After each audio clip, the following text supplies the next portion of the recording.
declare recess at any time. We welcome everyone to today's hearing on oversight of the Federal Bureau of Investigation. This is the first occasion for the committee to get back together since the tragic death of Charlie Kirk. Charlie was a good man, a happy warrior who fought for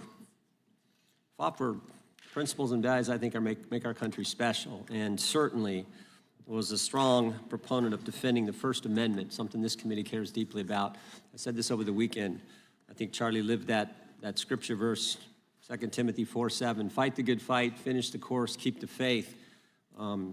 Charlie certainly lived that, and he did it with a smile on his face. And so the tragic killing happened a week ago while we were in markup here in the committee. And I know everyone, our witness was a friend of Charlie's, and I know many people in the dais were as well. So I know we're all praying for Charlie's family. And I would extend a moment to the ranking member if you wanted to say something. Thank you, Mr. Chairman, for saying that. The whole country reacted with horror and shock to the brutal assassination of Charlie Kirk in cold blood. And there is never any warrant for political violence in America. And just as we all recoiled together at the shocking assassination of Melissa Hortman and others who died in that Minnesota attack, we all stand together categorically against political violence in America and determined to end these cycles of political violence that have traumatized the country. Well said. Chair now recognize the gentleman from Kansas, Mr. Schmidt, to lead us all in the Pledge of Allegiance.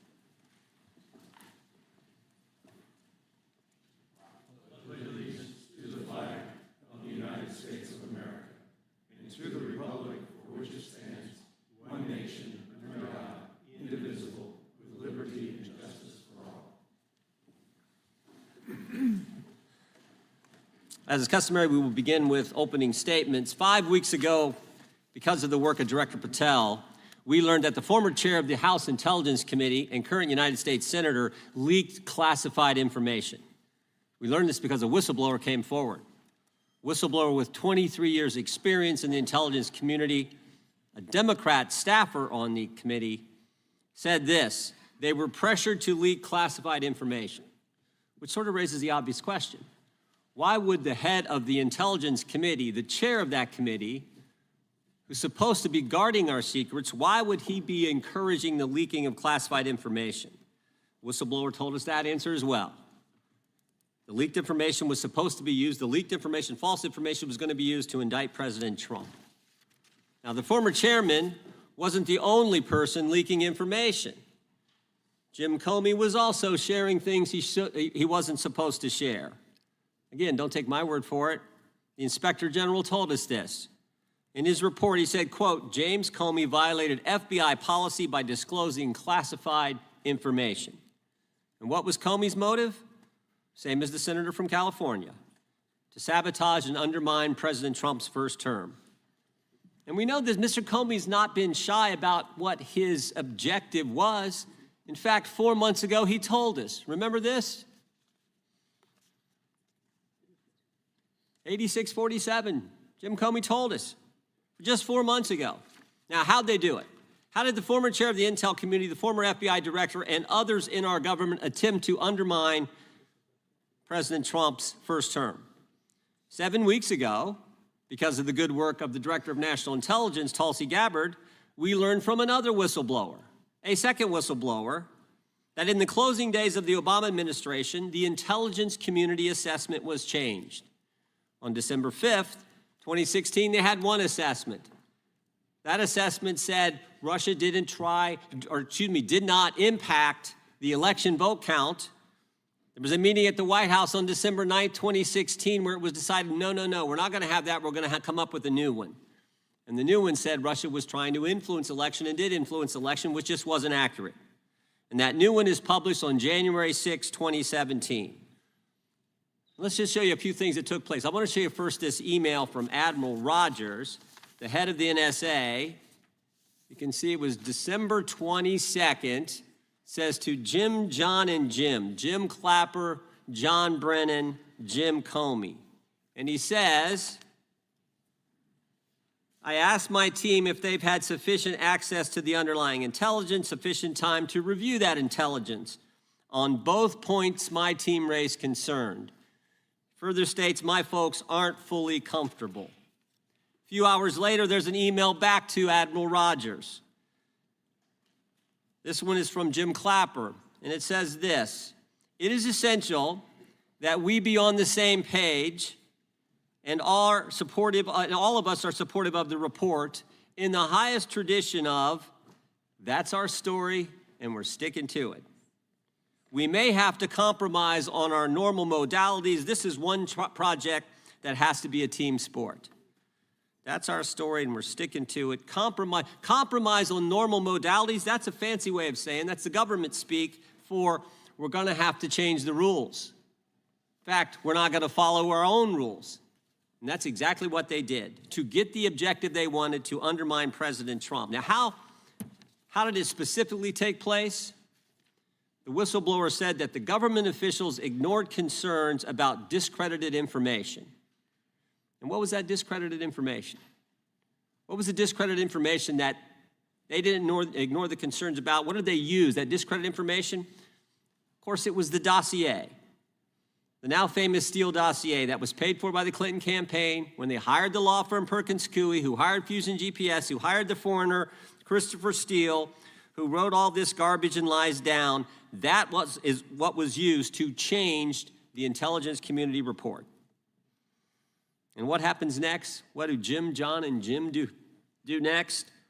They go to Trump Tower on January 6, 2017, to brief then President-elect Trump about the dossier. Again, the Clinton-financed, foreign-authored dossier that the whistleblower knows is garbage and that they know is garbage. And then there's one final step. One final step. Jim Comey leaves that meeting with the president and immediately leaks to the press that they briefed the president on the discredited information. They briefed the president on the dossier and thereby giving it some credibility and creating the basis and the predicate for all they did to the president.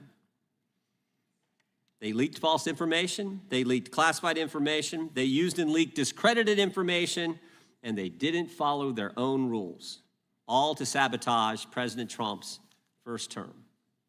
And but for this guy, Kash Patel, but for this guy, we would never have known this information. The good people of this great country would not have known what took place 8 years ago when they were trying to undermine the guy elected by we the people. And I want to thank Attorney General Bondi. She set up a special strike force, a special team, to look into this and see if there's any criminal liability that exists in what took place. Now, in addition to getting the truth to the people, Director Patel is getting the bad guys off the street. He's moved agents out of Washington, got the focus off of politics here in D.C., and is instead putting bad guys behind bars. 21,000 violent criminals have been taken off the streets, which is a 125% increase from the comparable period in the previous administration. He's rescued 4,000 kids. He's got 1,300 predators who he's arrested. He's also ended the weaponization of the FBI. No more spying on parents at school board meetings. No more pre-dawn raids on pro-life Catholics. No more retaliation against whistleblowers. And he's given us information that Chris Wray didn't. Maybe said better, he's given us information that Chris Wray wouldn't. Director Wray didn't tell us that there were 26 confidential human sources at the Capitol on January 6, 2021, even though he was repeatedly asked about that by members of this committee. Director Wray didn't tell us that there were 17 of those confidential human sources who entered restricted space. 4 went in the Capitol. None of them were arrested. They weren't authorized to do that. They broke the law. None of them were arrested. Lots of American citizens were arrested, but the guys whose whose American tax dollars was used to pay these guys who broke the law, none of them were. One was recommended for charging and was not charged. And remember when Chris Wray told us that the Richmond field office memorandum on pro-life Catholics was just a one-off? Turns out he wasn't being square with us then either.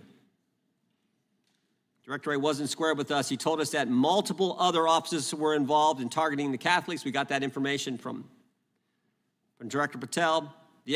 We learned from Director Patel the FBI actually surveilled a priest, tried to get the priest to divulge information, break the priest-penitent relationship and confidence that exists.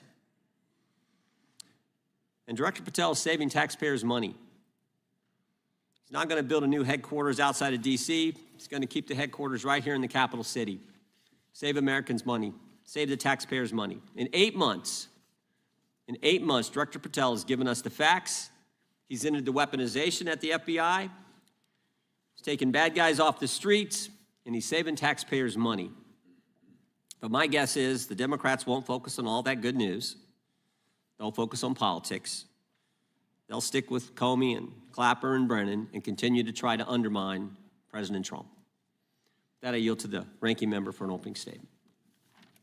Thank you very much, Mr. Chairman, and welcome, Director Patel. You and I have not had the opportunity to meet, and alas, you failed to respond to the 8 oversight letters I've sent you over the last 7 months. So we do have a lot of questions piling up for you, but I want to start with a word of praise. The first FBI director was J. Edgar Hoover, who steadfastly refused to hire women, African Americans, and other minorities as agents. And although he was a closeted homosexual who lived in domestic partnership for decades with Clyde Tolson, he also participated in anti-gay crusades. He aggressively promoted what we would today call white Christian nationalism, and he would undoubtedly be turning over in his grave to see as one of his successors a first-generation Indian American and a proud Hindu. So I congratulate you on being a breakthrough in this sense and being a beneficiary of the civil rights movement that opened up the FBI and the federal workforce to lots of people who never would have been hired in its first decades. Alas, you share J. Edgar Hoover's dangerous obsession with blind loyalty over professionalism and effective public policy.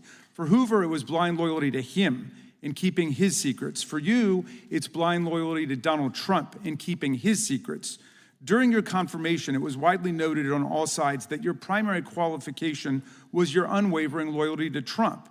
Unlike other directors, you had no work experience at the FBI, but you had made over 1,000 media and political appearances in support of Trump's campaign. Your Senate confirmation vote was 51-49, the closest in history, with your opponents warning you were not qualified and had no interest in actually developing the qualifications for the job. I hoped that they were wrong. Alas, they were not. While most other new FBI directors drew on their experience as FBI agents, you didn't have that. But you did write a picture book trilogy for children ages 5 and up based on your experience clashing with President Trump's political enemies. In your book, you describe your literary alter ego, Cash the Knight, as a wacky, easily bored wizard carrying out King Donald's vengeance by driving his enemies out of the kingdom. In the books, King Donald is besieged by the evil Hillary Queentown, but saved in the end by Cash. Then Cash goes on to catch mules who are stealing the 2020 election for the great King Donald from Sleepy Joe. And then in the third book, Cash takes down the dragon of the jalapenos, nicknamed the DOJ. Your supporters had hoped that you would graduate from imagining yourself a romantic fairy tale knight to actually running America's premier federal law enforcement agency. Alas, just as we've learned how dangerous it is to put a science-denying anti-vaxxer in charge of our public health, we've learned how dangerous it is to name as director of the FBI a man who thinks of himself as a fairy tale knight who keeps a fire-breathing dragon named DOJ at home to forcibly drive villains out of the kingdom. When Charlie Kirk was assassinated, while his killer was still on the loose, you decided you didn't need to be at FBI headquarters in Washington to work with your team while the chaotic manhunt unfolded. You spent your evening dining in a swanky Midtown Manhattan restaurant and tweeting out false information that the subject of the shooting was in custody, a statement you had to retract 1 hour later. Your performance was so disturbing that even the MAGA base was alarmed. Culture warrior Christopher Rufo, who just a few months ago sat in your chair as a Republican witness, observed that you performed terribly, and he called for your ouster. The FBI might be able to survive your delusions of grandeur and the explosively volatile temper that was on display yesterday in the Senate. But the intractable problem is that you are running the FBI not as a law enforcement agency charged with keeping the American people safe, but as a political enforcement agency working directly for the president's vengeance campaign. 7 months in, it's impossible to overstate the destruction, chaos, and demoralization you've brought to the FBI and its workforce and the resulting danger your actions have caused to our country. You've been systematically purging the FBI of its most experienced and qualified agents, division leaders, and experts in counterterror, counterintelligence, and cybersecurity, precisely the people who have the expertise you lack and which the FBI and the country need.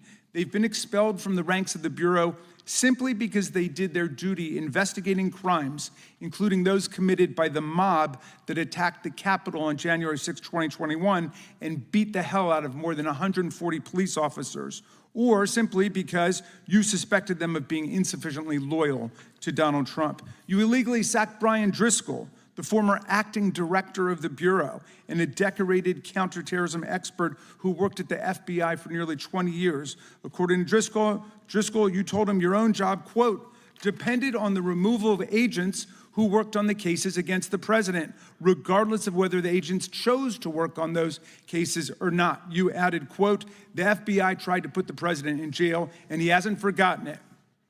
You forced out the leader of the Salt Lake City field office, Mehtab Saeed, just weeks before Charlie Kirk's assassination, depriving the FBI of an experienced counterterrorism expert described by her colleagues as absolutely the best and legendary. She would have led the FBI's manhunt had she not been fired. When Trump decided that rounding up immigrants with no criminal records was more important than preventing crimes like human trafficking of women and girls, drug dealing, terrorism, and fraud, you ordered the 25 largest field offices to divert thousands of agents away from chasing down violent criminals, sex traffickers, fraudsters, and scammers to carry out this immigration crackdown. Director Patel, you treated the men and women at FBI with disrespect and paranoia. You've assembled a roving band of freelancing henchmen within your office and charged them with conducting unauthorized investigations, targeting and harassing career FBI employees. Amazingly, you forced senior leadership to repeatedly take polygraph tests to prove their political loyalty and pushed out leaders who refused these demeaning exercises. And now we're seeing one very clear reason why you want to build a political FBI. The Epstein files. You want an FBI blindly loyal to Trump and to you as his enforcer so you can continue your cover-up of a massive international sex trafficking ring with more than 1,000 victims, betraying all of the survivors of the sexual violence. Before you got in this job, you called for full release of the Epstein files, telling podcaster Benny Johnson that the only reason the list was not released by DOJ and FBI was, quote, because of who's on that list. Upon your confirmation, you promised that, quote, there will be no cover-ups, no missing documents, no stone left unturned, and anyone from the prior or current Bureau who undermines this will be swiftly pursued. This spring, you ordered hundreds of agents to pore over all the Epstein files, but not to look for more clues about the money network or the network of human traffickers. You pulled these agents from their regular counterterrorism or drug trafficking duties to work around the clock, some of them sleeping at their desks, to conduct a frantic search to make sure Donald Trump's name and image were flagged and redacted wherever they appeared, whether an email, a text, a letter, an interview, a photograph, or a video. In May, Attorney General Bondi reportedly told Trump that his name had indeed appeared multiple times throughout the Epstein files. And not long thereafter, in July, you and the Attorney General released a memo claiming that, quote, no further disclosure would be appropriate or warranted. In a few short months, how did you go from being a crusader for accountability and transparency for the Epstein files to being a part of the conspiracy and cover-up? The answer is simple. You said it yourself, because of who's on that list. Donald Trump's relationship with Epstein over the years is well documented. A week ago, the Oversight Committee released Trump's disturbing birthday book note to Epstein, written over a drawing of a woman's naked body, referring to a, quote, wonderful secret. The Oversight Committee obtained the note from the Epstein estate, not from the FBI, raising questions again of whether the FBI has been withholding documents. While you're unleashing the FBI to cater to Trump's desire to shut down the Epstein inquiry, the first 9 months of the Trump presidency have seen a spate of political violence and domestic terror events. We saw deadly attacks on political figures on both the left and the right. The brutal assassination of Minnesota Democratic House Speaker Melissa Hortman and her husband, and the attempted murder of Democratic State Senator John Hoffman and his wife, who miraculously survived a combined 17 gunshots. We saw an arsonist set Pennsylvania Governor Josh Shapiro's residence on fire. And of course, last week, we saw the horrific, cold-blooded assassination of Charlie Kirk in Utah that has shaken the nation. 1 minute after Charlie Kirk was shot in the neck, a 16-year-old shooter in Evergreen, Colorado, radicalized by white supremacist ideology online, opened fire and critically wounded 2 other students at Evergreen High School. We've seen lethal anti-Semitic violence, including the murder of 2 young Israeli embassy staffers just blocks from the Capitol, and then in the attack on a gathering of Jewish people in support of hostages held in Gaza in Boulder in June. We've seen continued mass shootings at schools, like the domestic terror incident at a Catholic school in Minneapolis last month, which killed 2 children and wounded 18 others. And in August, a man fired more than 500 bullets at the Centers for Disease Control and Prevention, killing a police officer who was a Marine veteran and a father. People like Melissa Hortman and Charlie Kirk should be able to participate in politics as elected officials or active citizens without being shot down in cold blood in the United States of America. People should also be able to go to elementary school, to middle school, to high school, to work, to the mall, and to church without being shot down in explosions of gun violence. The important position at the FBI requires a leader who puts public safety and national security and the rule of law first. I'm afraid, Director Patel, you've given us reason to believe you've used the powers of the FBI to serve Donald Trump and his agenda of partisan retribution. You've broken your promise not to do that. You've betrayed Jeffrey Epstein's victims and survivors. You've turned your back on the career law enforcement officers of the FBI, and as a result, you've left all of us less safe than before. Mr. Chairman, I yield back. Gentleman yields back. That opening statement may have been longer than any book director's ever written or anyone else has written. Without objection, all of the opening statements will be included in the record. We will now introduce today's witness. Mr. Patel has been the director of the FBI since February of 2025. He previously served as chief of staff at the Department of Defense, deputy director of national intelligence with the National Security Council, and also as a congressional staffer, as a federal prosecutor, where he focused on national security cases. And he also worked as a public defender in the state of Florida. We welcome our witness, appreciate his work, and thank him for appearing here today. We will begin by swearing you in. Director, would you please stand, raise your right hand. Do you swear or affirm under penalty of perjury that the testimony you're about to give is true and correct to the best of your knowledge, information, and belief, so help you God? Let the record reflect that the witness has answered in the affirmative. You can be seated as you are. You've been through this yesterday. Did a fine job. Please know that your written testimony will be entered into the record in its entirety. Accordingly, we ask that you summarize your testimony. Director, you may begin. Good morning, Mr. Chairman, Ranking Member Raskin, and members of the committee. I want to begin today by discussing the appalling assassination of Charlie Kirk. It's important for this FBI to be transparent without jeopardizing our investigations, so a little bit of the timeline is important. Charlie Kirk was unfortunately assassinated on September 10th. We immediately, the next day, released images early in the day in local time in Utah to start the public partnership in our manhunt for the assassin and culprits. At approximately 5 p.m. local time, I arrived on the ground and walked the crime scene myself, and we flew multiple FBI assets in and out to process DNA simultaneously while bringing in evidence response technicians, hostage rescue teams, and other experts to assist state and local law enforcement with their investigation. At 8 p.m. local on September 11th, the FBI collected and populated and promulgated at a press conference a video of the suspect on the grounds. We also released enhanced images. Due to that release that I directed and ordered, the suspect involved was apprehended and in custody at 10 p.m. local time. That's less than 2 hours after we did the video release and the photo release. So within 33 hours, that individual suspect was in custody. And his family, who has since been interrogated, specifically stated to FBI interrogators that because of the video that the FBI released at my direction and because of the photographs that they released, they identified their son, they confronted their son when he swung by their home, and that's what led to his apprehension. We are still, the FBI has that investigation ongoing, and it continues to be ongoing, and I want to thank the state of Utah and the state and local authorities there. And I also want to thank the Attorney General and President Trump for directing resources to allow us to conduct that investigation as we have. Under this administration, the FBI has arrested more than 23,000 violent criminals. 23,000 in 7 months. That's twice as many year-to-date last year. We've taken over 6,000 firearms off the streets. 6,000 guns are no longer in the hands of criminals in 7 months. We've identified and found and located 4,700 child victims. That is a 35% increase year-to-date last year. We have arrested 1,500 child predators. That is a 10% increase year-to-date last year in just 7 months.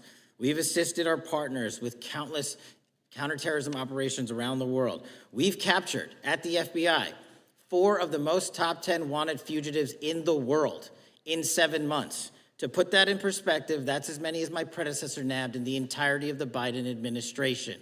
We got 4, we got more coming. On top of that, in 2 weeks, thanks to the help of the CIA, we collected and captured one of the individuals responsible for the horrific Abbey Gate bombing that led to the murder of 13 service members. We did that in 2 weeks.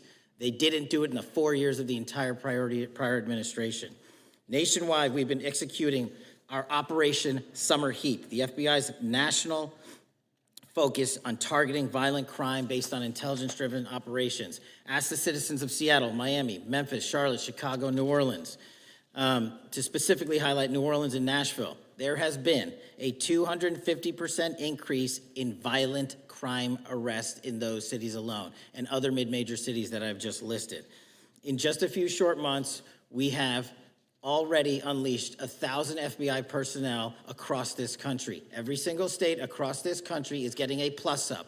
This is a fiction that the FBI is short or that we are compromising the men and women in the field. They do not need to be in Washington, D.C., so we're sending them into the field to each and every one of your states. Because of that, crime is at an all-time low. We had to do it because of the explosion of crime. And maybe the most important stat for Americans to realize, in just 7 months, we are on track to produce the lowest murder rate in modern U.S. history by double digits. Those are results not of mine. Those are results of the men and women of the FBI. If you want to criticize me, bring it on, but do not attack the brave leaders in the field. We are also working 24/7, 365 on the opioid epidemic that is killing more than hundreds of thousands of people a year. We have seized 1,600 kilograms of fentanyl off the streets so far in 7 months. Year-to-date, 25% increase. To put that in perspective, that's enough to kill a third of the American population, 120 million Americans. 100,000 kilograms of cocaine and meth gone off the streets. Earlier this year, I highlighted in Cincinnati, Ohio, how we're getting creative to chase down those that were willing to do harm to our citizens, not just by striking at the heart of the fentanyl producers, but the fentanyl precursor companies in China. And we indicted for the first time multiple companies and individuals, not just in America, but in mainland China, that are producing the ingredients that produce and make fentanyl that kill our children. And we're going to keep going. Counterterrorism work, cyber attacks, and foreign adversaries are something the FBI must never sleep on, and we are not sleeping. In the counterintelligence space alone, this year, year-to-date, 30% increase in counterintelligence arrests from the DPRK, Russia, Iran, and China. And I want the American people to know, in this setting, there's a lot of work that the brave men and women in the FBI are doing we just can't get into, but they don't stop. Our cyber threats, ransomware attacks, those harming our children online. We have nearly a 20% increase in indictments and arrests in 7 months alone this year. We're going after those that harm our malware, infrastructure systems, telecom systems, and energy structure. Combating SALT and Vault typhoons are just a little bit of the examples we're doing. Maybe most importantly, under the counterterrorism and domestic terrorism umbrella, are nihilist, violent extremists, and those that label themselves 764, who wish to go online and convince children to maim and mutilate themselves and commit suicide. And we are producing record numbers of arrests under that umbrella organization. We even stopped an individual in the 764 network who wanted to conspire to kill an adolescent girl. He is now in custody. Transparency remains one of my main priorities at the FBI. And this is what I've done in my 7 months at the helm. We've produced more than 33,000 pages of documents to Congress to a variety of committees, including, I believe, 7,500 to this committee alone, if memory serves me correct. To put the 33,000 in perspective, my predecessor in 7 years produced 13,000 pages in total to the United States Congress. His predecessor in 4 years produced 3,000 pages in total. I repeat, I have produced 33,000 pages in 7 years to this Congress and will continue to do so. I'm dedicated to restoring the trust and the mission and the integrity of the FBI, and we cannot do so without congressional oversight, and I promise you I will continue to do so.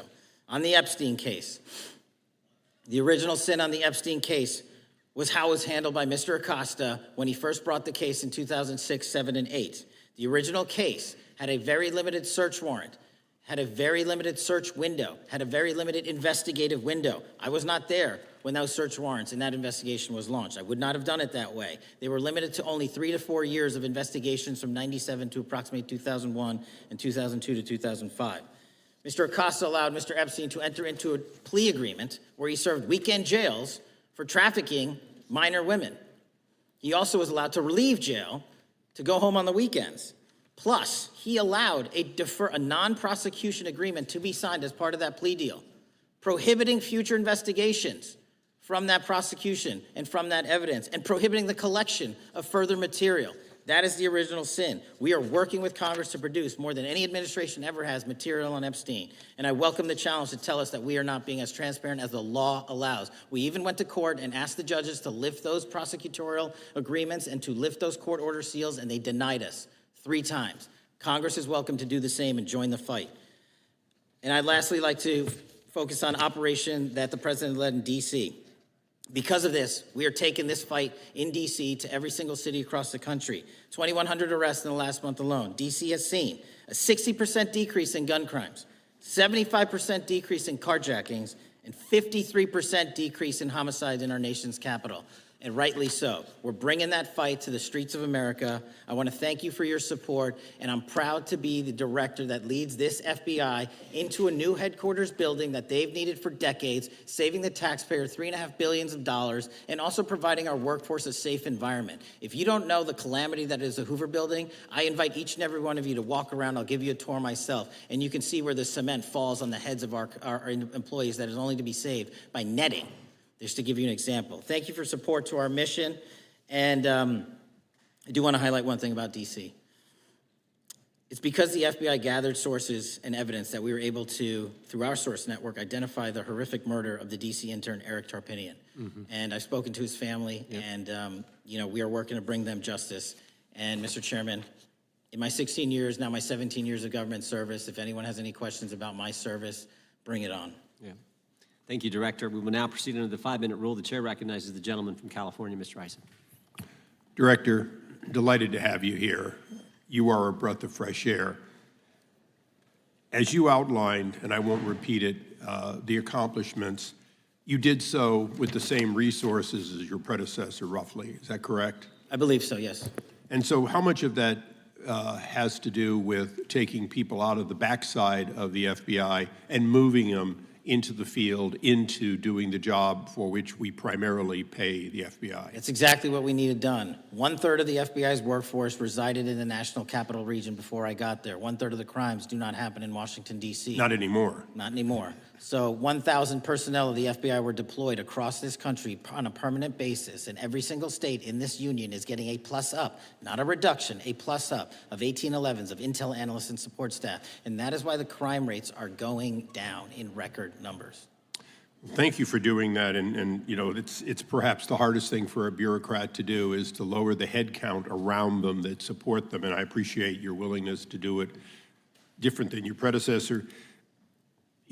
A lot of what you covered earlier was the find, the discovery, and then the prosecution that is done by the DOJ. But I want to talk a little bit about the prevent side.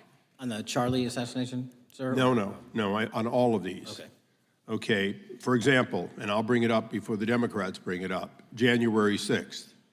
January 6th, we now know, because of your find, that in fact there were people involved who were not just observers but participants who in fact, it's been alleged, and I personally believe, in fact, were part of promoting, perhaps even the one woman who died, encouraging her to walk through a door that led to her death. When you see that kind of activity, and you know it was done under predecessors with full knowledge, whether it's January 6th, where embedded people crossed the line, or any other activity, including obviously the Russian hoax that we're now dealing with up in, front and center. My question to you is, what can you or others do to prevent it from occurring again? Not on your watch, but on future watches. How can we know that this won't happen again the moment you leave the FBI? It's simple. What I'm doing through our leadership cadre is having FBI agents do what they were trained to do, not what they were not trained to do, not put them in situations that both harm them and the public. We're also utilizing our SORT networks and prioritizing the threat structure to go after the narco traffickers, the counterterrorism people, the counterintelligence threats, and the cyber threats. That's what they were trained to do, and that's what we're letting them do. One major question I have, after decades of doing this, on our side of it, both the chairman, myself, and others, both at Oversight and here, have seen that the FBI and the Department of Justice hide behind non-statutory practices. Now, you've changed the interpretation of many of those practices. That's why we're getting the discovery that was previously withheld. How do we work together to make sure that we never again have false walls, non-statutory walls that say the Department of Justice has a prohibition about giving, quote, you fill in the blank, that has led to the chairman not seeing anything until you took over? I'm wedded to aggressive constitutional oversight. Having been a House congressional staffer, I know that is an important part of securing our democracy. And the way we make it an everlasting, enduring process is by showing the American people the results of what we are doing and the important work of this committee and putting it out to them so they can see government waste, fraud, and abuse. And then they can demand from our constituents and our electors that they want this process to continue. Last major question here. Some things are so sensitive that we both would agree they cannot be made public. Will you commit to this committee, when it is too sensitive to disclose, that you would at least make it available for in-camera review by the chairman and ranking members or others designated? I have done that, and I will continue to do that. Well, thank you, Mr. Chairman. This is a breath of fresh air. This is the beginning of what we need. But my questions today for the director are ones in which I believe that we do need to codify by agreement or by statute, if necessary, the kind of openness and transparency that we're seeing from this administration, the kind of discovery that's allowing us to do our oversight properly. And I would hope that that be the follow-up to this, obviously along with the Attorney General. And I yield back my 4 seconds. Thank you. The gentleman yields back. The gentleman from New York is recognized. Thank you, Mr. Chairman. Welcome, Director Patel. In the wake of the tragic murder of Charlie Kirk, Donald Trump said, quote, "Violence and murder are the tragic consequences of demonizing those with whom you disagree, day after day, year after year, in the most hateful and despicable way possible," close quote. I would note for the record that Donald Trump has famously demonized practically every person he has ever disagreed with, and therefore, using his own logic, he has put their lives at risk. I should know, about 2 weeks ago, when I announced my decision not to my decision not to seek re-election, many people on both sides of the aisle, including the chairman, offered me well wishes and thanked me for my service. Donald Trump, on the other hand, took to Truth Social to call me a, quote, psychopathic nut job, among other things. Yesterday, I received a threatening note filled with anti-Semitic comments and hateful attacks that mimicked some of the same language used by the president. I am sure many of us on this committee face similar threats every day. We have seen political assaults on both the left and the right. The attack on Charlie Kirk, the attempted assassination of the president, the murder of the Democratic Speaker of the Minnesota House, the assault on Paul Pelosi, and the attack on the Capitol on January 6th, for example. Director Patel, Do you agree that there is political violence from both the left and the right? There is too much political Do violence. you agree, yes or no, that there's violence? There is yes too or- much political violence based on ideologies from either side. Do you, from either side, okay. Are you aware of the study by the Cato Institute, a well-known conservative group, that found that 69% of the violence is from the right? I'm not familiar with that You're study. not familiar, okay. I would commend it to you. Are you aware the administration has threatened to use violence as an excuse to crack down on liberty and freedom of speech? Say that again, I'm sorry? Are you aware the administration has threatened to use violence as an excuse to crack down on liberty and freedom of speech? Nobody at the FBI is doing that. I didn't ask you about the FBI, I said the administration. I speak for the FBI. I would like to enter the record an article from today's New York Times titled, "Trump Invokes Kirk's Killing and Justifying Measures to Silence Opponents." In the wake of Charlie Kirk's killing, President Trump and his allies have laid out a broad plan to target liberal groups, monitor speech, revoke visas, and designate certain groups as domestic terrorists. I ask unanimous consent to insert this into the record. Thank you. Politicizing the murder of Charlie King to go after free speech is not a legacy I believe Charlie King would have wanted. Moving on, I want to address another topic. The FBI has traditionally played a key role in prosecuting public officials for corruption. But I fear that at a time when the president is accepting planes from Qatar for his post-presidential personal use, issuing pardons to major donors, and personally profiting from the office of the presidency, the FBI may be abandoning its commitment to investigating public corruption. Since its creation in the wake of the Watergate scandal, the Public Integrity Section has been one of the crown jewels of the Department of Justice, investigating and prosecuting corruption among the nation's public officials and acting as a key safeguard against politicized prosecutions. This section's work has been supported by an elite squad in the FBI devoted specifically to rooting out corruption. But according to reports, the Public Integrity Section has now been decimated, and the FBI's Public Corruption Squad has been dismantled. I would like to submit for the record a New York Times article entitled, "FBI Dismantles Elite Public Corruption Squad." I ask unanimous consent. Thank you. These actions are an invitation to corrupt politicians to break the law, since they know that the government is asleep at the switch. Last month, Senator Warren and I, along with dozens of other members of Congress, wrote to you and Attorney General Bondi expressing grave concern over your decision to effectively legalize corruption and to politicize prosecutorial decisions. And he asks unanimous consent to enter this letter into the record. Thank you. I don't have time today to walk through all your questions, all of our questions and concerns, but will you commit to answering this letter in short order so that we can understand what factors led to this decision and how it has impacted the ability to hold corrupt officials accountable? I will review your letter with my team and respond as soon as I You can. will respond. Thank you. I yield back the balance of my time. Gentleman yields back. Gentleman from Arizona is recognized for 5 minutes. Thank you, Mr. Chairman, and thank you, Director, for being here. I appreciate the change in the FBI and the tone since you've been there. We heard the ranking member, however, describe the FBI under your leadership as being resorting to political enforcement and you personally as being paranoid. I would just suggest that perhaps that is the projections of the ranking member himself and not you, sir. I want to refer to something that was said yesterday in yesterday's hearing by Senator Grassley. He said, "It's well understood that your predecessor left you an FBI infected with politics." At your nomination hearing, he gave you records, made public records about whistleblowers regarding something called Arctic Frost.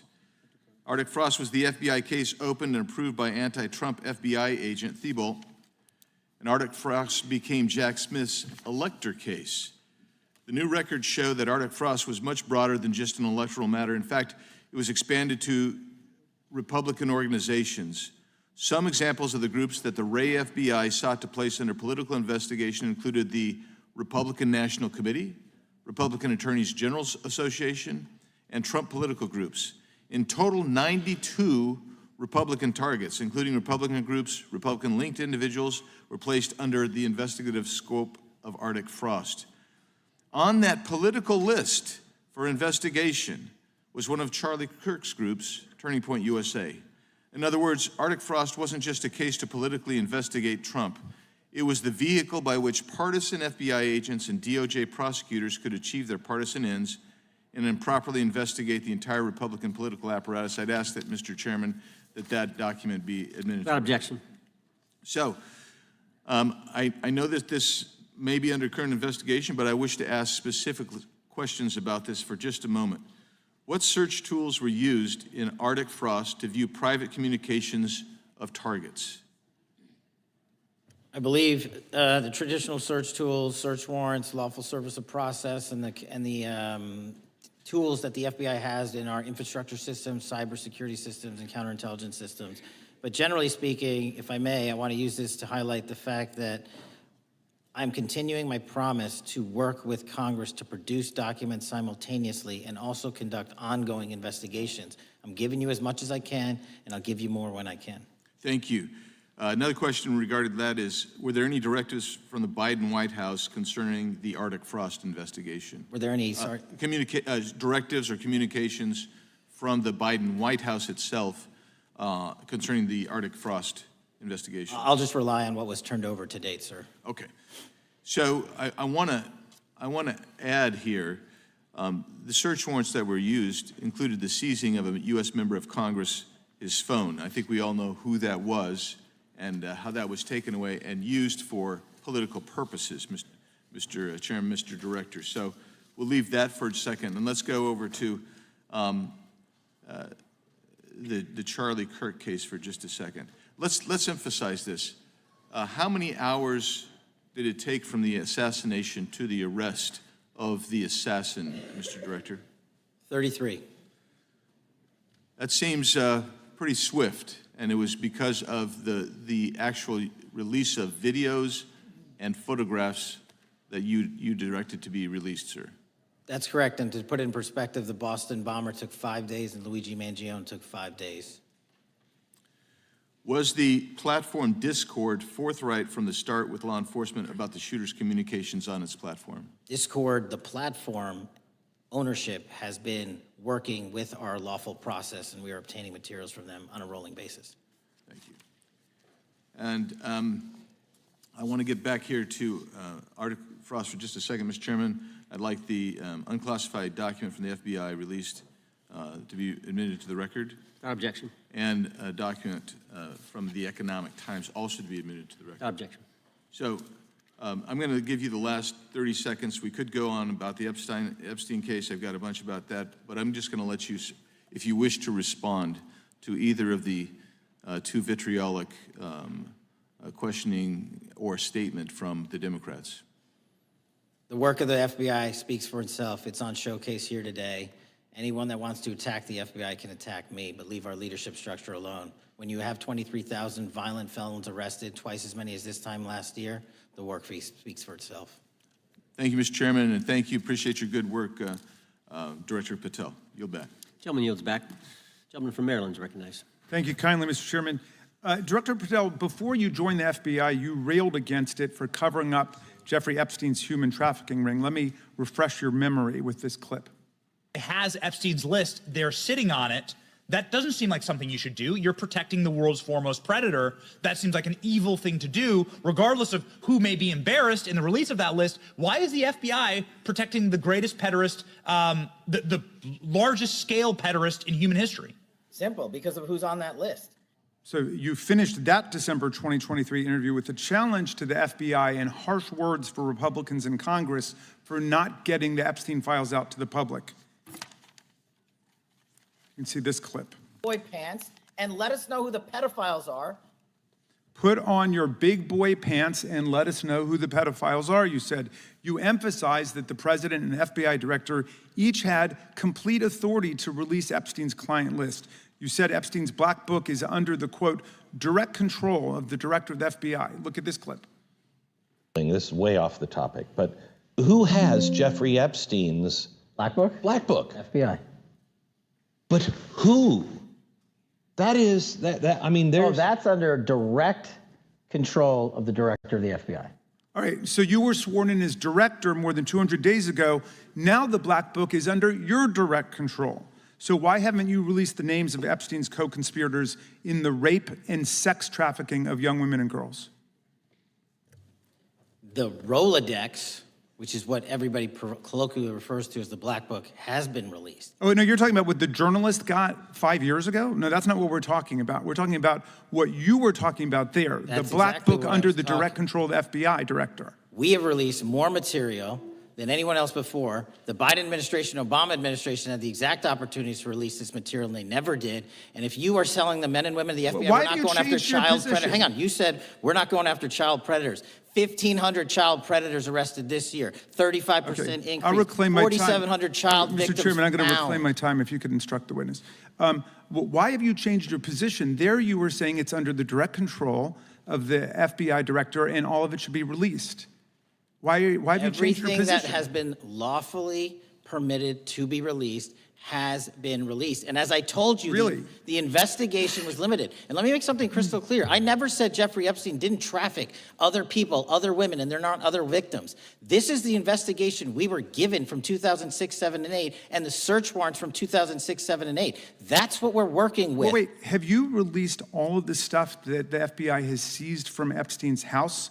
The computers, the emails, the file cabinets, the documents? What about the financial records? Have you released all of that? Everything the court has allowed us to Which release. court are you talking about? 3 separate federal courts have come in and said. We're there are talking about the 3 evidence you've got. It's got nothing to do with what those courts have. Do you have any We're talking idea about how the evidence- law works? Wait. Do you want me to break the law in a federal judge's order? No, I want you to satisfy follow your own curiosity? word, Director Patel. You said up there it was under the direct control of the FBI director. He had the Black And Book. everything have you released? I have direct control over, we have gone to court. You haven't. Complete We your went sentence. to court. Everything you have direct We- control over, you we said.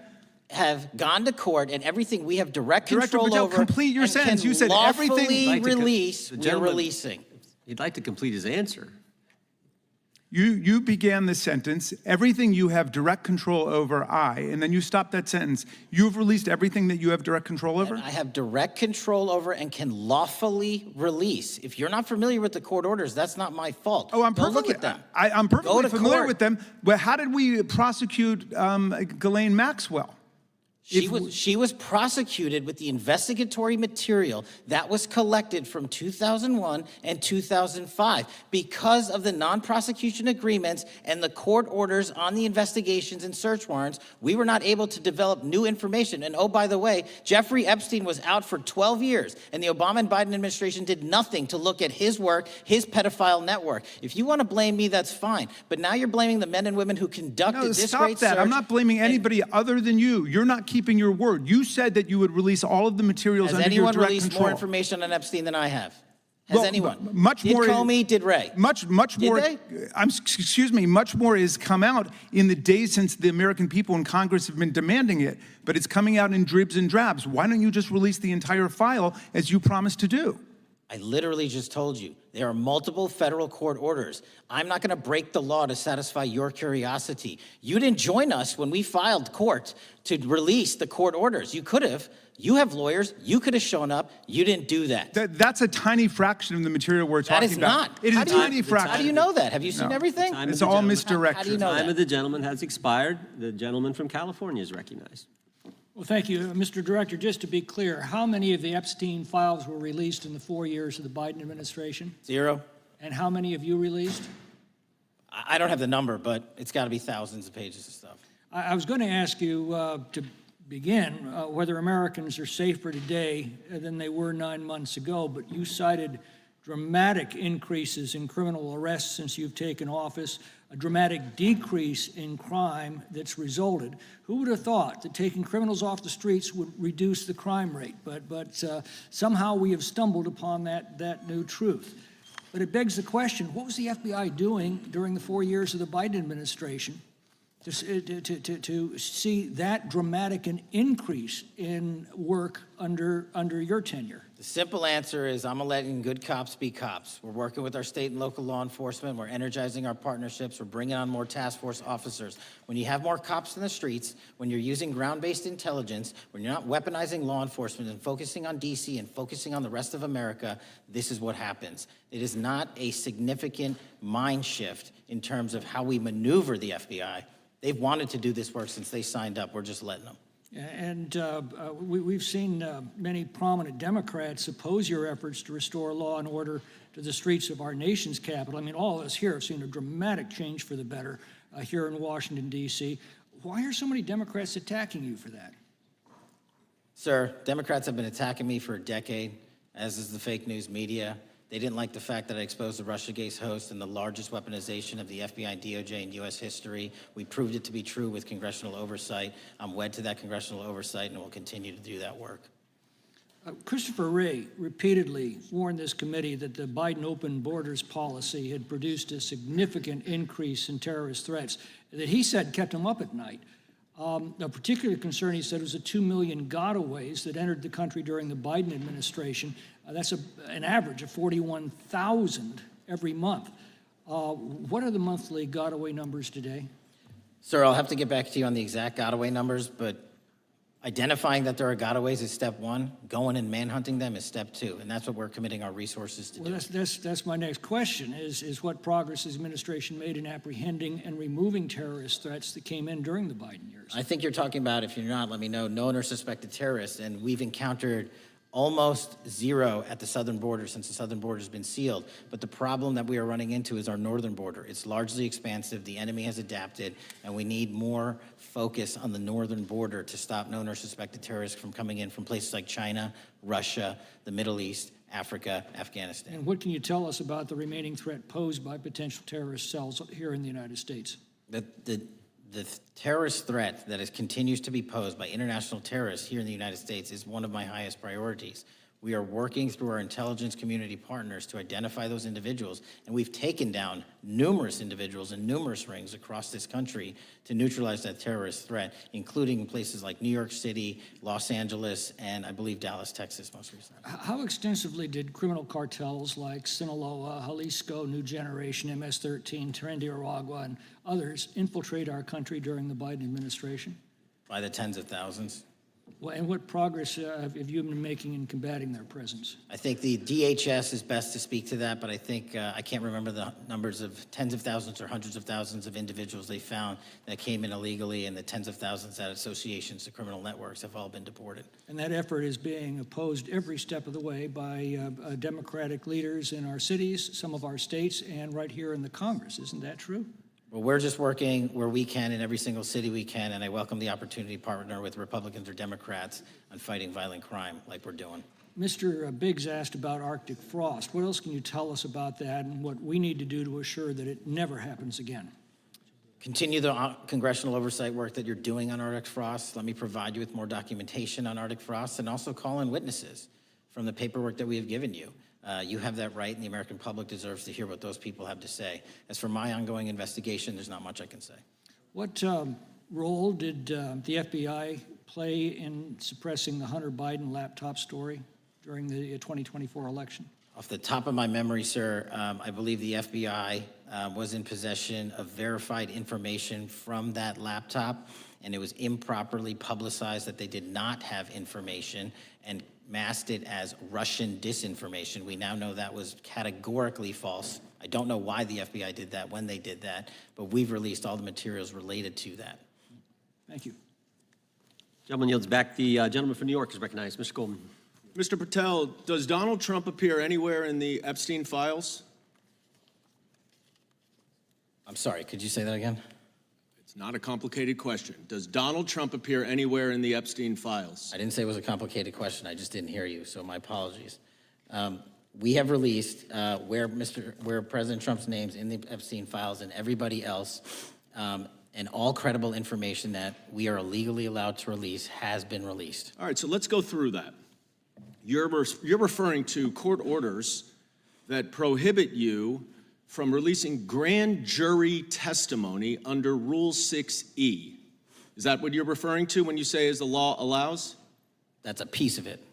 Really? What other evidence do those three court orders you cited prohibit from being released? Information that was collected pursuant to those search warrants that were limited in fashion. Wrong. That's not what the court order says, and that's not under 6E. And you're talking, and I said that's 6E, and I said there was others, and I'm answering that. There are sealed court order documents. There are protective orders. They are unsealed as part of discovery, given to Ghislaine Maxwell. They are no longer sealed. That's just not true. We can argue about it all you want. Okay, or well, can go you to court. agree that there are, so your testimony here is that the reason why you are not releasing all of the videos that you have acknowledged, there are so many, and that the FBI spent thousands of hours of reviewing, the photographs, the photographs that you have. You're saying that you're not releasing those because there's a court order requiring them to be sealed? Is that your testimony? Never said that about the videos. On the totality of the videos, of the thousands of images that were seized pursuant to the search warrants executed at the time,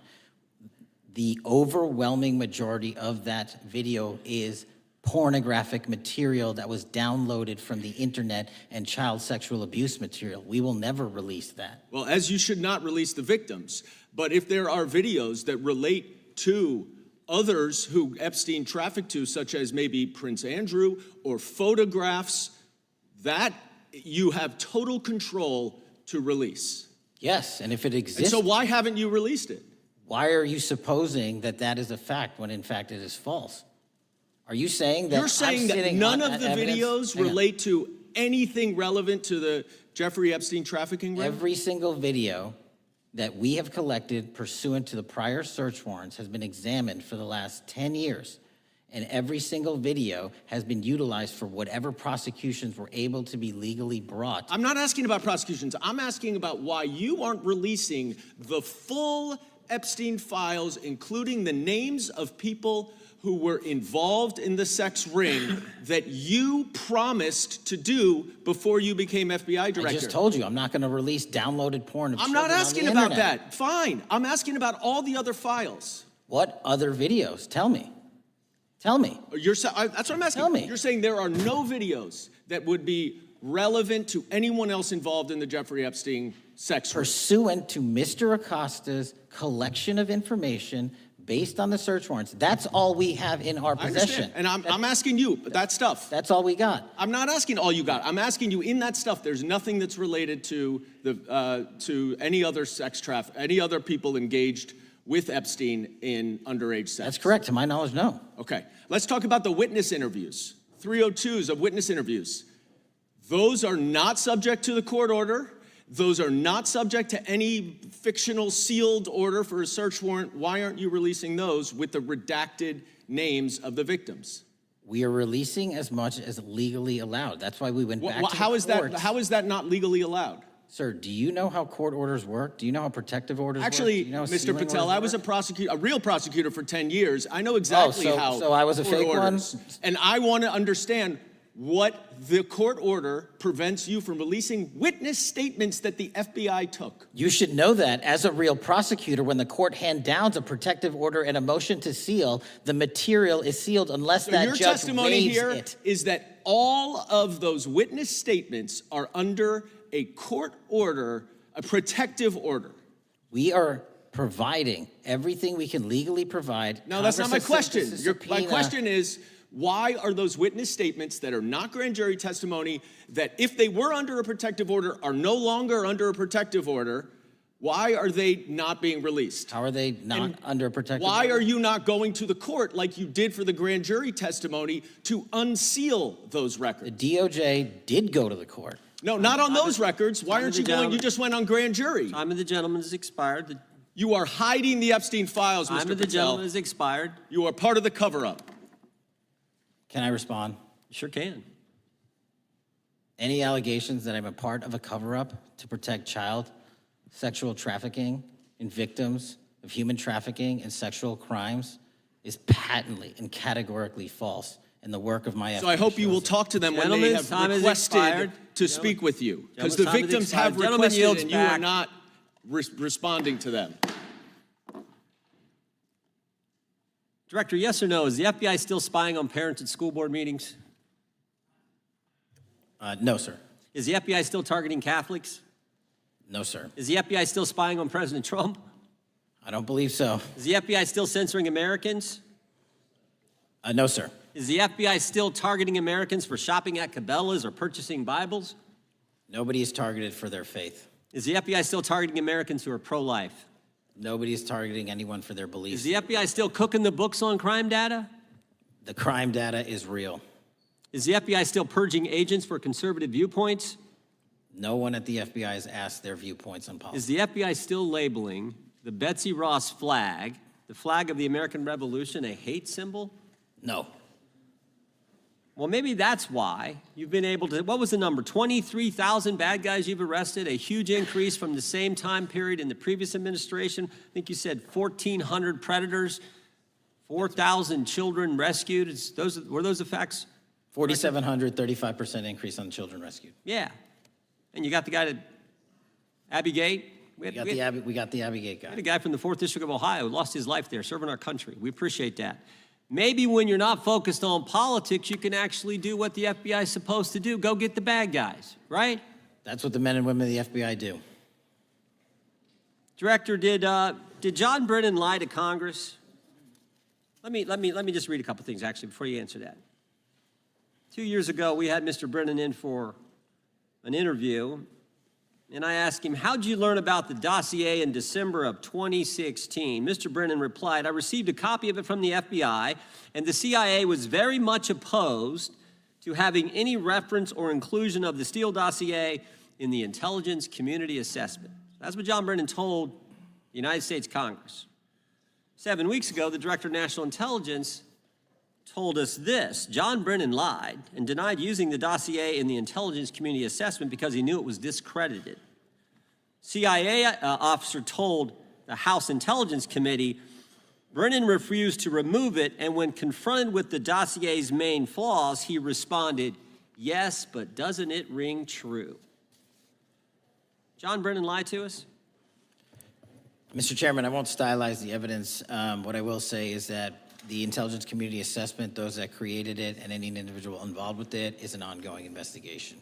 There's an investigation into what took place in December and January of December 2016, January 2017, when this whole thing started, this grand conspiracy. That is being investigated, is that right? That has been publicly announced by the department. That's been announced by the department.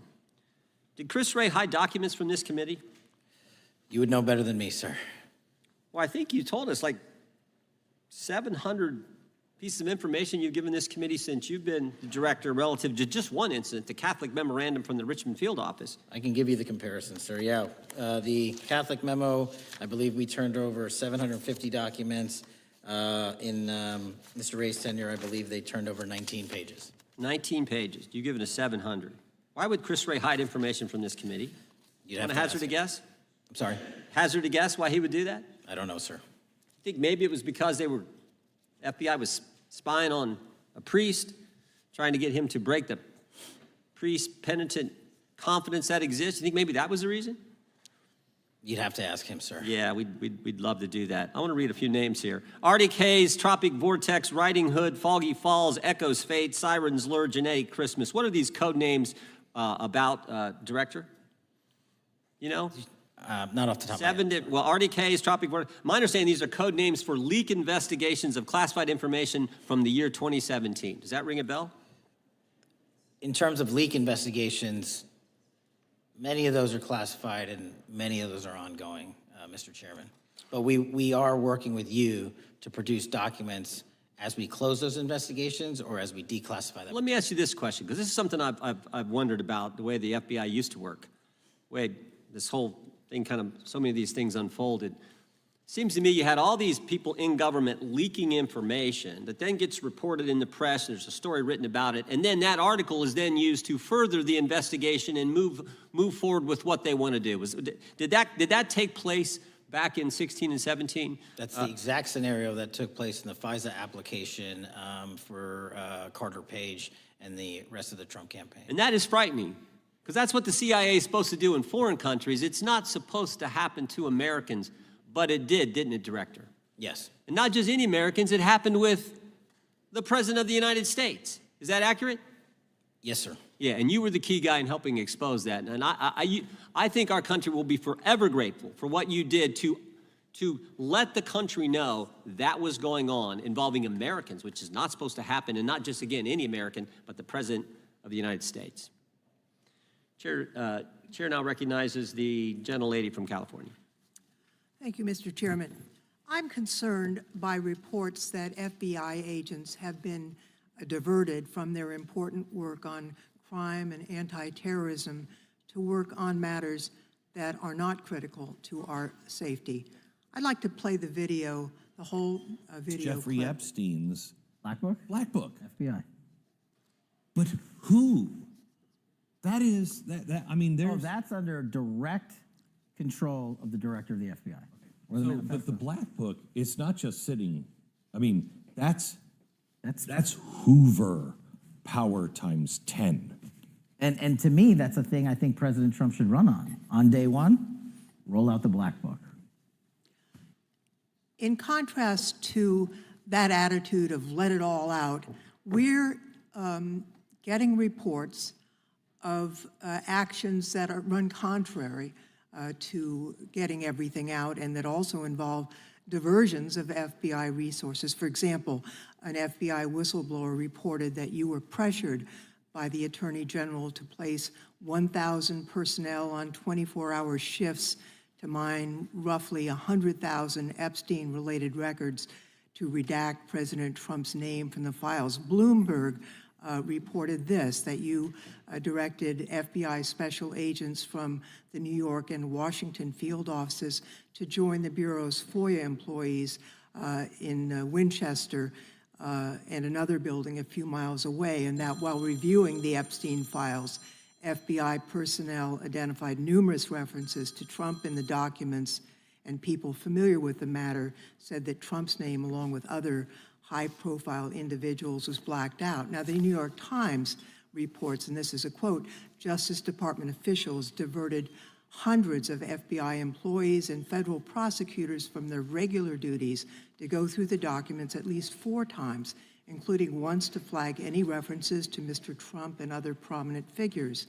Details of the review were based on accounts by 3 former FBI and Justice Department officials who spoke on condition of anonymity because of fears of retaliation, and further that the FBI finished, after they finished its review of the files and materials, was sent to a team of Justice Department lawyers who double-checked the FBI's redactions and, quote, were instructed to flag any mentions of Mr. Trump and other celebrities.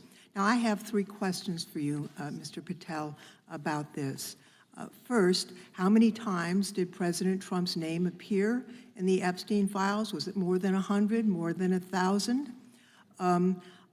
Were the agents who were pulled from their duties to redact the president's name from the Epstein files working on criminal cases or national security cases or child sex trafficking cases? And are the number of agents that have been reported diverted for these purposes, is that accurate? No. No what? You asked if it was accurate. I said it wasn't. So you're saying that none of this happened? That, No, I'm saying it was inaccurate. okay. How many times did President Trump appear in the Epstein files? More than 100? More than 1,000? No, and what we've been able to release is what we've been legally able to release, and that has No, been that's not provided the to question. public. I asked you, how many times did the president's name appear? I don't know. It's your testimony. You do not know that The answer. number of times, no.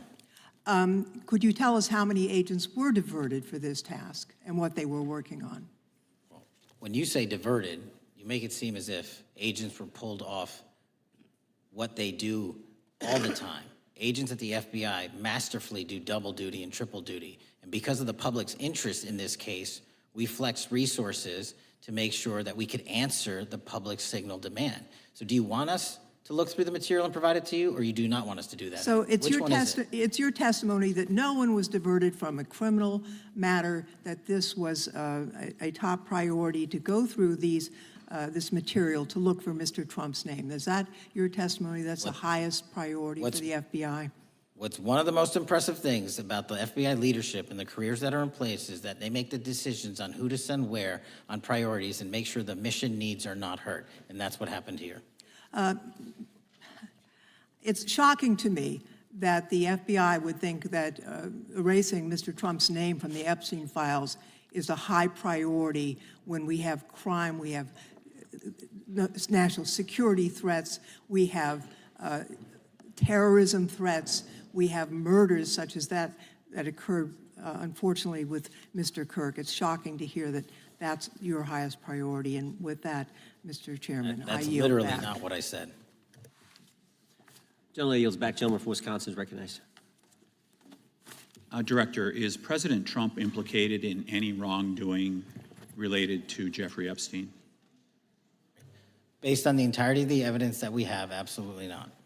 The president is not implicated. Correct.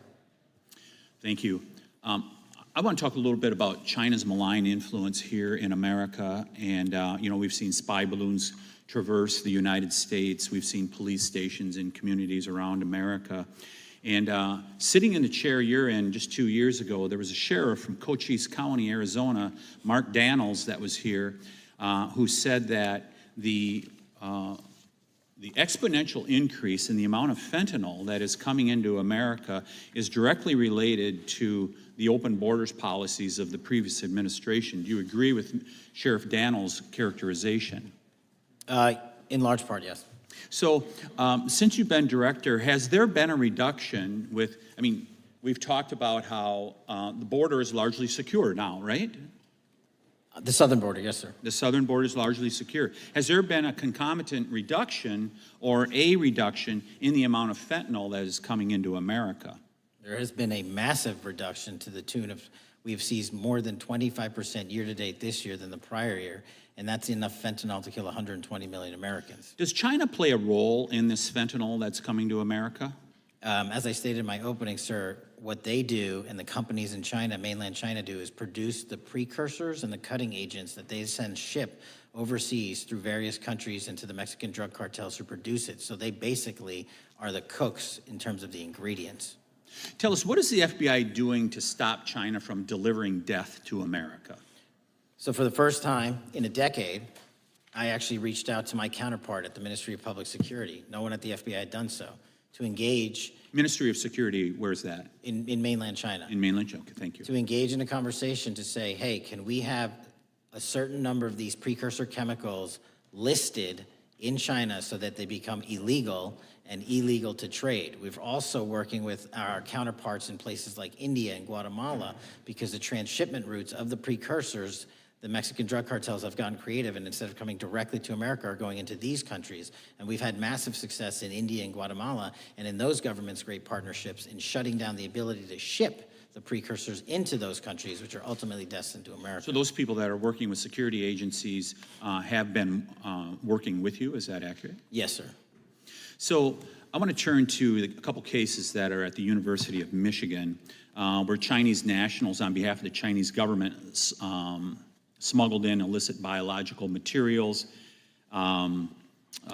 stuff that can harm our agricultural industry. What actions are you taking as we see repeated stories of Chinese nationals doing this in the United States? So just that, sir. In this calendar year alone, as I was mentioning, our counterintelligence operations and cases brought against the Chinese are up by, I think, something like 40%. And specifically, the cases in Michigan show two threat streams, not just against our agricultural industry, which is a threat to national security, but they were also bringing in chemical agents and mushrooms, I'm not the exact expert, that would have ultimately hurt our population. We arrested and charged all of those individuals, and we were aggressively going after them in every single state because they weren't doing it in Michigan alone. Should research universities across the United States be doing a thorough job of vetting Chinese nationals that are coming to their universities? They should.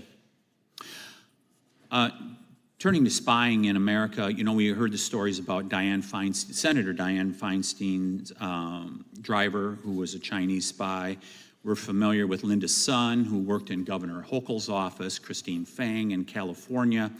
What are you doing to find these people who are Chinese spies that are trying to burrow themselves into the politics of America? Because we know it's happening, right?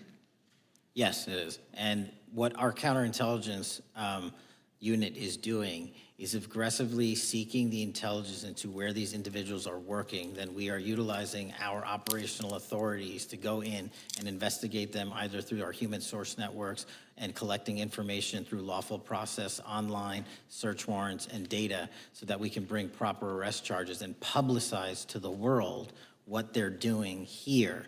And just because we've caught a few doesn't mean we've caught everybody. We've got a lot more to go. I get one more quick question in. The FBI arrested a judge in Wisconsin, Hannah Dugan, for interfering with a federal law enforcement operation. Could you tell us a little bit about that? And is a judge above the law here in the United States of America? Well, no one is, and that case is ongoing, but as you stated, and these allegations that there was an interference in a federal lawfully executed federal law enforcement priority that was interfered with.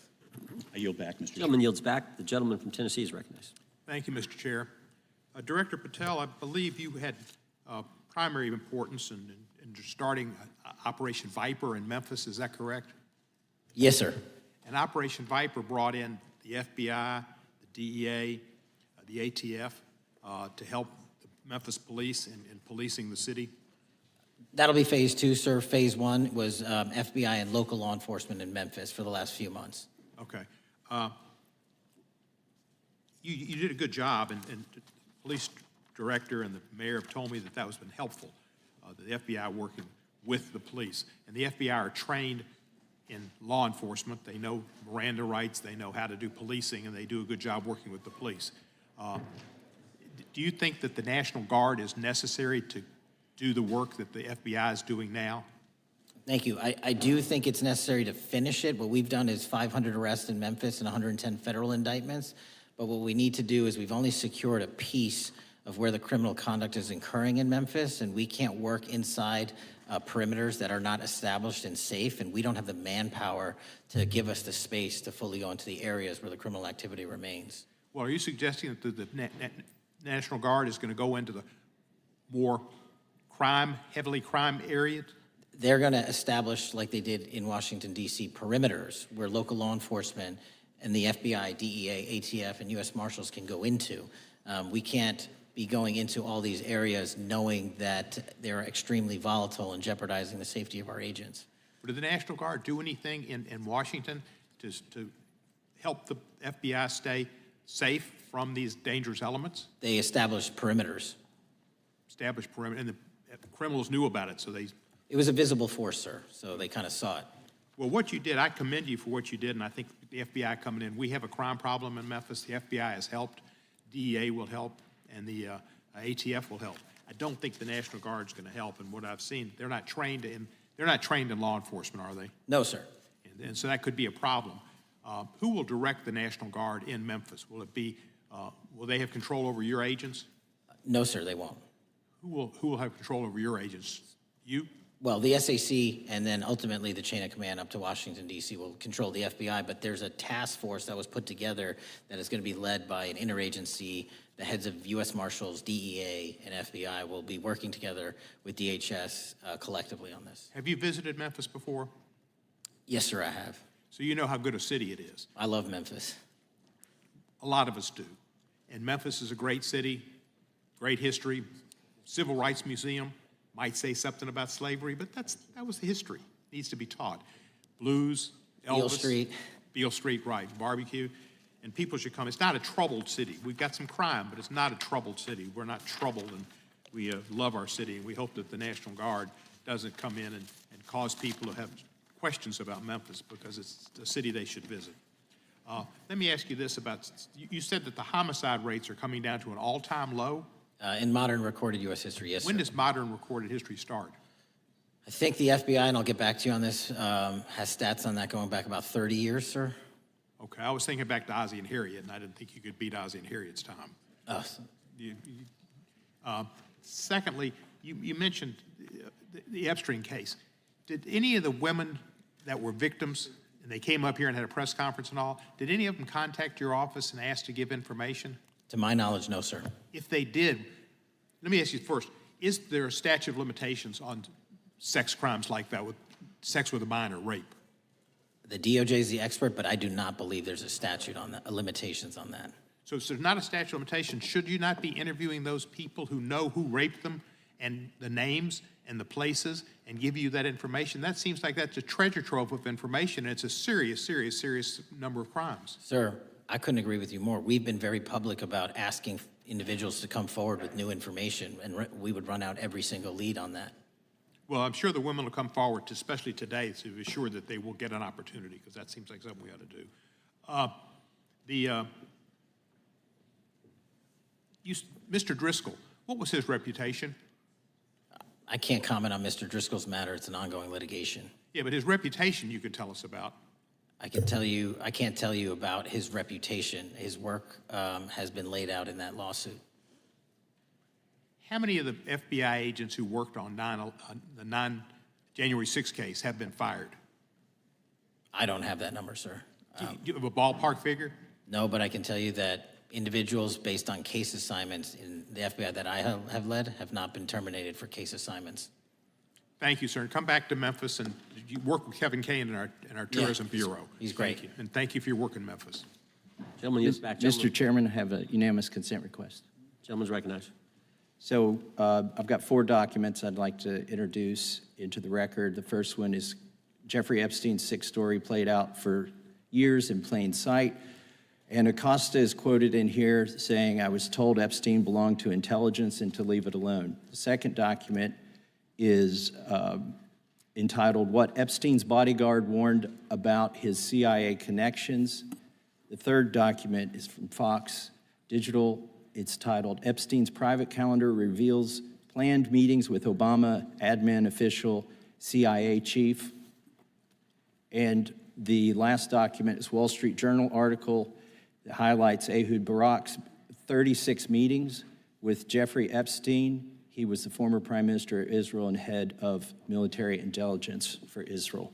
It may have held that title when he met Epstein, and then, yes. Without objection, the gentleman will hold for a second. The gentleman from Maryland is recognized. Thank you, Mr. Chairman. Just one UC request. This is Judge Engelmeyer's decision from August in U.S. versus Epstein, stating the government's 100,000 pages of Epstein files dwarfs the 70-odd pages of Epstein grand jury materials.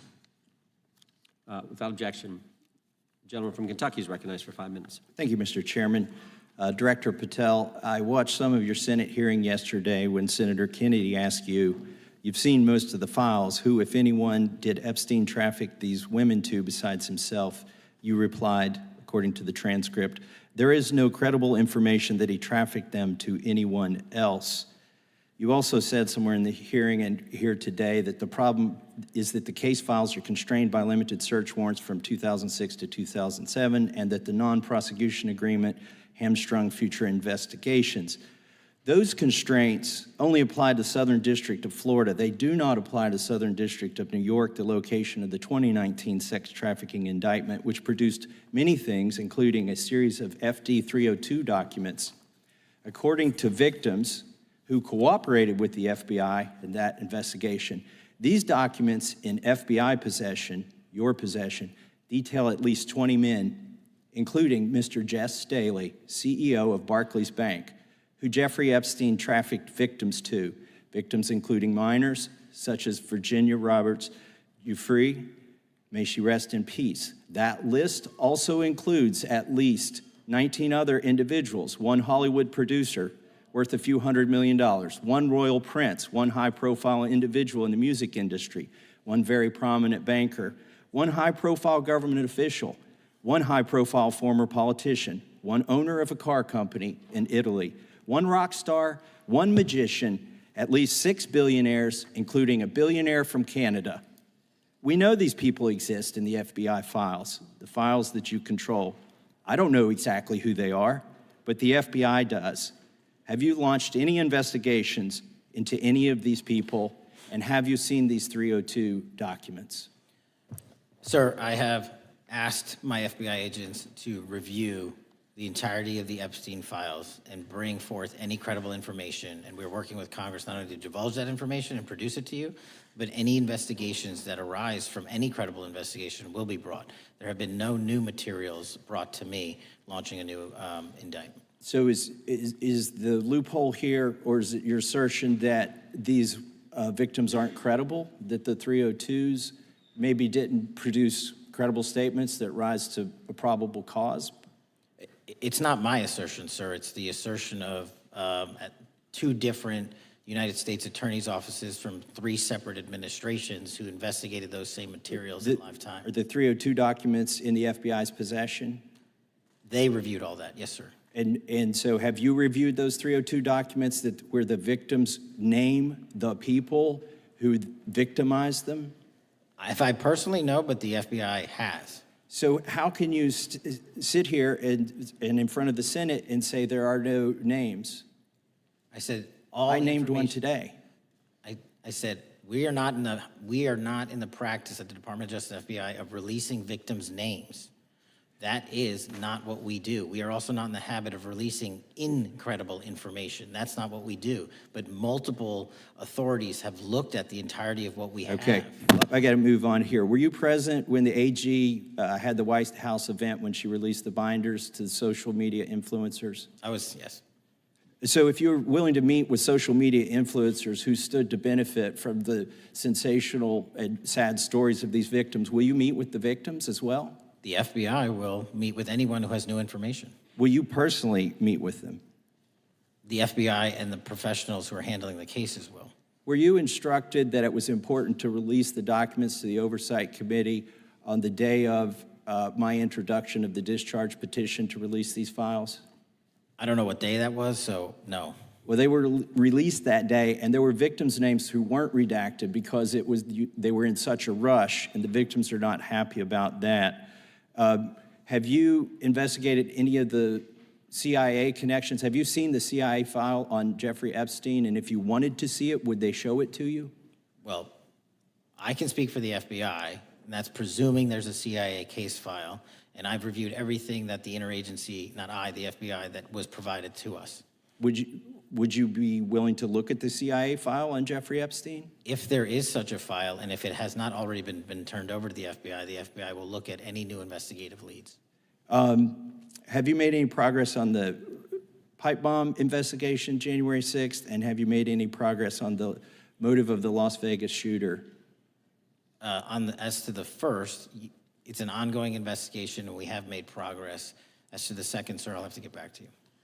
All right, thank you. I yield back. Mr. Chairman, I have a unanimous Gentleman consent yields back. request. Unanimous consent request from the gentleman from New York. I ask unanimous consent to introduce an unsigned memorandum from July 7, 2025 that says we did not uncover evidence that could predicate an investigation against uncharged third parties with the insignia of the Department of Justice and the FBI. Without objection. Mr. Chairman, I have a unanimous Georgia. consent request. It's a article entitled DOJ Deletes Study Showing Domestic Terrorists Are Most Often Right-Wing. Without objection. Thank you. The gentleman from Georgia is recognized for 5 minutes. Thank you, Mr. Chairman. Director Patel, thank you for being here today. I want to first talk about the significant role that the FBI plays in combating the national security threats posed by our nation's greatest threat, our nation's greatest security threat, China and the Chinese Communist Party. It's a fact that China is America's most significant national security threat, isn't that correct? I would say so, sir. And you would agree with me that China wants to dominate the United States of America? I think that's largely their plan. And they want to dominate the world, both militarily and economically, isn't that correct? I think so. And sir, you've been FBI director for the last, 8 months? 7 months, yes. 7 months, and during that time, have you held any stock in any companies founded in China? I don't believe so.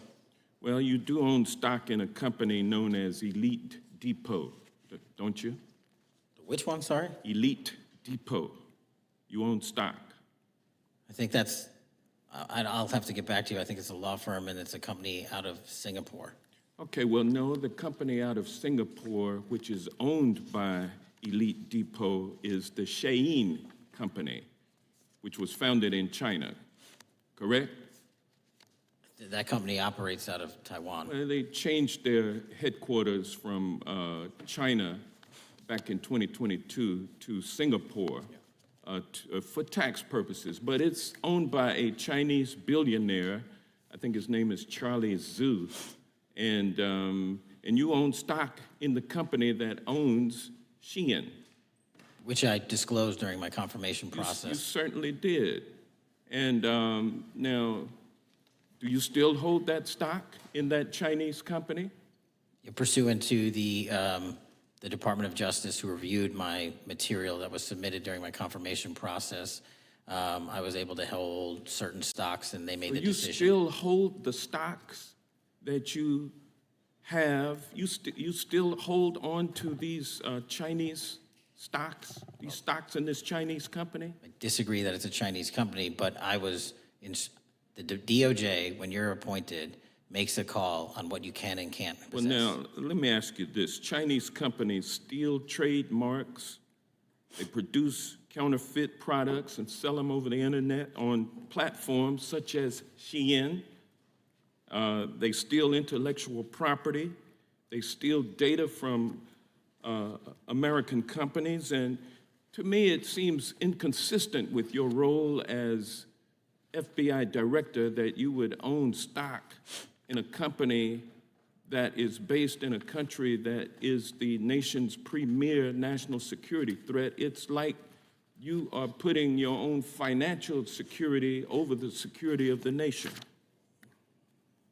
I disagree with that characterization. Well, I think the American people look at it like it's a classic situation of the fox guarding the hen house.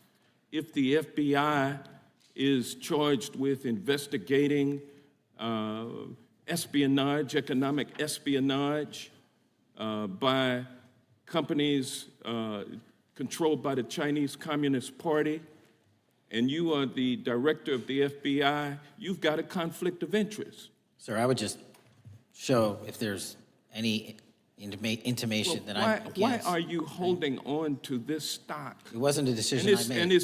And it's valued at up to $5 million as of when you last reported, correct? $5 million in stock? No, I don't follow it. You don't follow it, but you're still making money off of it. I don't have any money off of anything. Well, what I have done... Trump's trade policies directly impact the value of that Chinese stock. Won't you agree with that? Which trade policy? I'm not a trade expert. Okay, all right. But I want to tell you this. Crazy on me today. Let me ask you this question. Why are you hiding pedophiles? Why are you shielding pedophiles? Why are you protecting pedophiles? That is maybe the most offensive thing you could say to me, given the numbers. Well, you have not released the Epstein numbers files of pedophiles. You are aware of the Epstein client list that was published in the 18,000 The gentleman has emails expired. The gentleman yields back. Can he answer the question? Can I just respond? Of course, the gentleman can answer the question. Since I took over the FBI, there has been a 33% increase. Sir, all of that started under Christopher Your Wray. time is done, but No, it didn't. the witness gets All to of answer that the started question, under and then the we'll go to our previous, next. FBI director, sir, and you're coming in here trying to take credit for something that a previous director instituted and largely brought to conclusion. I take no I think it's credit. made clear that offensive. the director It's offensive. has numbers are so incorrect much better also. than the previous director. It's Dr. Patel, if you deceptive. want to answer the question. I take no credit. The men and women of the FBI have seen a 33% increase in the number of counterintelligence arrests out of the PRC. And so all of a sudden, when you coming in 7 months ago, Gentlemen's time has heaven on earth. expired. And on the Sir, pedophile American public's not gonna accusation, go for that. we have arrested 1,500 child predators in the last 7 months. Under That's investigations more than initiated by anybody the prior Appreciate the directorship. director's good work, and we really appreciate that the time of the gentleman has expired. We now go to the gentleman from Texas. I thank the chairman, thank the FBI director for coming before the committee. I assume the FBI director, Mr. Patel, I believe you probably agree with me that there is a significant organized effort on the left side of the political spectrum to advance criminal organizations being able to put more criminals out on the streets. That what we've seen this in daily action. Are you familiar with the report that came out this last Monday from the Law Enforcement Legal Defense Fund? I'm not familiar with that, sorry. So this report came out this past Monday, and it said that significant amount of the money flowing out of George Soros and other leftist organizations and funders has been funding DAs and prosecutors, and quote, Many of these DAs had never managed an office, prosecuted a criminal case, developed organizational policies. In dozens of America's largest cities and counties, this report finds these progressive district attorneys have outsourced core parts of the American criminal justice system to activists and political donors, taking direction and advice on everything from staffing decisions and communication strategy. Organizations, it's a complex web of donors going in through these organizations to put radical DAs and prosecutors out there, putting criminals on the streets.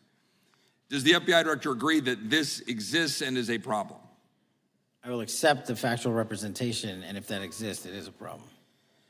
The organizations such as TIDES, the Fair and Just Prosecution, Brenner Center for Justice, Partnership for Safety and Justice, the Vera Institute of Justice, the amount of dollars flowing from George Soros through and to these organizations and to the various prosecutors that have resulted in increased crime on our streets, including the brutal murder of the Ukrainian refugee in Charlotte.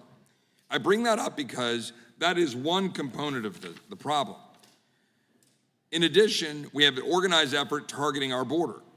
The NGOs, the nonprofits and the deep pockets, the United Nations, charitable organizations, and a long list of over 250 organizations that the Center for Immigration Studies put out that lays out a complex web of organizations that were moving people into our country, knowing that they're dangerous, knowing that they're criminal, associated with taxpayer dollars flowing through the United Nations and donor dollars flowing through organizations, including ostensibly religious ones, putting these dangerous individuals on the street that resulted in fentanyl in our communities, that resulted in the death of Jocelyn Nungare, of hundreds, thousands even, as the director testified, 100,000 people dying from these narcotics every year.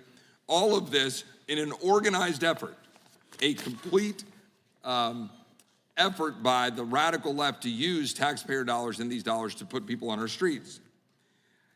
In addition, the extent to which we've seen now with the Southern Poverty Law Center and their hate map targeting, for example, the Family Research Council, where we had a shooting right here in DC over a decade ago, putting Charlie Kirk, putting a target on TPUSA, Antifa, other radical organizations that are very specifically organized in targeting conservatives and ordinary Americans.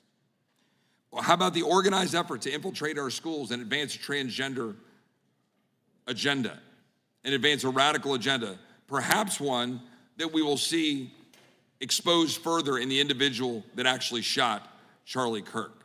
So here's my question. Will you as the director, and are you as the director, pursuing all legal channels to follow the truth wherever it may lead on this organized effort, one? And two, do you agree that Congress should take all action necessary to expose this web of dollars that are flowing to undermine our way of life? I got another minute in my time that I'd like to hear from you on this topic broadly. I'll keep it short. Investigatively speaking, we are doing the following. We are following the money. We are following the money in every organization and every person that is violating the federal code. And it doesn't matter what your background or ideology is, we are following the money. We are using legal process to follow that money, issuing subpoenas to follow that money, using grand juries to follow that money. And when we have results to recommend for prosecution to the Department of Justice, we will do that, and we will continue to publicize documents through Congress, yes, when we make these findings. Mr. Chairman, I'd like unanimous consent to insert the record outsourcing justice by the Law Enforcement Legal Defense Fund that I alluded to before. I would ask unanimous consent to add a 2024 list provided by the Center for Immigration Studies on these United Nations and other affiliated groups that are responsible, over 250 of them, for moving individuals into our country in a coordinated effort. I would like a unanimous consent to insert a letter that I sent that currently has 33 members of the United States House of Representatives have signed on it, calling for a special select committee to pursue the organized effort from the radical left to target our way of life and undermine our security by putting criminals on the street and having our borders being wide open and putting us in danger. Without objection. With that, I would yield back. Without objection. Gentleman yields back. Mr. Chairman, I have a couple of unanimous Gentleman's recognized. One is a letter from Senator Tom Cotton dated last year, urging the U.S. to, quote, ensure that data from U.S. companies is not harvested, by the Chinese Communist Party through the purchase of Xi'an software and technology. Without objection. And also a statement by Marco Rubio, then Senator Marco Rubio, which warned our UK allies about, quote, Xi'an's deep ties to the People's Republic of China. Without objection. Also, crime is the record crime is down in 2025. Trump doesn't deserve credit, which demonstrates that the crime rates have been decreasing since 2023, which was published by the Vera Institute. Also, a unanimous consent request to enter into the record a NPR report from July of 2024. GOP vows to make America safe again. Statistics contradict their growing crime claims. Without objection. Also, a report out of the American Presidency Project dated January 17, 2025, record low crime during the Biden-Harris administration. Without objection. Also, Joe Biden is correct that violent crime is near a 50-year low, which was a PolitiFact publication of May 2024. And last but not least, a FBI releases 2024 reported crimes in the nation statistics. These are FBI statistics published on August 5th, 2025, which details decreases in murder, rape, aggravated assault, and robbery in 2024. Without objection. Gentleman from Kentucky is recognized for unanimous consent. Mr. Chairman, I ask unanimous consent to submit two sets of documents. The first is a series of emails from the victims of Jeffrey Epstein. They are making FOIA requests to get their own FBI files and not having any success. So I want to bring attention to that by submitting that to the record. The second document that I want to submit to the record, for the record, I know we don't usually read these. This one's not readable. It's completely redacted for the most part, the first 50 pages. This is actually the search warrant that was served on James O'Keefe for a diary that he had already given to the government 2 months before. And as it turns out, there were no indictments here, yet he still doesn't know why he was raided, and I think he deserves to know. So, Without objection. Thank you. The chair now recognizes the gentleman from California. Director, the first time you saw Donald Trump's name was in the Epstein files. Did you close the files or keep reading? I have reviewed not the entirety of the files, so I have. You haven't reviewed all of the Epstein files? Personally, no. You're the director of the FBI. This is the largest sex trafficking case the FBI has ever been a part of. Buck stops at the top, and your testimony today is you have not reviewed all the files.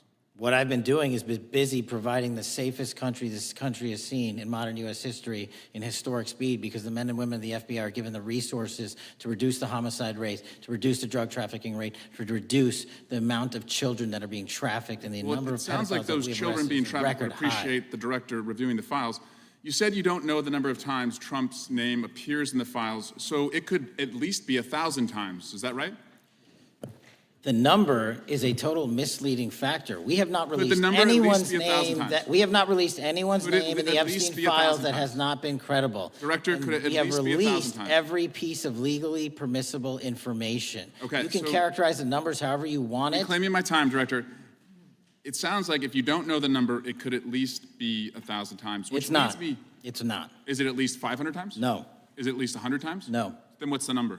I don't know the number, but it's not that. Do you think it might be your job to know the number?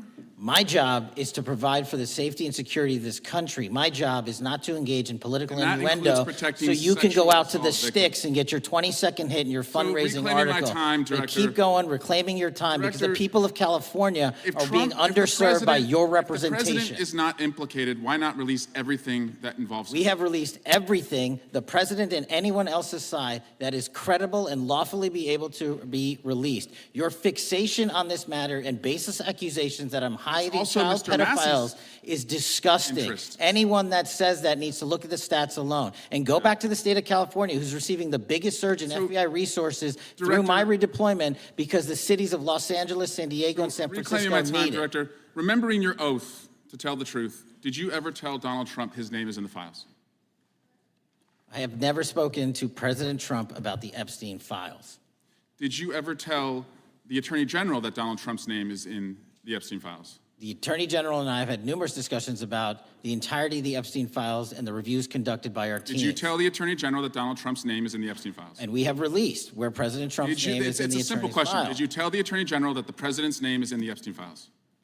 During many conversations that the Attorney General and I have had on the matter of Epstein, we have reviewed The question is painstakingly simple. who Did you can tell be- the Attorney General that Donald Trump's name is in the Epstein files? Yes or no? Why don't you try spelling it out if Yes you're or going to mock no, me? Director? Use the alphabet. Yes or no? No? A, B, C, Director, D, E, F? it Don't wanna sounds do like it? you don't want to tell us. Did you tell the Attorney General that Donald Trump's name was in the Epstein files? Why don't you try serving your Director, constituency did by you tell the focusing on Attorney reducing General violent that Donald crime in this Trump's name- country and the number of pedophiles that are Director, legally reclaiming harbored my time, in your Director. sanctuary cities in Director, California? reclaiming I'll my work with time. you on that. Do Regular you wanna order, Mr. work with us Chairman. on that? Director, Time reclaiming my belongs to the time. gentleman from California. Did you tell the Attorney General that Donald Trump's name is in the Epstein files? Yes or Question no? has been asked and answered. You have not answered it, and we will take your evasiveness as a consciousness of guilt. Director, did Donald Trump ever say to you, just find and release the entire truth? Don't worry if I'm in it? The instructions from the administration were to release all credible information, and we have done that. Did Donald Trump ever provide information about Jeffrey Epstein as an informant? Donald Trump has not been, and I can only speak for the FBI, an informant of the FBI. So, Director, you've played this cute shell game where you say you can't release everything because the court has said that it legally is not allowed to be released, but the court calls bullshit. Judge Richard Berman said that when you went to the court, quote, information contained in the Epstein grand jury transcripts pales in comparison to Epstein investigation information and materials in the hands of the Department of Justice. So let's move on, Director. You wrote a book called Government Gangsters. You identified 20 individuals in that book. You put me on that list at the top of the list. Thank you. My children find it flattering. 20 of those individuals have been investigated or have had adverse actions. Director, considering that you have identified these people as, quote, government gangsters, will you recuse yourself from making any investigation decisions about these individuals? Anyone that has been terminated at the FBI has been done so No, the because question they failed again. to meet the muster Director, and their constitutional I will obligation. work on the No. audio-visual capabilities. I'm of going to the room so borrow that your you can hear me. terminology and call I'm reclaiming bullshit my on your time. entire career in I'm Congress. reclaiming my It has time, been a Director. disgrace to the American Director, I'm people. reclaiming my You time. can Don't reclaim your have- will you time all you recuse yourself? want. Mr. Chairman, Try you're and gonna protect allow a the witness citizens to of speak this California. way? Mr. Chairman, would you give recuse yourself, Director? The gentleman has no time. Mr. Chairman, would you Mr. Chairman, admonish the point of- witness not to insult members? The gentleman has no time. Mr. Chairman, the just committee will remember. quick point of order. Could the gentleman be extended an additional 20 seconds to complete his thoughts since the witness decided to interrupt him And continuously? then the witness will be able to respond if he wants. We'll make sure Thank he has you. time to do that. My question Gentleman, is, continue. will you, Director, recuse yourself, yes or no, from investigating or making decisions about the 60 individuals, including myself, that you identified as government gangsters? Yes or no? Time of the gentleman has expired. The witness may respond if he would like. And the answer was no, as I heard. Correct. Okay. The gentleman from Wisconsin, the gentleman yields back. The gentleman from Wisconsin is recognized for 5 minutes. Thank you, Chairman. Thank you, Director Patel, for being here today. I wanted to talk a little bit about the assassination of Charlie Kirk and the FBI's subsequent investigation. I know it's really sensitive, and you know, you can make the call as to whether or not, obviously, it's something that you can respond to, but I think it's still fresh on many people's minds. I want to congratulate you and Utah law enforcement for the work you did in identifying the suspect and apprehending him. According to public reports, and I think this is what maybe it's, I still have questions about, and maybe the public does. According to public reports, the alleged shooter arrives on the Utah Valley University campus nearly 4 hours before the shooting. Was that your understanding? Is that kind of I'll let the public reports reflect themselves. I don't have the exact timeline. Okay, so we don't have any idea kind of his prep or how he set up or how he utilized that time when he first showed up on campus? All of those are being currently investigated through our cell phone analysis and through our witness interviews, and the state of Utah has now announced charges seeking the death penalty against this suspect, so we're a little limited in what we can continue to say. Sure, I understand. And the suspect, like you referred to, is then captured on security footage jumping off the roof of the alleged shooting location, the Losey Center. Do we have any idea how the suspect got up on the roof in the first place? I think for members of Congress, especially after Butler in Pennsylvania, it's just unimaginable that there could be some type of security breakdown prior to an event of that size where somebody could access a rooftop.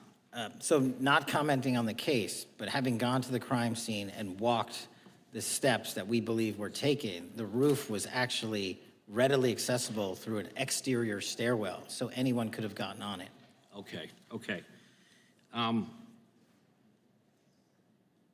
The suspect flees on foot to kind of this wooded area where he drops the rifle, wraps it in a towel, and then proceeds to his staged vehicle and basically drives home.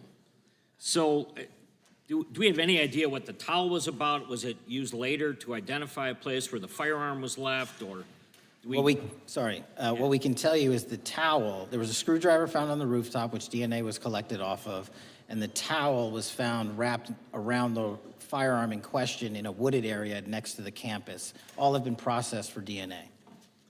And then, according to the suspect's roommate, there were allegedly messages on instant messaging platforms, specifically Discord, suggesting the towel may have been used to identify that weapon's location. So the public reports have suggested that the shooter acted alone. Do we still believe that that's true? Do we have any idea as to whether or not those Discord messages led us to believe that the shooter may have had help in any way or assistance? I can only speak to the FBI's investigation, and our investigation is ongoing, and we are interviewing any of those individuals involved in that chat and other individuals in the area. Very good. And so my suggestion, if there are accomplices, I'm sure this is something that the FBI is going to continue to investigate fully and thoroughly into the future. Yes, sir. The reason I ask that is because I don't know that that was necessarily the case with Butler, Pennsylvania. So thank you so much for your persistence kind of in this matter. There's still a lot of public questions that need to be asked. Let me shift to another topic very quickly. On July 31st, 2025, the DOJ and the CIA declassified the annex to Special Counsel John Durham's 2023 report on Operation Crossfire Hurricane.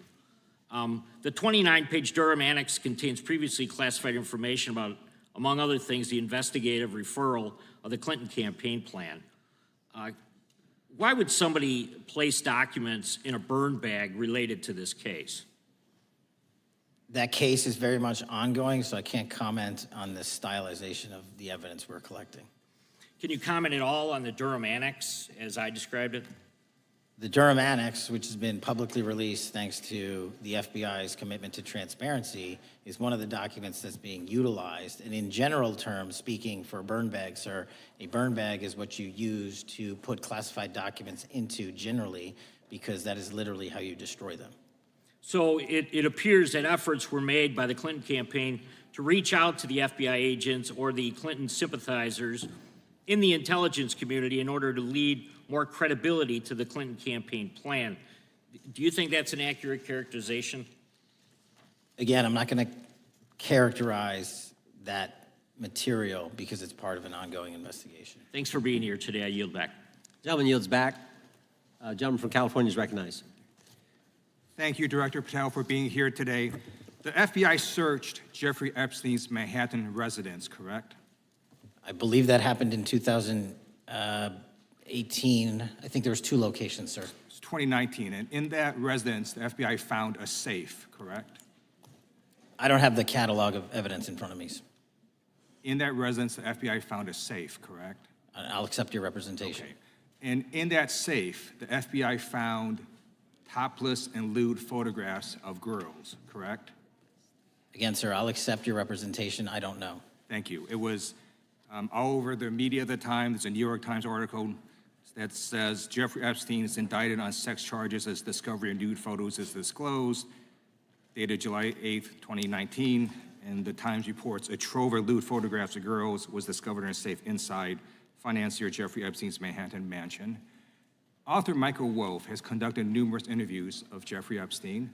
I'm going to play for you a video clip of what Michael Wolff said Epstein told him was in the safe and what he showed the author was in this safe. So let's please play that clip now. Elected. And I was sitting talking to Epstein, and he said, "Wait a minute, I got to show you something." And then he went into his safe, and he came out with photographs. They were Polaroids, I think, and he kind of spread them out like playing cards, and it was Trump. I mean, I think there were a dozen of them, and it was Trump with girls of an uncertain age at Epstein's Palm Beach house, where all of the things that he would ultimately be accused of took place. And I remember very vividly 3 of them. There are 2 in which Trump is, the girls, topless girls, are sitting on Trump's lap. And then a 3rd in which he has a stain on the front of his pants. And the girls are kind of pointing at it, sort of bent over, laughing. So Director Patel, I'm going to ask you a very broad and general question. As you know, Donald Trump and Jeffrey Epstein were friends. There are, of course, photos showing Donald Trump together with Epstein, correct? I don't have the entirety of the photographs, but I think they've been photographed in public together. All right. Are there any photos showing Donald Trump with girls of an uncertain age? No. How do you know that? Because that information would have been brought to light by multiple administrations and FBI investigators over the course of the last 20 years. Well, you know what? That's just not true, because no one knew about the creepy birthday message that Donald Trump wrote to Jeffrey Epstein until the Wall Street Journal disclosed it, and then all of a sudden, the Epstein estate provides it to Congress. Well, so certainly, you weren't there at the search. You don't know what Epstein may or may not have done with those photographs even prior to the search. Maybe someone has it. Maybe the Epstein estate has it. You raise a great point. So I'm going to ask you, have you asked to talk to Michael Wolff? You raise a great point. I haven't personally asked to talk to Michael Wolff. Has the FBI asked? But the FBI, I'll get back to you if the FBI specifically so Michael Wolff asked has ever. about 100 hours of testimony of Jeffrey Epstein. Wouldn't it be good for the FBI to interview Michael Wolff? I'm not saying they haven't. I just don't know. Has FBI subpoenaed the tapes that Michael Wolff has conducted of Jeffrey Epstein? I don't know. All right. So if you could provide us an answer, that would be terrific. Sure. Well, let me ask you this question then. Have you looked at all the photos in Epstein files?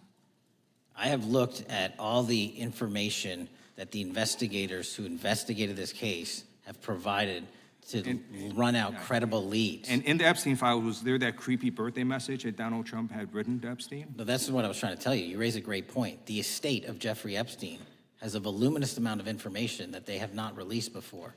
Okay, so that's great. So wouldn't it be great if FBI subpoenaed the estate of Jeffrey Epstein for all that information? The estate is under no obligation to provide that material, even pursuant to a subpoena. That's a great point. Yeah, that's just false. Okay. That's just false. You're the frickin' FBI. You can subpoena the information from the estate, and you better do that. That's literally not how it works. I'm going to move on now and talk about Epstein's client list.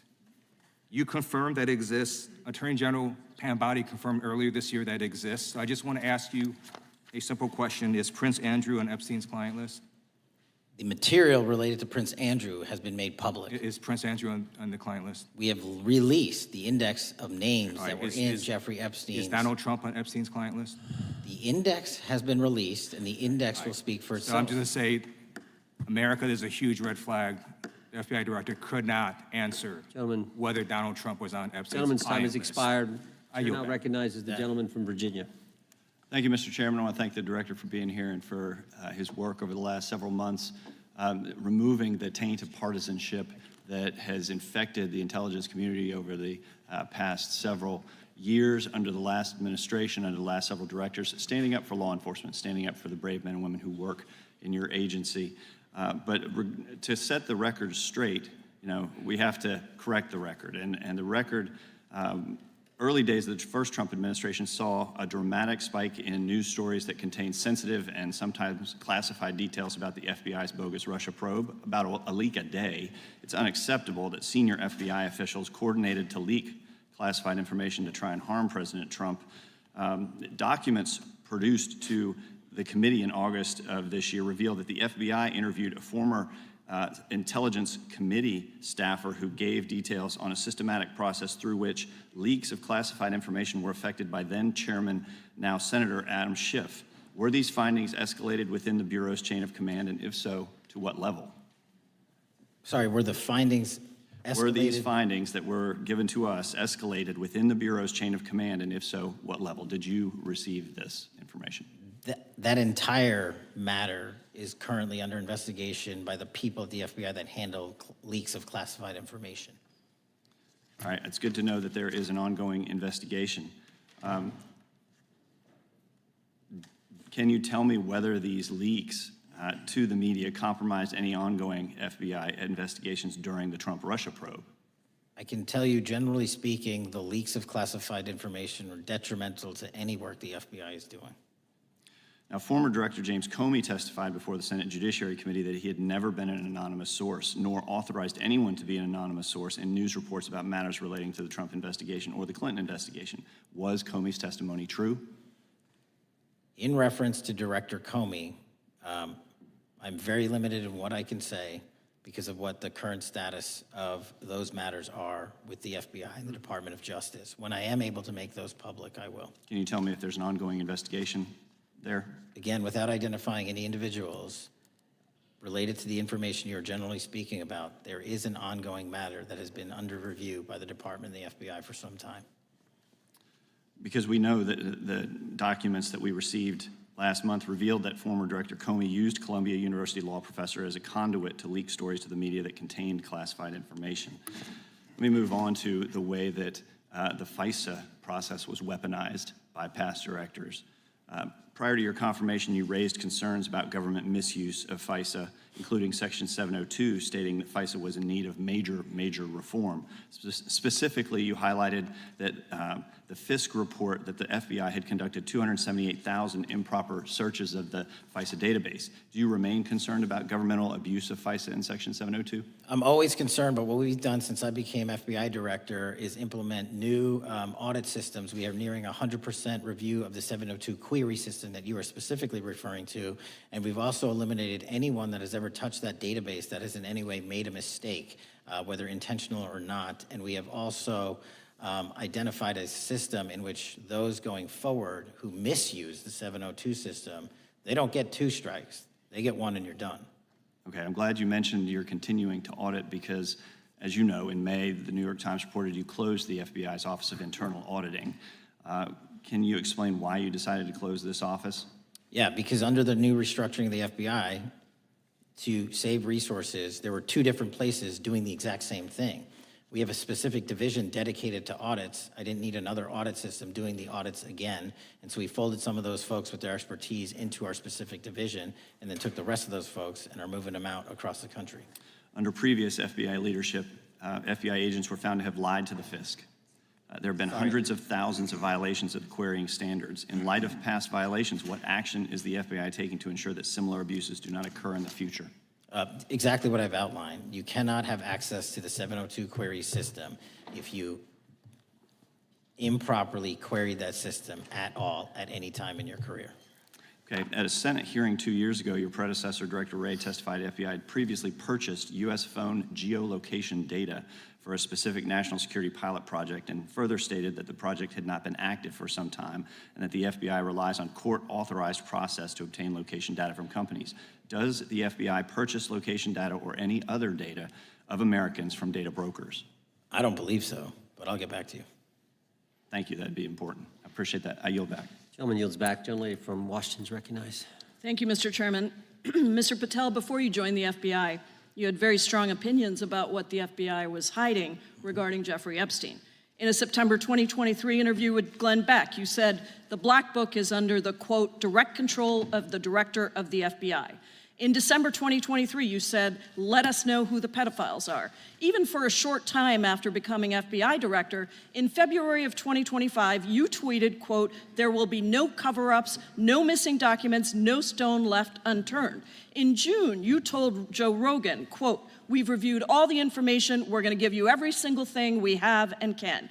But then suddenly in July, everything changed. You and Attorney General Pam Bondi released one video and said that there was nothing more to see. Your July memo says you uncovered more than 300 gigabytes of data and physical evidence, but that you had decided no further disclosure would be appropriate or warranted. That is a quote. I think what happened, Mr. Patel, is that suddenly you discovered that Donald Trump's name was all over these files, and you started a giant cover-up. So you are under oath, Mr. Patel. You just testified to Mr. Swalwell that you did not speak to the president about the Epstein files. To your knowledge, did Attorney General Pam Bondi speak to the president about what was in the Epstein files? I can't speak for Attorney General Pam Bondi. So to your knowledge, you don't have any information. The question was, do you have any knowledge? Do you have any knowledge? I can't speak. You are for the refusing to Attorney answer the General, question, so Pam let me Bondi. tell you that the Wall Street Journal reported that in May, Bondi told Trump that he was in the Epstein files, and at the same meeting said that the DOJ did not plan to release the files. Yesterday, you testified to Senator Kennedy that there was, quote, no credible information that Epstein trafficked girls to anyone else, and that you have, quote, continuously and publicly asked the public to come forward with more information, and we'll look into it. Today, in response to Mr. Massey's question, you appeared to say that the survivors were not credible. These are survivors. That's not at all what I said. Okay, great. I'm going to ask you this in a second, but let me tell you about then the don't lie about survivors, me. and let's bring them up here into the room. These are women who came to the Hill and testified that they were groomed and raped at the age of 14 and 16 years old, and they called to meet with the president and to meet with the FBI and to have people investigate their claims. Some of them have never testified before. If you are so interested in getting the public to submit any information, why have you not met with them? You said you haven't met with them. Have you met with them? I'll give you one more chance. My job as the FBI director is to Is invite the all answer yes or investigative no leads. to whether or not you met with these women who were sexually abused and raped? Any insinuation by you or any What people is on the your an- side that I am not manhunting child predators and sex traffickers, just look at the Mr. stats. Patel, And you talk Mr. about Chairman, cover-ups, man. Mr. Chairman, you this talk is about my time, cover-ups. and I will take Why- as much time as I Where were want. you during the Instruct Obama the and witness, Biden Mr. administrations Chairman. when these so-called Instruct the cover-ups were witness. going on? Mr. Why didn't Chairman. anyone in those administrations talk to any of these Mr. purported Chairman. witnesses? Yeah, I let's have get some regular welcomed order, Mr. every Chairman. single person to provide credible information. Time belongs to the gentlelady from Washington. And I'm but gonna when you- take when another you couple accuse of the minutes. witness of something, he's allowed to respond. That's how it works. You say Listen, he something, didn't say even, something, excuse he's me, allowed to Mr. Chairman, you respond. have always been fair, but this is I'm not being fair. and you will get No, your, this you will is get your my time, and he You will give said the that gentlelady the a few witnesses additional were not credible. seconds of time. I'm gonna get an additional minute of time because No, that's you'll how get much what time you he won't get a took. minute. You'll get some seconds. What we think is under 5 minutes. You don't get to demand how Mr. much time you Patel. get. That's not how it works. Mr. Patel, are the victims of the Jeffrey Epstein horrific trafficking ring, are they credible?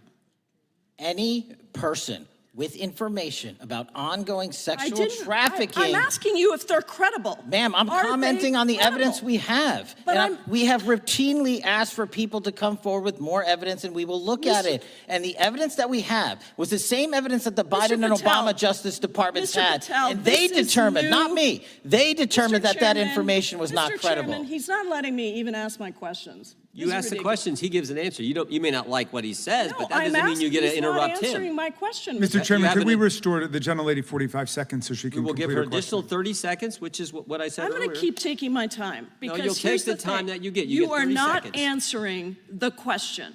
The question I is, have. You just is don't like the these answer. women, are these women credible? It's a yes or no answer. I have answered the question. Well, and what I is keep the telling answer? you, I'm the only FBI director that has welcomed new information in this case. This You're administration is the only one that has welcomed any new information in this Is there case. a yes or no to whether Present the new victims credible are information. credible?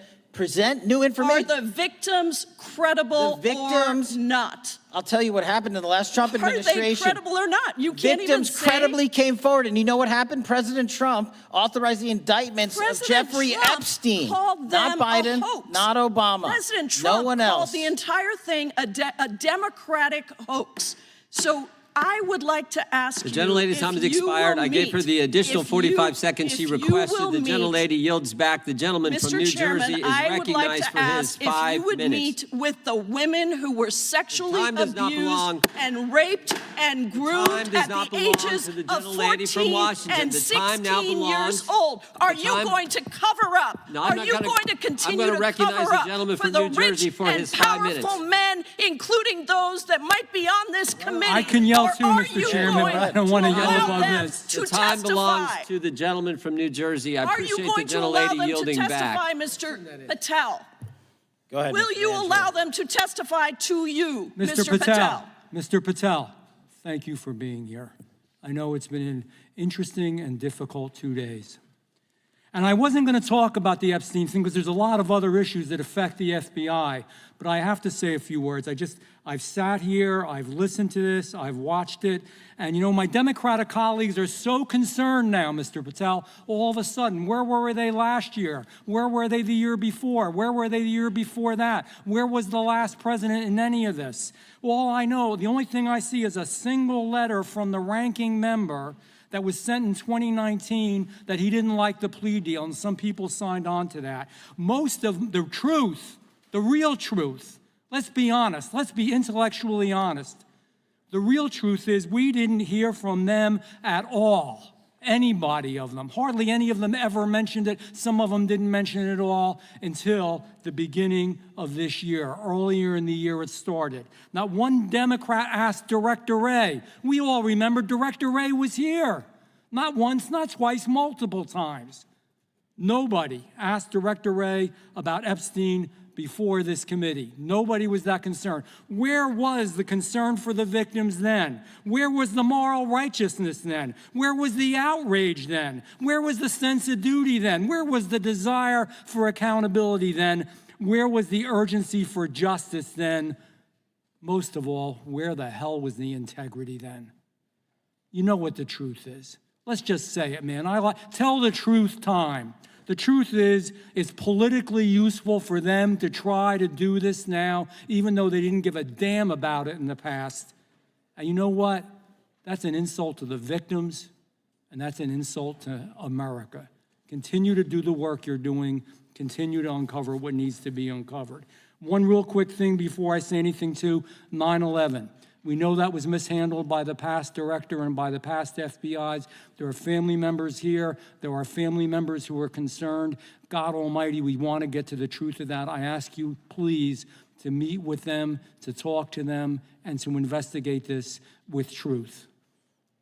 You know, in the Biden administration, we went through a very dark and difficult period of time. The FBI trust was broken with the people. Catholics were, this is the stuff we've been talking about, were labeled radical threats for praying in their churches with their rosaries. Parents at school boards were called terrorists for standing up for their children. Hindu holy men in New Jersey.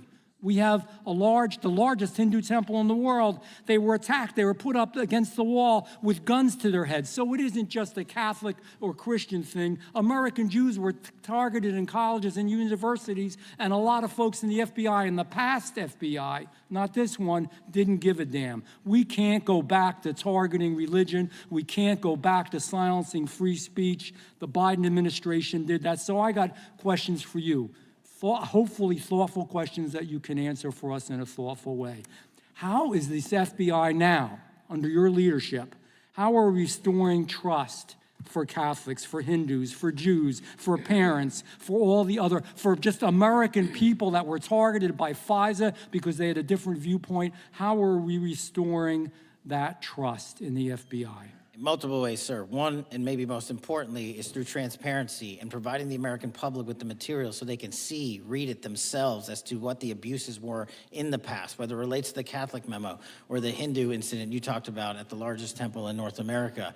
Any institution of faith and any member of faith will not be investigated by this FBI because they are men and women of faith ever, period. And nor should they. Nor should they. I don't mean to interrupt you, but my God, of all the amendments to the freedom of speech, freedom to believe in what you want to believe in, I know you're standing up for that. Continue. I'm sorry. No, that's it. Sorry.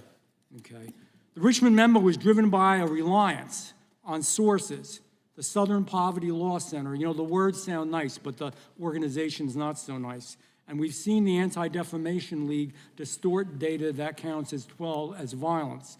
Have you been able to identify and eliminate these kinds of partisan sources? We welcome all sources, but we want objectivity and neutrality and decency in the way we report all this. Have you been able to uncover any information there? How do we make sure our sources are good in the future? We have reviewed the source processes that infiltrate any institutions of faith, and they will no longer be going into institutions of faith. They will be directed towards criminal activity and protecting the homeland, the two most important missions the FBI has, and that's what we're going to continue to do. Good. And I'll say this, there was a lot of bull today, a lot of you know what, and I'm not going to say it because I respect the institution so much going on around here. Continue to do the work of the people. You are here for that reason. The administration is here for that reason. It was weaponized and politicized, the FBI, in the past. I hope to God we never, ever see that again. One of the darkest parts of American history. Thank you, Mr. Patel. I yield back. Mr. Chairman, I have a unanimous consent. Gentleman yields back. The gentleman from New York is recognized for UC. I would like to introduce a CNN article that explains how an alleged top leader of the MS-13 gang was dismissed. His case was dismissed in Brooklyn so that he could be deported back to El Salvador, even though he was charged with murder. Without objection. Mr. Chairman, I have some unanimous consent The lady from requests. Washington is recognized. I ask unanimous consent to enter into the record an article titled "Justice Department Told Trump in May that his name is among many in the Epstein files." Without objection. I have another one that is a July 2025 article by the New York Times entitled "How a Frantic Scouring of the Epstein Files Consumed the Justice Department," stating that DOJ and FBI employees reviewing the Epstein files were instructed to flag any mentions of Trump and other celebrities. Without objection. And I have another unanimous consent request to enter into the record an August 2025 article by The Guardian entitled "Ghislaine Maxwell Hinted at Epstein's Ties to Trump Officials. Why wasn't she pressed for names?" stating that Maxwell told Deputy U.S. Attorney Todd Blanche that some of the, quote, cast of characters around Epstein are in Trump's cabinet. Without objection. Chair now recognizes the gentlelady from Pennsylvania. Thank you, Mr. Chairman, and thank you, Mr. Patel, for coming before us to testify today. I am concerned by your repeated claims that you're not able to disclose anything further about the Epstein investigation and files, and that there's no evidence of a broader conspiracy or other people who should be charged, because the American people aren't buying that you've been transparent or that there's nothing further to be seen. In your exchange with my colleague, Mr. Roy, you reiterated something that I heard you say yesterday in your Senate testimony, and that is, under your direction, the FBI will always follow the money. Is that right? The money, did you say? Yes. Yes, you said you'll follow the money. That's great.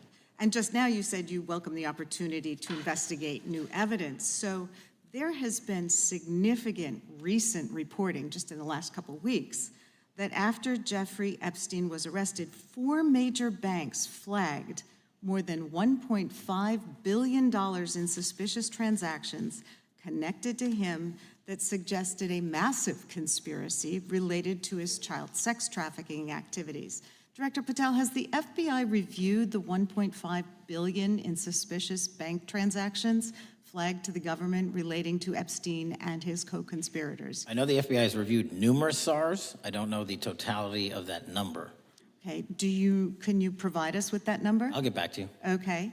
And have you initiated any new investigation of those bank transactions since, say, September 8th, when the new reporting came out? I'll check with the Treasury Department because they're the lead on that. Okay, so Director Patel, how many individuals or entities has the FBI interviewed, subpoenaed, or compelled to testify? Can you give us those numbers with respect to these bank transactions? Not off the top of my head. I'll have to work with Treasury. Okay. We're concerned, you see, because you say you're going after child predators, but We are. obviously this is how you follow the money, is if you follow the bank transactions that apparently enabled the child sex trafficking. Would you agree? It's one of the valuable investigative tools is to follow the money. Okay. Have Jeffrey Epstein's victims have asked us to ask you whether or not you've investigated Epstein's lawyers, the lawyers who facilitated those payments.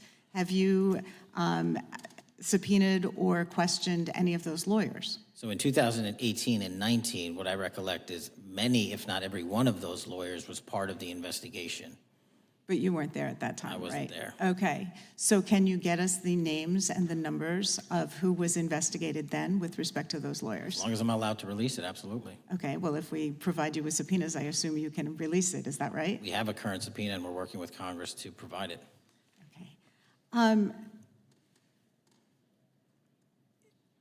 You've said that the Acosta investigation had an original sin. What do you mean by that? Basically, if you're looking at an actual pedophile ring, what you should not do is limit the time frame in which you're legally able to collect information. So search warrants that Mr. Acosta utilized in 2006 and 7 leading to the 2008 plea agreement had a very specific narrow window of years, I think 3 or 4 years. And so information pursuant to legal process wasn't collected for 10 years or 15 years or 20 years. It also, subpoenas were not sent out to hundreds of witnesses at the time, hundreds of victims at the time. None of that was done. None of these people were put in grand juries. And so the totality of information from the jump, instead of being this big, was like this. And that, in my opinion, is not how you run an investigation if you're trying to break a sex trafficking ring. So you're now in charge of the FBI. Why haven't you done that investigation?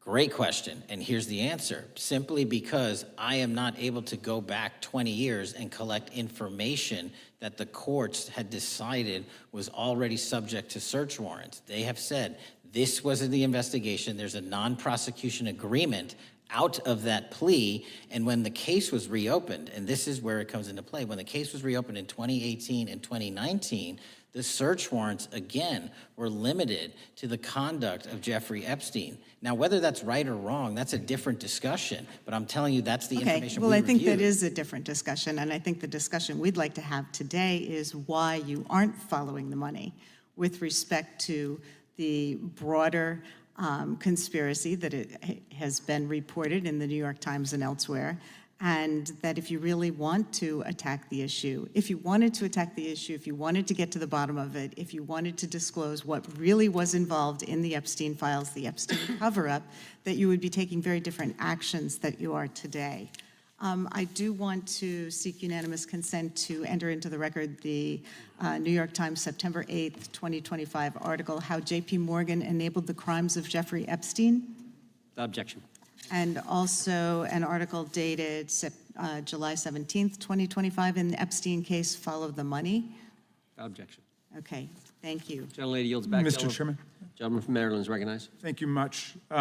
Pursuant to Clause 2K6 of Rule 11, I move that the committee subpoena the CEOs of 4 banks, J.P. Morgan, that's Jamie Dimon, Bank of New York Mellon, Robin Vince, Bank of America, Brian Moynihan, and Deutsche Bank, Christian Sowing, in order to get the suspicious transaction reports. These 4 banks have flagged to the government $1.5 billion in suspicious transactions related to the sex trafficking crimes and conspiracy of Epstein, Maxwell, and all of their collaborators. And as you know, Mr. Chairman, we got the SARS reports for Hunter Biden totaling around $20 million.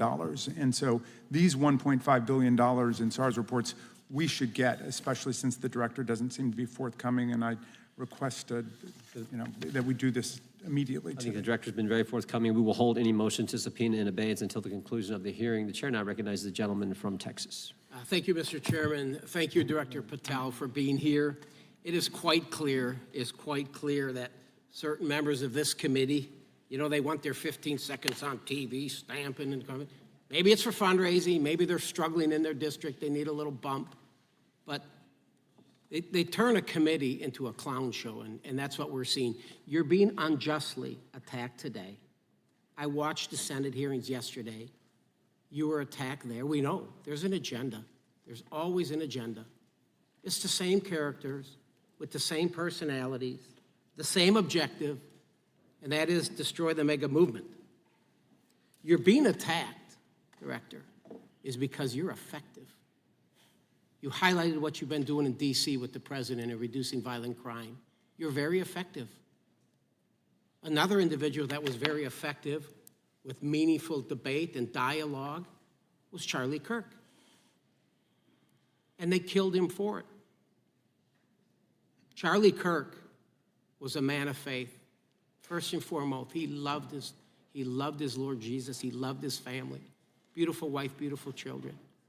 Just a remarkable, honorable man that was silenced with this assassin's bullet. I would say if Charlie Kirk lived in the biblical times, he'd have been the 13th disciple. He'd have been the 13th disciple. We have a new committee, if you're not aware, a new select committee regarding January 6th. I'm honored to be on that committee. I'm looking forward to working with other members to expose truth, questioning federal agencies that were involved on January 6th, like the FBI, played a role, but we don't really know, Director, to what extent. We don't know. The January 6th sham committee was not formed by Nancy Pelosi to seek truth. It was nothing about getting to the truth about January 6th. Their sole mission was to damage Donald J. Trump and end his political career. And everybody knows it. That's what the purpose was. You know what's nice, so I kind of get to ask the question, though, how did that work out for you? Donald J. Trump is back in the White House, and America loves him. I spent 30 years in law enforcement, retired sheriff from a large county in the great state of Texas. I have seen, Director, I've seen more enthusiasm and support for law enforcement today because of what you and Donald Trump have done over the last 8 months to protect the American people. The American people couldn't count on their government to protect them. Crime is rampant. And now we have a president and an administration that puts the American people and their safety first. It's interesting, a few minutes ago, a classmate reached out to me and sent me I told him, I said, yes, we got Director Patel in front of our committee today. And Andy Kane wanted me to tell you, he said, quote, tell him we love him. Tell him we love him and all the brave warriors exposing the deep state. Cash, you're a great American, sir. You're a great American. Your work as the director of the FBI is commendable. It's commendable. And I want to thank you, sir. Thank you for your service. Keep up the good fight, brother. Don't let him tear you down. Keep up that good fight. You have it in you. With that, sir, I yield back. Gentleman yield to me.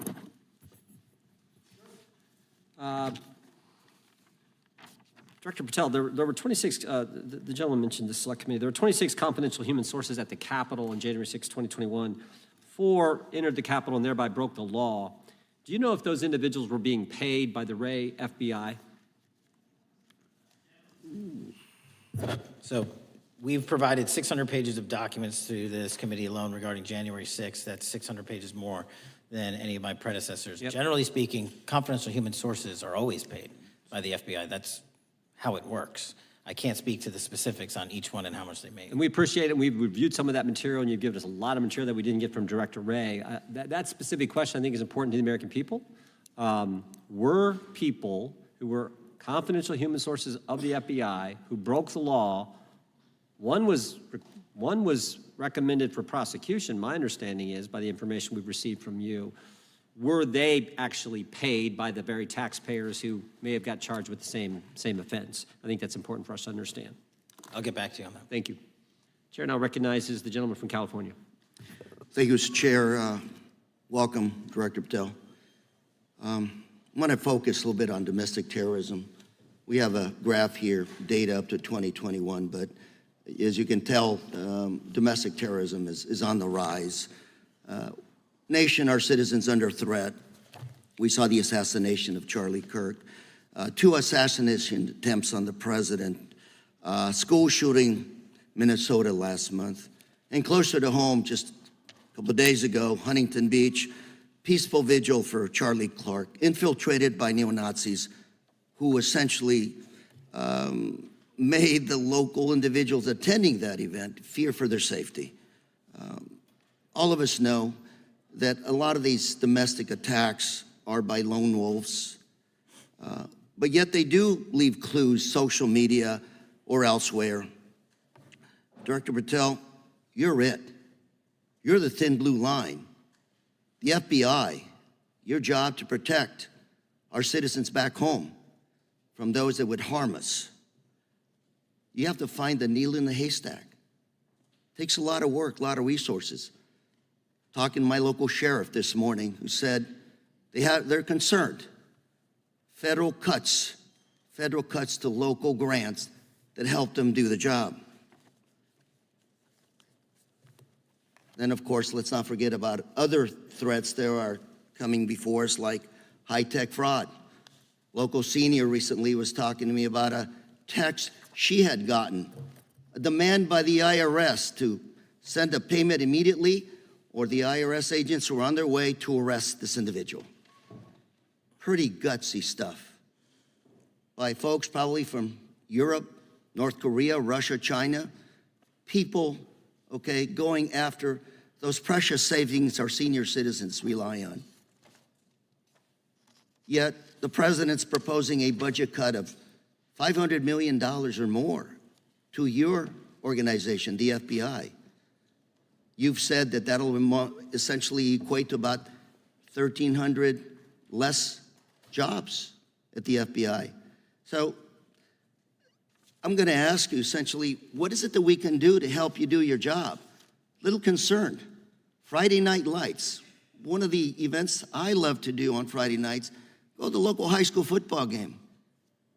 Sit there at the stadium and you always say, what if? What if? You're the thin blue line. Can you do your job cutting $500 million from your budget? Thank you, sir. I think we are doing our job, and the distinction is with the budget that we have, we are flexing more resources to the field. California is receiving the largest FBI plus-up of any state in the union due to that plus-up. They're not getting a reduction. No state is getting a reduction. Every state is getting a plus-up. And so I'm utilizing the money that we have to first plus it up.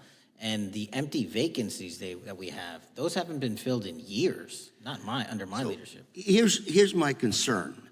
You're going to do well, you're doing more with less, is what you're saying. Yet we're about to vote on a budget that has $88 million more to protect members of Congress, the executive branch, and the Supreme Court. There's a contradiction here. Back on Main Street, we're saying you can do more with less, you can protect them with less money, yet here in Washington, we're saying we need more money to protect members of Congress. It's a little contradiction here, or maybe, sir, you ought to talk to leadership about coming in with your management style to protect the Supreme Court, Congress, and the administration. Otherwise, it's essentially a hypocritical situation. We need more protection, yet folks on Main Street can do with less. My concern is folks on Main Street. We also were, I think we received over $300 million in the big, beautiful bill, and we're also receiving pots of money from our interagency, so this sort of $500 million cut isn't entirely accurate. You're still getting cut $200 million plus. You're still moving your agents to do ICE work, so you are leaving a lot of bases uncovered. And I'm not going to be argumentative with you, Director Patel. I'm just saying, if that thin blue line does not hold, people on Main Street will pay the price. I agree with you, sir. And I just look forward to working with you because I am very concerned that these kinds of budget cuts are short-sighted, especially when my local sheriff calls me and says, we need more support, and we're looking at budget cuts. I'll work with you, sir. Thank you, Mr. Chair. I yield time. Mr. Chairman, I have another unanimous consent request. The gentleman yields back. The gentleman from New York is recognized for unanimous consent. I seek to introduce a December 2024 OIG report from the Department of Justice, which confirms the conclusion of the Bill Barr Justice Department that the so-called whistleblower, a disgruntled former employee of the Intelligence Committee, was not a credible witness, and there were no further actions taken. Without objection. Mr. Chair, I'd like to submit some items for the record. You bet. Gentleman from California. First one, Trump's deportation diverts FBI agents off child predator cases. Second one, FBI director backtracks on administration's proposed budget cuts. And number three, Trump administration says 70% of ICE detainees do not have criminal convictions. Without objection. Gentleman from Texas is recognized. Thank you. Director, earlier this year, the committee learned of new documents tied to the Crossfire Hurricane investigation and the Russia collusion hoax against President Trump. Your efforts in declassifying key documents tied to this investigation allowed the committee to acquire thousands of pages that it did not have previously. Did any of your predecessors make any effort to declassify these documents? Not to the extent we have. Did any of your predecessors share or leak any details that were classified at the time? There are ongoing leak investigations across the board at the Bureau related to this. I believe one of those is Mr. Comey, and I thank you for continuing that investigation. Among the declassified documents are the Durham Report Annex, the Crossfire Binder, and the Nellie Orr Criminal Referral. Could you summarize for those watching what we know about the Russia collusion hoax so far?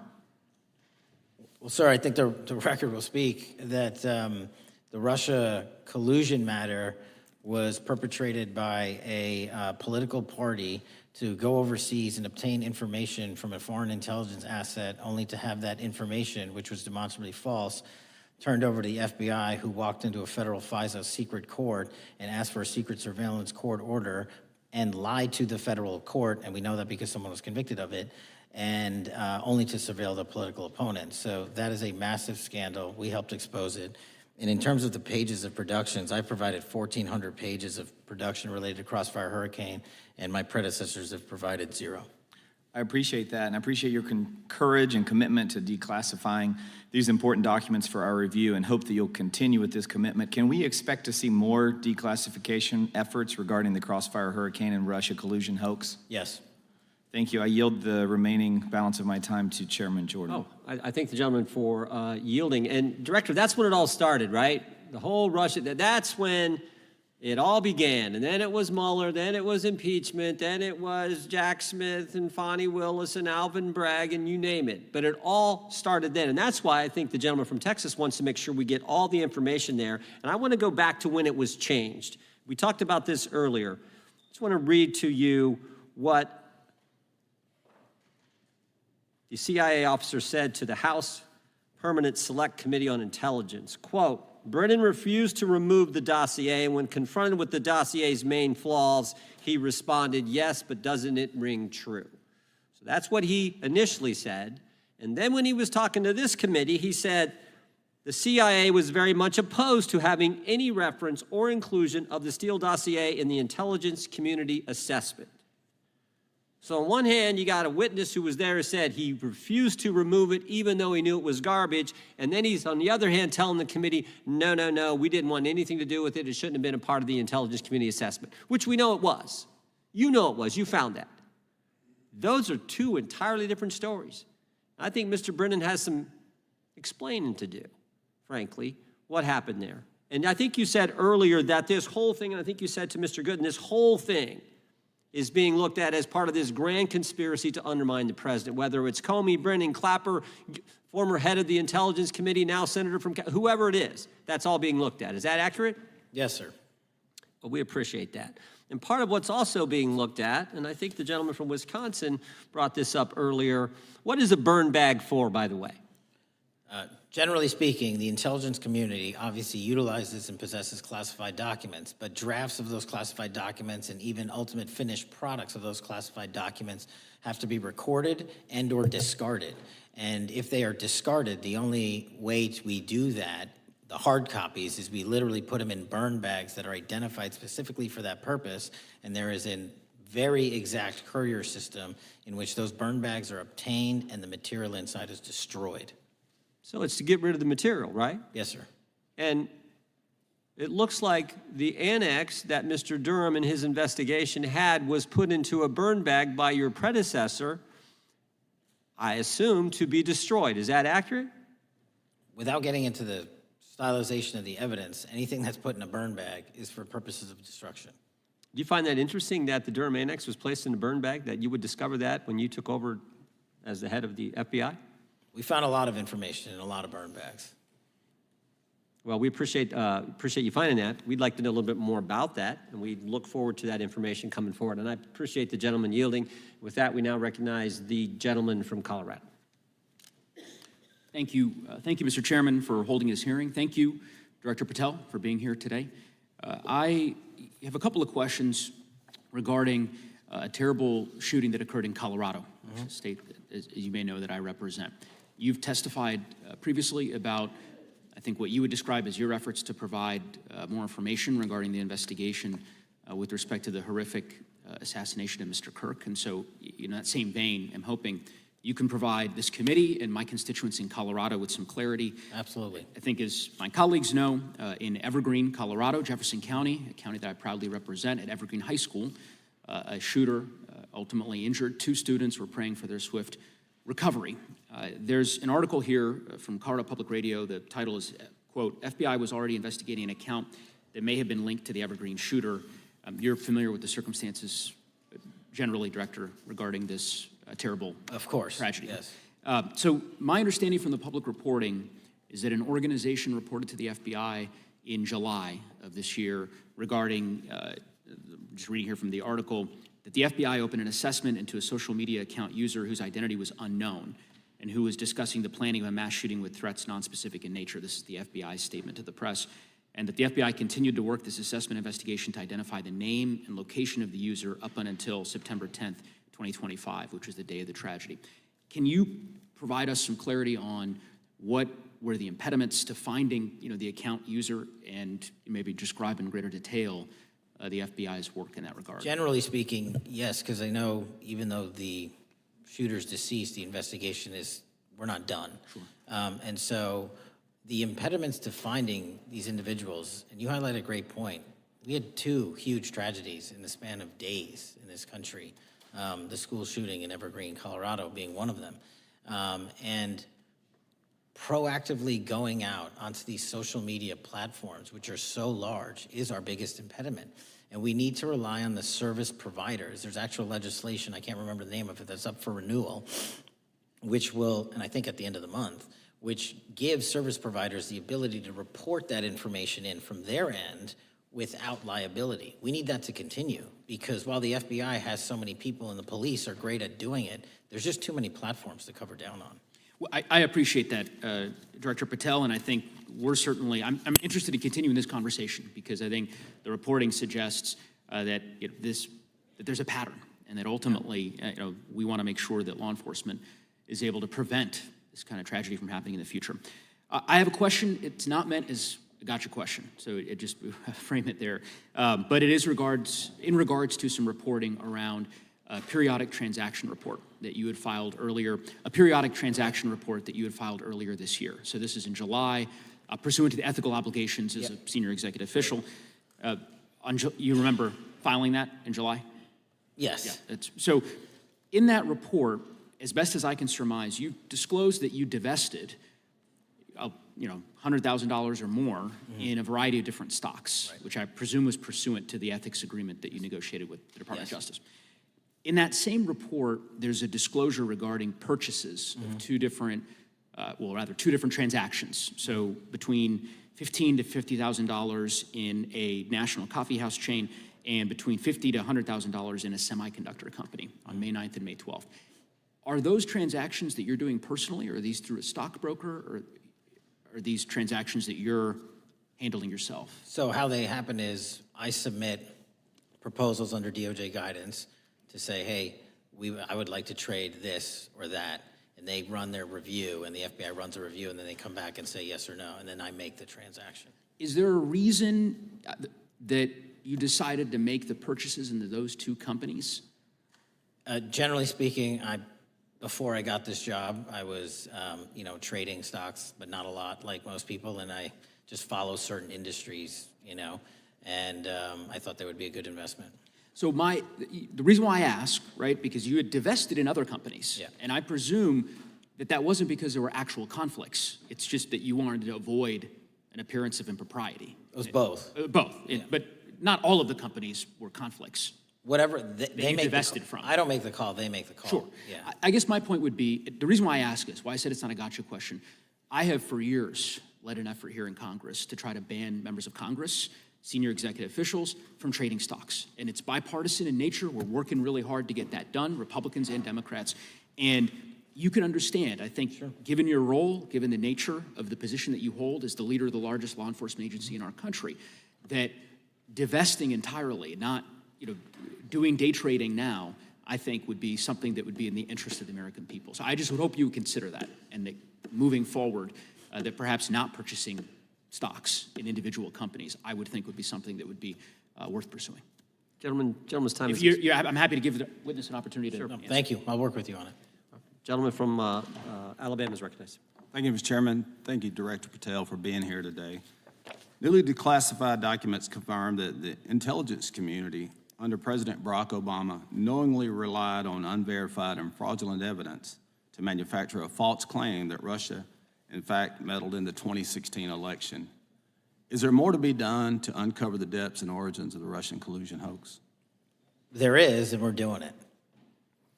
Why should Americans still care about that, Director Patel? Everybody wants to talk about a weaponized bureaucracy. And when we put out the facts about a weaponized bureaucracy, not because I said so, but because we found the FISA documents, because we found the 302s and the 1023s, then it becomes a political football. My job is to continue to put out that information and let the American public read it for themselves when I'm lawfully able to do so. And that's been my commitment on any subject, Russiagate or otherwise. Wherever the law allows me to do it, I will do it. When I first came in 2020, the number one concern as I was doing town halls was the weaponization of the government against the American citizen. And so are there things that you're doing, structural reforms that implementing so that the FBI cannot be weaponized again, whether it's against President Trump or future elected presidents? Well, it shouldn't be weaponized against anyone. And the structural reform is simple. If you're going to go after a political individual or someone seeking political office, there has to be a grounded basis in law and fact to open up a criminal investigation. And if there's not, the investigation isn't even opened. And I've also gone back and reviewed other cases that were opened in prior administrations related to public officials. And we've closed a number of them because we felt that some of these actions were weaponized on either side of the aisle. I felt it wholly inappropriate for the FBI to be playing umpire and referee amongst these decision makers when there was no factual or legal basis to continue those investigations, so I shut them down.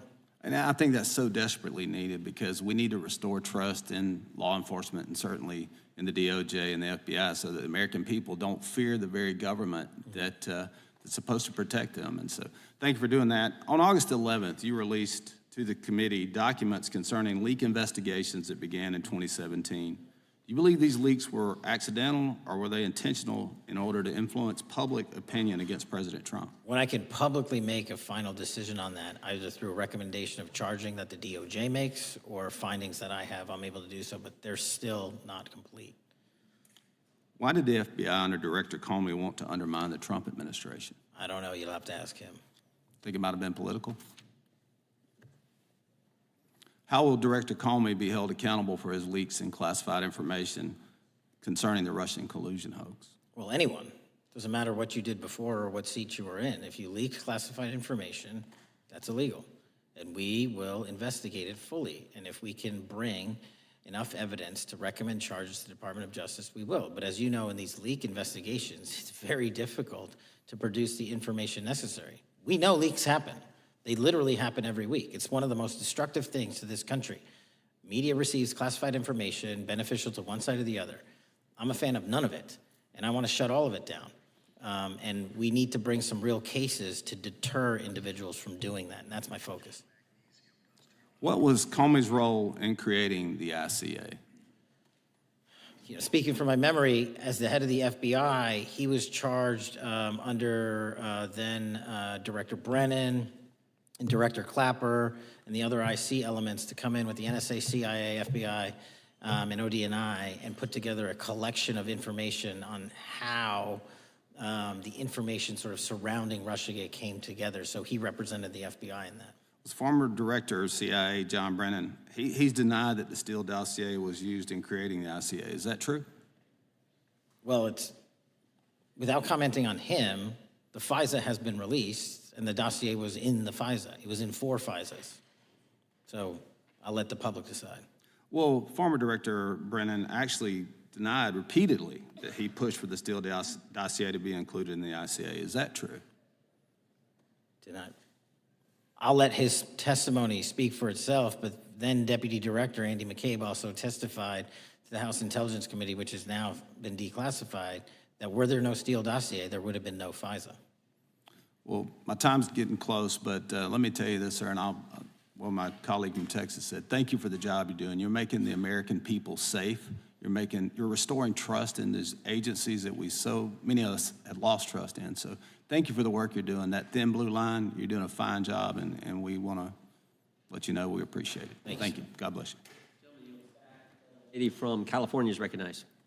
Thank you, Mr. Chair, and thank you, Director, for coming here today. And actually, thank you for your response to my colleague from New York who asked you earlier about violent extremism. And you said that there is violent extreme ideology on both sides. And I think you actually alluded to that same statement yesterday in the Senate.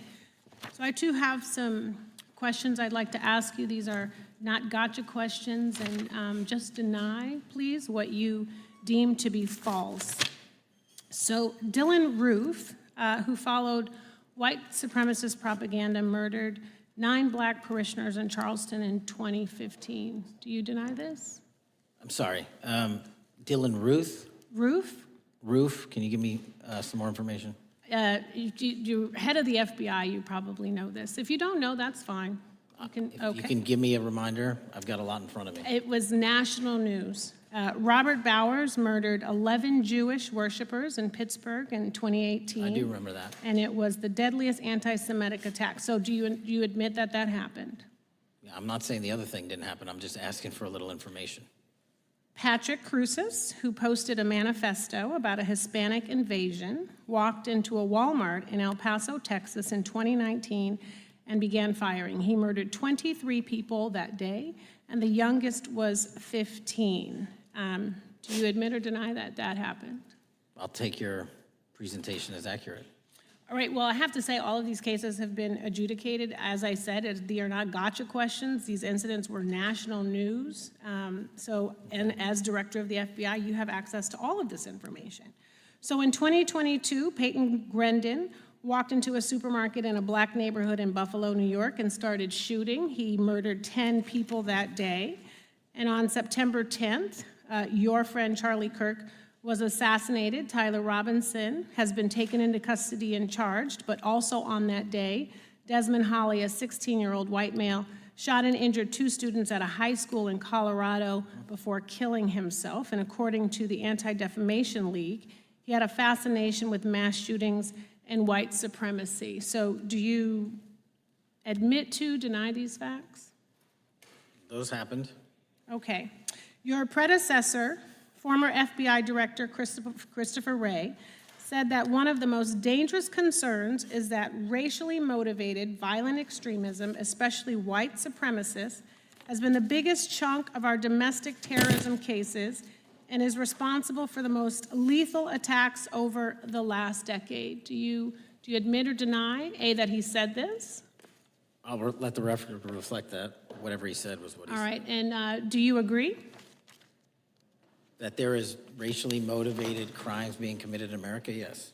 Yes, especially white supremacists which is the biggest chunk of our domestic terrorism. I'm glad that you said this. So last week, President Trump was asked if there were extremists on both the left and the right. He was actually asked this by Fox and Friends, and his exact words were, "I'll tell you something that's going to get me in trouble, but I couldn't care less. The radicals on the right oftentimes are radical because they don't want to see crime. The radicals on the left are the problem, and they're vicious, and they're horrible, and they're politically savvy." Do you agree with the president? I don't speak for the president speaks for himself. Do you agree with the president? On what matter? On the question that I just asked, do you agree with his statement about the radical left? That there's ideology that's driving violence on both sides? Yes, that's what he acknowledged. No, he didn't. But I'm glad that you're saying that and actually creating some separation between you and the president. And I'm glad that you That's literally are not what happened. He said acknowledging both. that there is violent extremism on both sides. What's interesting is that the research arm of the Department of Justice, the National Institute of Justice, do you know what that is? I'm familiar with them. Okay, great. It is the research arm of the Department of Justice, and it published an article in 2024 devoted to domestic radicalization, violent extremism, and terrorism. I have it. It's interesting that it's no longer on the website. It has been scrubbed, but I ask these questions because what makes a strong, qualified director of any business, of any household, of the FBI, what makes a reputable prosecutor is not lapdog loyalty, but a commitment to the creed that evidence is agnostic and that the evidence will lead you to making the right decisions. And your job, no one's job is to like the data or the evidence, it is to collect it. That is how you gain trust. And Mr. Chair, I would like to enter into the record, if I may. White supremacist group stands by racist ideology with unanimous consent. Without objection. Dylan Roof, the radicalization of the alt-right and ritualized racial violence. Without objection. Thank you. Another article, how Robert Bowers went from conservative to white nationalist. I'd like to enter that into the record with me. Without objection. Patrick Cruces believed he was fulfilling Trump's wishes in El Paso attack, his attorneys said. I'd like to enter into the record. Without objection. Buffalo shooting, how far-right killers are radicalized online. I'd like to enter that into the record. Without objection. Evergreen high school shooters online activity reveals fascination with mass shootings, white supremacy. I'd like to enter that into the record. Without objection. Murder and extremism in the United States in 2024, a report by the Anti-Defamation League. I'd like to enter that into the Without record. objection. And the article, the report that was scrubbed from the DOJ just recently, National Institute of Justice Journal focusing on domestic radicalization, violent extremism, and terrorism. I'd like to enter that into the record. Without objection. And lastly, the libertarian think tank Cato and their analysis on violent extremism and the right rising in extremist acts. I'd like to enter that into the record. Without objection. Thank you, and I yield back. Gentlelady yields back. Gentlelady from Wyoming is recognized. Just very quickly, Director Patel, thank you for being here, for your service to this country, and for the transparency that you have brought to the FBI and for the American people. Transparency that was absolutely non-existent in the Biden administration and FBI. I believe that you might have been asked earlier about whether you had had an opportunity to visit with any of Epstein's legal counsel. Were you asked that question earlier? I think so. Okay. One of the legal counsels or legal fixers for Mr. Epstein was Stacey Plaskett, the Democrat delegate to Congress from the Virgin Islands. So perhaps for those on the other side who are interested in talking to Jeffrey Epstein's attorneys, they could sure visit with one of their own colleagues. I want to focus on something that I think is very important that has not been addressed enough today, and that is related to the consequences of the Biden open border. One consequence of the Biden border crisis is the impact that it continues to have on our tribal communities, with the cartels taking advantage of our open borders, the Mexican drug cartels, by infiltrating our reservations and bringing violence, drugs, murder, trafficking, and more.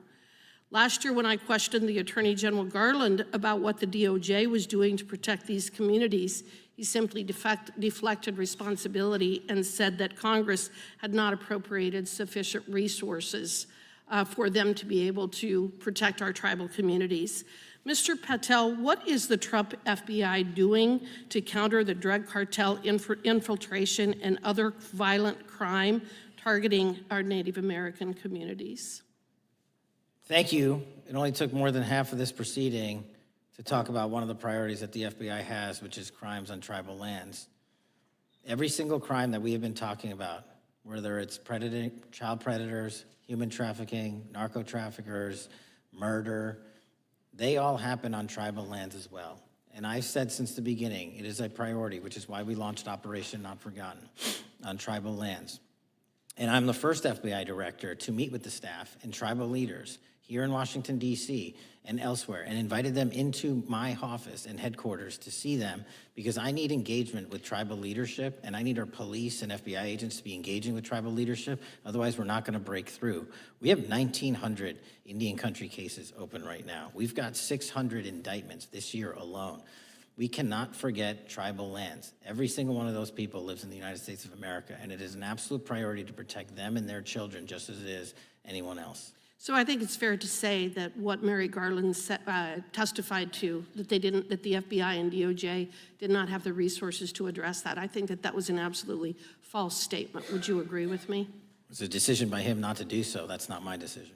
At the end of August, the U.S. Attorney and FBI announced that nearly 100 personnel representing members of the Safe Trails Task Force operated near Wyoming's Wind River Reservation to assist with reducing drug trafficking and illegal guns. Director Patel, you have routinely stated that it is your mission to partner with and strengthen local and state law enforcement partners. How does the task force and other FBI efforts bring tribal law enforcement into this process?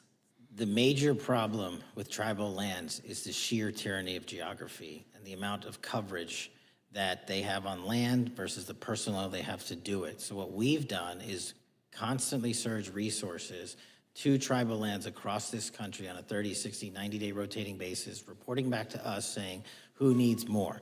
And what we found is that most of these lands can be assisted by our counter-UAS program, our drone capabilities, and we're gonna do it because what's happening is the Mexican drug cartels are literally flying overhead, dropping their cargo, their narcotics onto this land where no one's looking, and then it's being disseminated to children, to youth, to adults on that land and killing them. And we gotta stop it before it gets dropped off. Well, and your testimony proves that the Biden administration did not lack the resources to address drug and violent crime in tribal communities or around the United States. It instead expended and wasted these resources investigating parents, Catholics, we now find out Turning Point USA, the RNC, and Republican organizations, rather than protecting our Native Americans by closing the border. Is that fair? I think so. Wonderful, thank you. And I do appreciate the work that you've done in this regard. I was previously the chairman of the subcommittee on Indian and Insular Affairs with the Natural Resources Committee, and safety and security on our reservations and for our tribal members has been one of our priorities, one of my priorities, and I very much appreciate the work that the FBI has done. Let me know if there's anything else I can do to help you, and with that, I yield back. I will, ma'am. Gentlelady yields back. The gentlelady from Georgia is recognized. Thank you, Chairman, and thank you for coming in today, Mr. Patel. In the past few months, the country has experienced a string of horrific, high-profile attacks that have been motivated by racial hatred or political ideology. Shooter attacked the CDC headquarters, firing hundreds of rounds and killing a police officer. An arsonist set fire to the Pennsylvania governor, Josh Shapiro's residence, with the governor and his family actually inside. Minnesota House Speaker Melissa Hortman and her husband were assassinated earlier this year. Clark and Charlie Kirk was murdered last week. Bomb threats have been made against HBCUs and the DNC, and just the list goes on and on.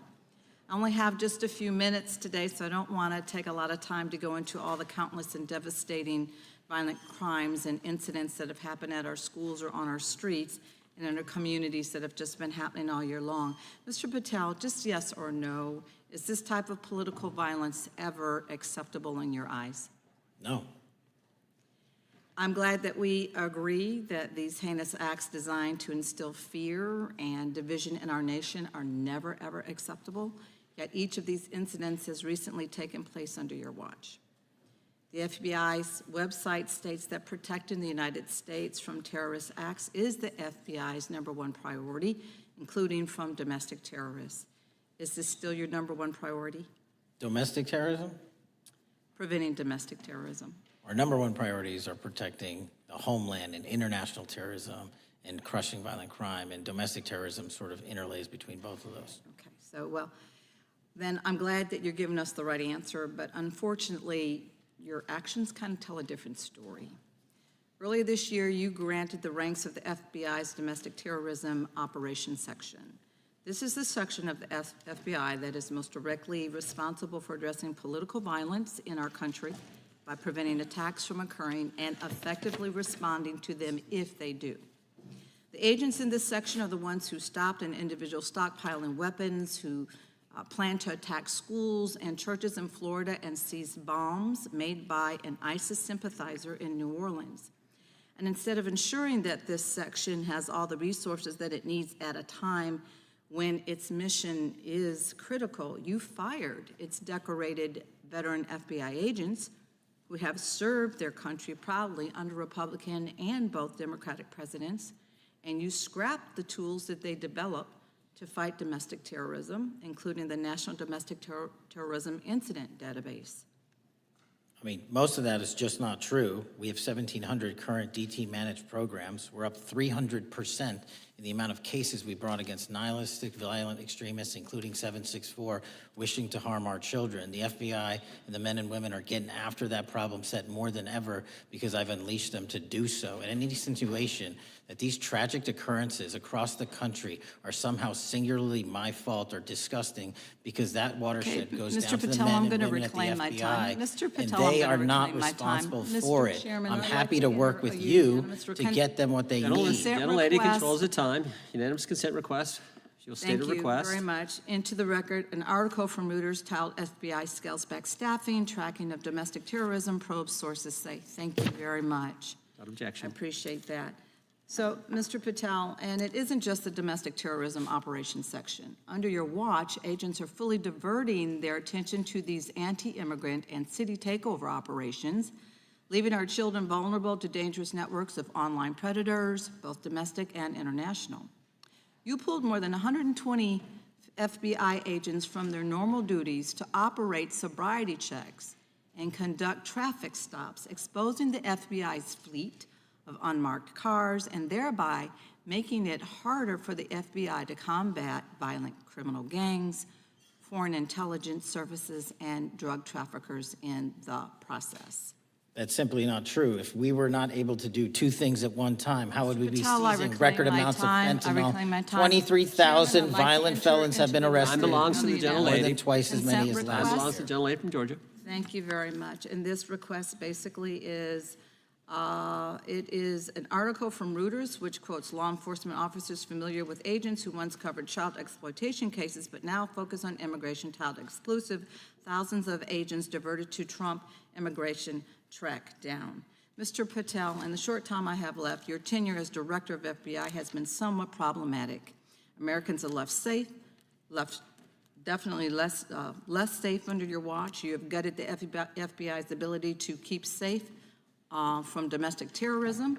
You have sent FBI agents to conduct traffic stops and round up hardworking immigrants who pose no danger to public safety. People even President Trump referred to as good, long-time workers. Your job is to protect and serve the American public. Time to the You have gentlelady. spent your time protecting heinous individuals and using the FBI to serve as a political circus.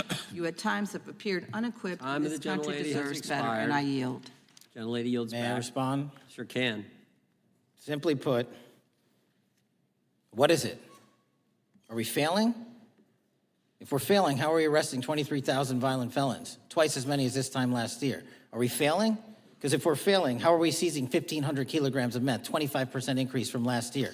Are we failing? Because we captured 4 top 10 FBI most wanted from around the world in 7 months. That's more than the entirety of the last administration. Are we failing because we put 1,500 child predators in prison? Are we failing because we dismantled 300 human trafficking networks? Which is it? You don't like me, that's fine. But don't you dare disparage the men and women of the FBI that are producing record results in historic fashion to protect this country. They are kicking ass for America, and they're going to continue to do so. And we appreciate your leadership. The gentlelady from Florida is recognized.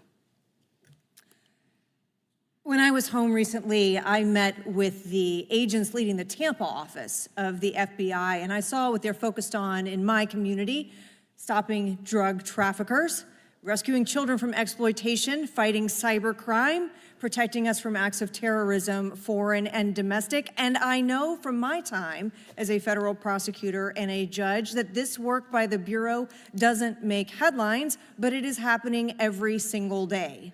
At the top, accountability is necessary, transparency is critical, but today we've seen an effort not just to diminish, but to distort the work of Director Patel and the agents he leads. If we really care about transparency and about truth, then what we owe to the American people is this reality: that thousands of dedicated professionals at the FBI wake up every single day thinking not about themselves, but about this country, and keeping every single one of us and our children safe from harm. And Director Patel, I would like to hear from you the facts about what the FBI is doing and your efforts to fight crime. Director Patel, isn't it correct that since January 20th, 2025, the FBI has made over 25,000 immigration-related arrests, including 350 members of Tren de Aragua and 195 members of MS-13?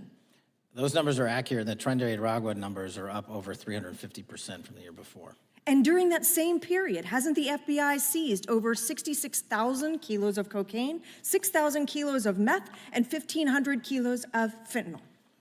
Not to be nitpicky, but it's 89,000 kilos of cocaine and 7,300 kilograms of meth.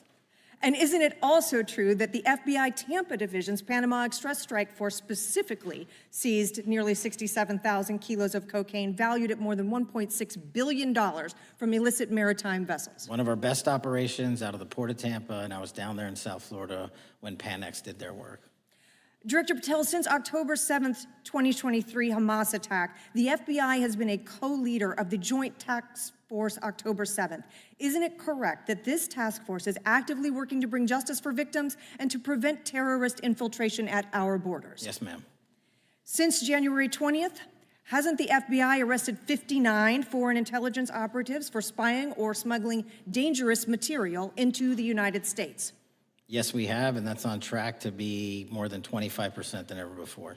And the FBI has also been leading operations against major cyber threat actors, including those from Russia, China, Iran, and North Korea. Isn't that right? A 17% increase from year to date last year. Director Patel, the FBI's child exploitation task forces continue to investigate predators who target children online and across our communities. How significant is that threat today, and what results have you seen under your tenure in bringing these offenders to justice? We have, under Operation Grayskull, dismantled dark web units that are operating online, not just in the United States, but across the world, to do our children harm. We have taken into custody more suspects than ever before on those who seek to harm our children. That is what the men and women of the FBI do, and that's what they're going to continue to do. Those are the real results when you let good cops be cops, and when you let us get on these platforms and expose them to the public and show them the harms of these predators on these online gaming systems and social media systems. And we need more help from Congress to allow us more authorities to do that work. The FBI laboratory manages the Combined DNA Index System, or CODIS, which compares over 25 million DNA profiles and aids more than 125 investigations each day. Director Patel, why is this important to law enforcement nationwide? All of law enforcement relies on our CJIS operation out of West Virginia.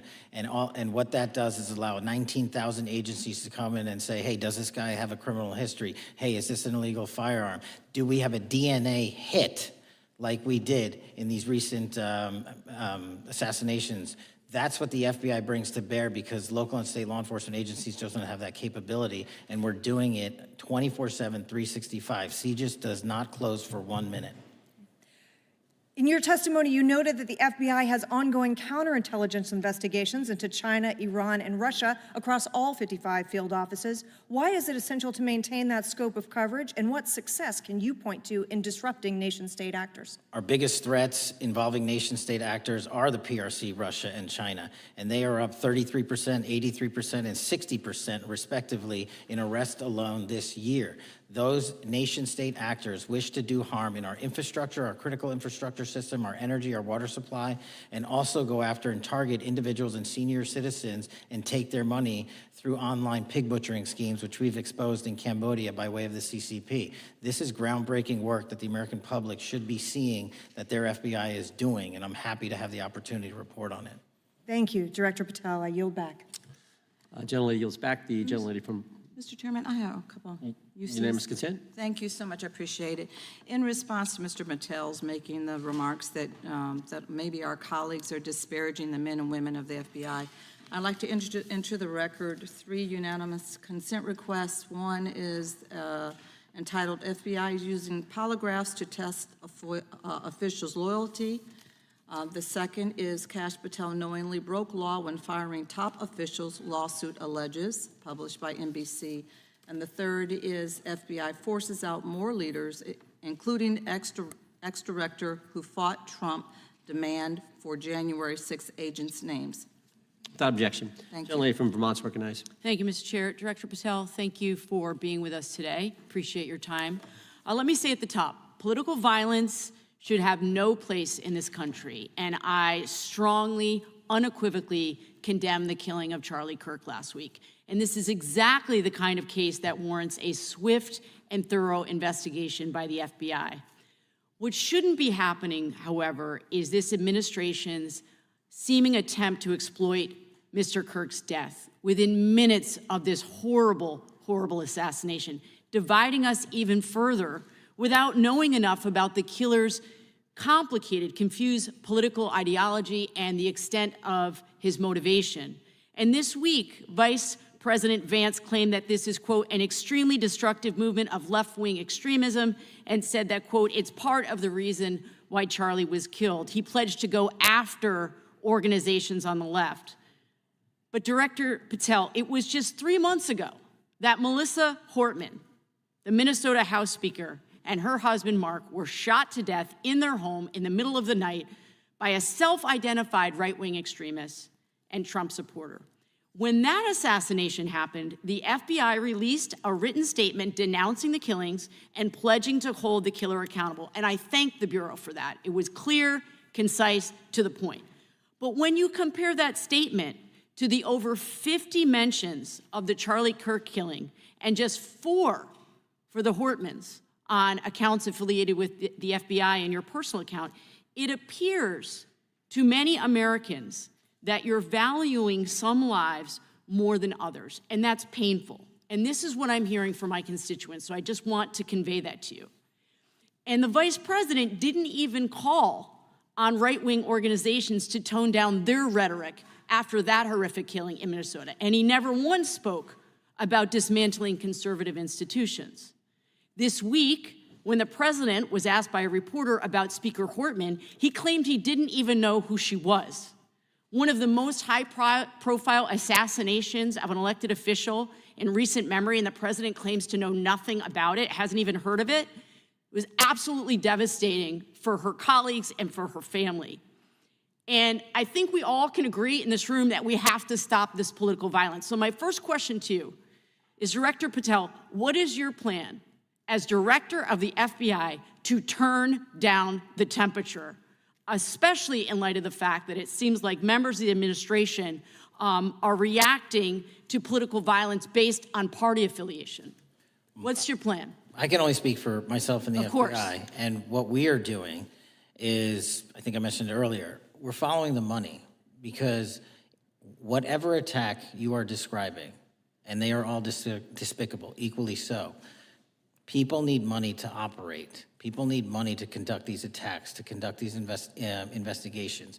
And so what we are doing is finding the people that supported this infrastructure system, because even when you say there's a lone, quote unquote, lone wolf actor, He's not truly a lone wolf actor. Something happened along the way. I agree. And so can I just because we have such little time, are you making a commitment right now to follow where the evidence goes in investigating whether it's violence on the left or the right? Because over the last 10 years, when you look at the ideology, I want to follow up on what my colleague from California said. When you look at the data, you look at the Anti-Defamation League data, 96% of ideological motivated killings were committed by the right wing.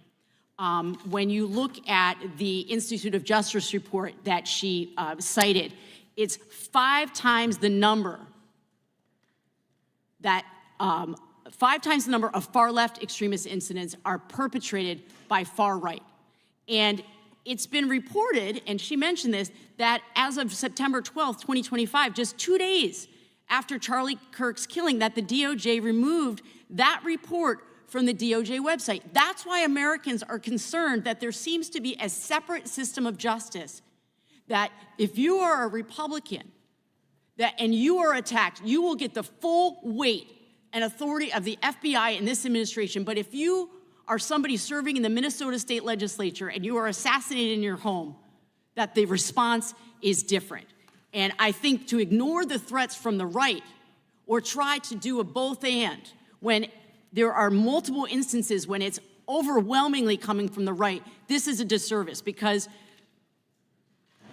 Americans want to know that whoever they are, whatever their political affiliation, that the response is going to be the same, and it is going to be done with the same diligence. And I'm wondering if you will commit to me right now that you will be a voice right now standing up to those voices in the administration that are adding to the violent rhetoric right now. That's what I'm asking you. Will you commit to this? Time of the gentlelady has expired. The gentleman can respond.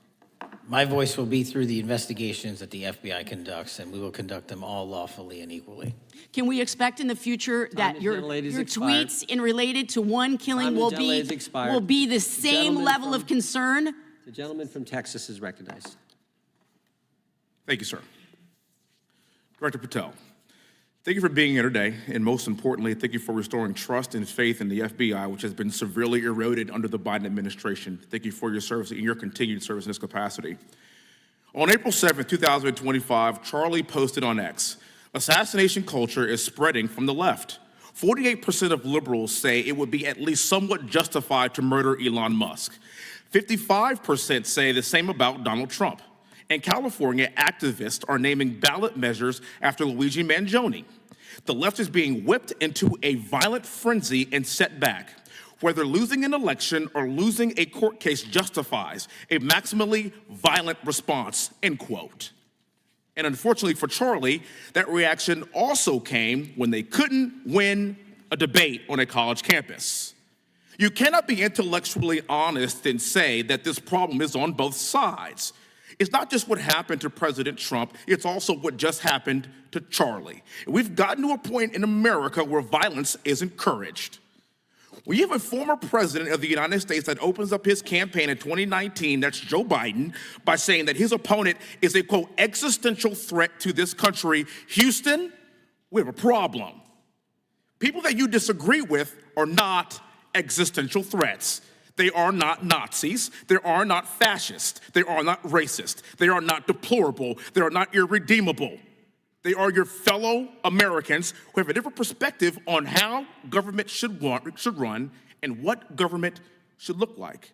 Whether or not we should have strong sovereign borders, whether or not we should have safe communities, whether or not we should have places to worship our God and not worry about being shot, whether or not we live in communities and cities that are not overwhelmed by drugs and crime, whether or not we have 2 genders, and whether or not we have common sense in our policies and our values. And people that believe these things are not existential threats. I happen to be one of these people that believes all of the above, and as someone that served this country in combat, I can assure you I am not an existential threat to this country because I swore to protect her. I also want to point out, how many cities have you seen burned to the ground since Charlie Kirk's death? 0. No summer of love, no riots, no nothing, no looting, no killing, none. We simply gathered and prayed for his soul, his family, and this country, because that's exactly what we represent.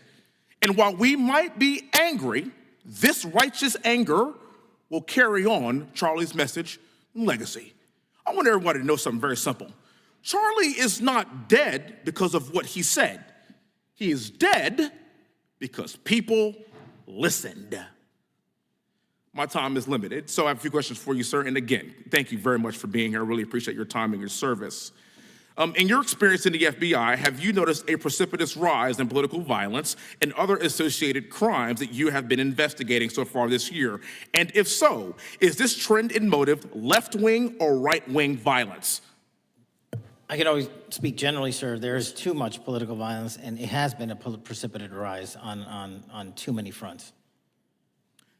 How do we solve this?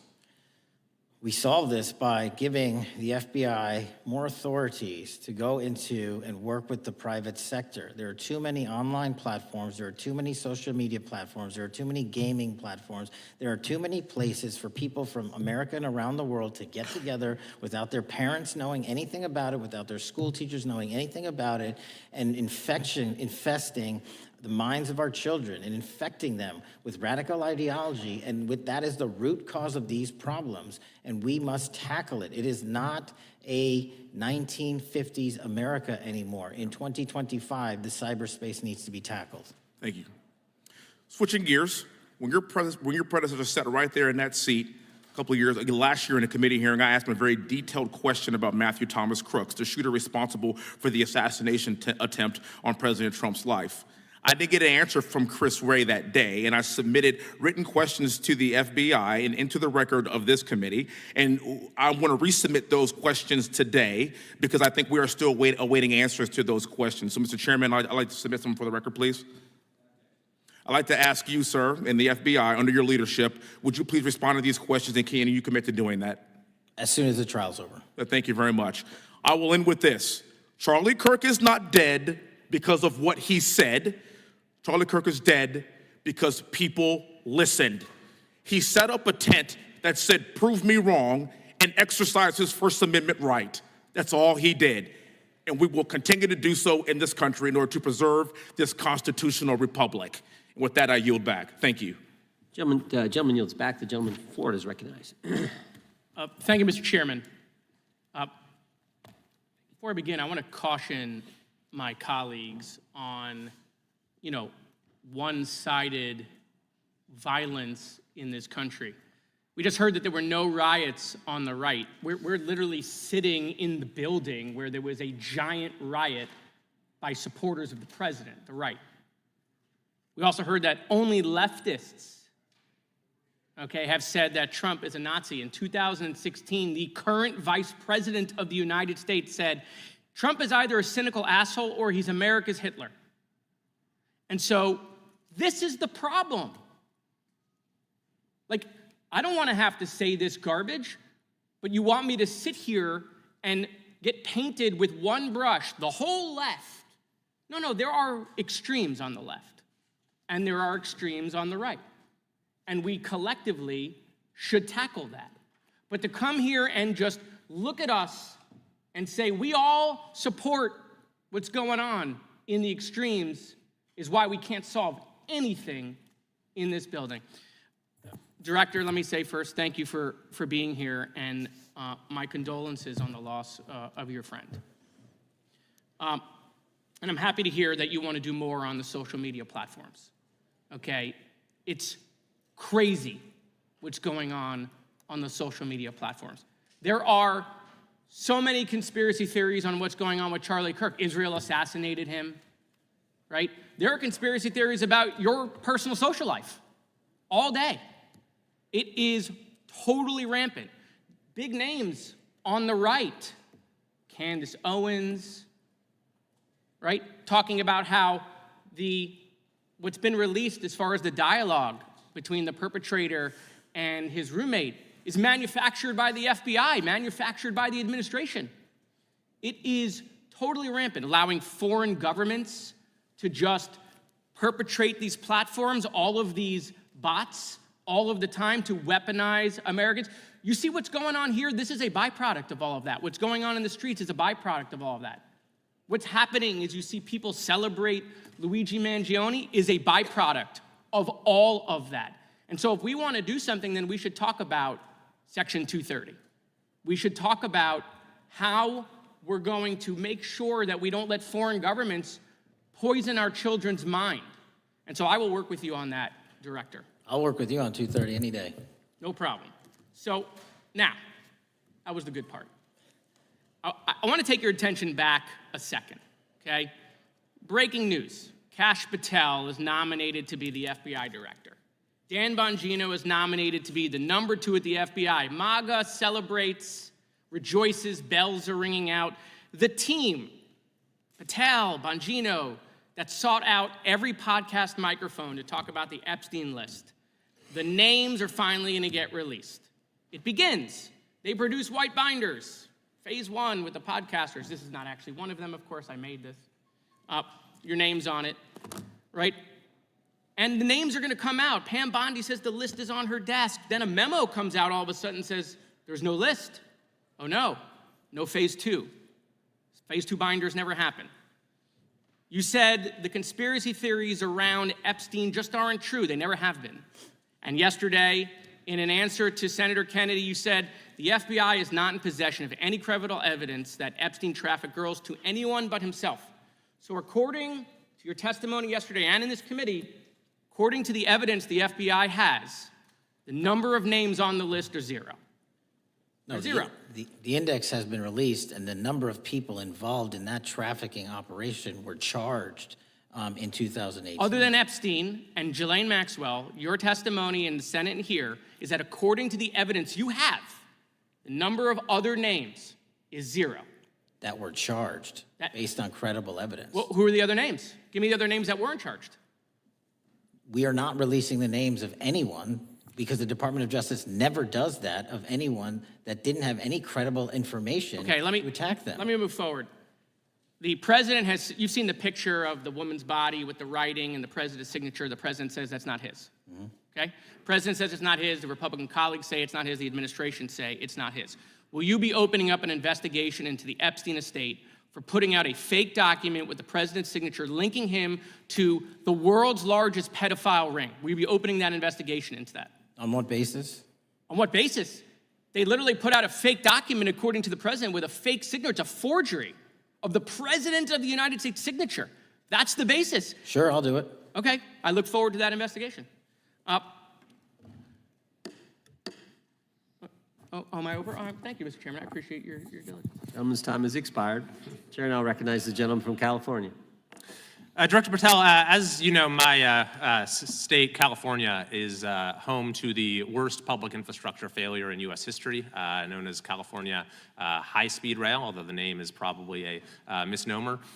Earlier this year, I joined your counterpart at the Department of Transportation, Sean Duffy, doing a compliance review of the federal money the state has received, and the outcome was that the state has not complied with the terms of its billions of dollars in funding because it hasn't actually built anything. And so that federal funding has now been cut off, but a lot of us in California still have questions as to where all the money went. We're 17 years in to this project, and absolutely nothing has been built. Not a single bit of track has been laid. There are no stations, there are no passengers, and the plan initially was to have the whole thing, LA to San Francisco, done by 2020 at a cost of $33 billion. Yet here we are in 2025, nothing has been built, and according to the New York Times, the project won't even be completed this century, and the total cost is now estimated to be over $130 billion. So I just wanted to ask you, do you think this is something that bears scrutiny, or can you confirm whether there's any kind of investigation going on at the FBI? The FBI certainly can't investigate incompetence, but the FBI certainly can investigate and does investigate waste, fraud, and abuse. And so if we have any information that indicates that that happened in this situation or anything else, we'll look at it. Thank you very much. We've also, been talking some today about the issues that occurred at the border during the Biden administration. You might not agree with your predecessor on everything, but you probably would agree with some of the statements he made in testimony before this and other committees, raising alarms about the risk of terrorism from illegal border crossings. Since becoming director, have you gotten some insight into how well calibrated those warnings were, and what is the status of that risk now? Since becoming director, there's been a sharp decrease of border crossings for known or suspected terrorists from the southern border. But unfortunately, there has been a sharp increase of known or suspected terrorists entering through our northern border. And so what I'm trying to do is work with our northern border states and our interagency to tackle that problem. But it is an absolutely massive border that can't physically be sealed. So we're going to have to get creative and put more resources into that. And in a similar vein, there were over 500,000 unaccompanied children that crossed the southern border during the Biden administration. As we know, many were trafficked either through forced labor or sex trafficking. Do you have any insight as to what the scale of that problem was and how have things changed over the last several months? Other than what you outlined in terms of how it was described, I don't have any additional details. In terms of how many people are being trafficked into this country, especially unaccompanied missing children, that number has drastically reduced because the coyotes that smuggle these children for their criminal activity are the same ones that smuggle in narcotics or the same one that traffic older age women. They're all interconnected, and because of the sealing of the southern border by this administration, that has come to a near halt. That is a very important point, that we have seen far fewer victims of human trafficking because we've finally prioritized border security. And by the way, you have children who are getting rescued because of the immigration enforcement activities that unfortunately some politicians in my state are trying to stop, thereby stopping those kids from getting rescued. We've seen, of course, a substantial reduction in crime here in Washington, D.C. since the FBI and the National Guard got involved. I'm kind of asking you to state the obvious here, but what is the mechanism there? Why have we seen a reduction of crime when D.C. has had such a huge crime problem for years, and then almost overnight we see such a big difference? Because of the dedication and resources from President Trump's administration to utilize all federal, state, and local assets in a heavily crime-ridden area. I mean, if we did not have a crime-ridden area, then homicides, carjackings, and gun violence would not be dropping by 40, 50, 60%. And when you allow the police, the MPD, to work with federal authorities and allow the National Guard to set up your perimeter, this is what you can do in a few short weeks. And we at the FBI, under Operation Summer Heat, have set those Phase 01 operations in motion 4 months ago, quietly at the direction of President Trump. So we are scattered across cities across this country doing just that. But we're going to need more help to complete the job. Yeah, in too many places in this country, crime has just been treated as sort of a norm, that this is the way things have to be. What's happened in D.C. shows that is not the case if we have the right policies and the right priorities.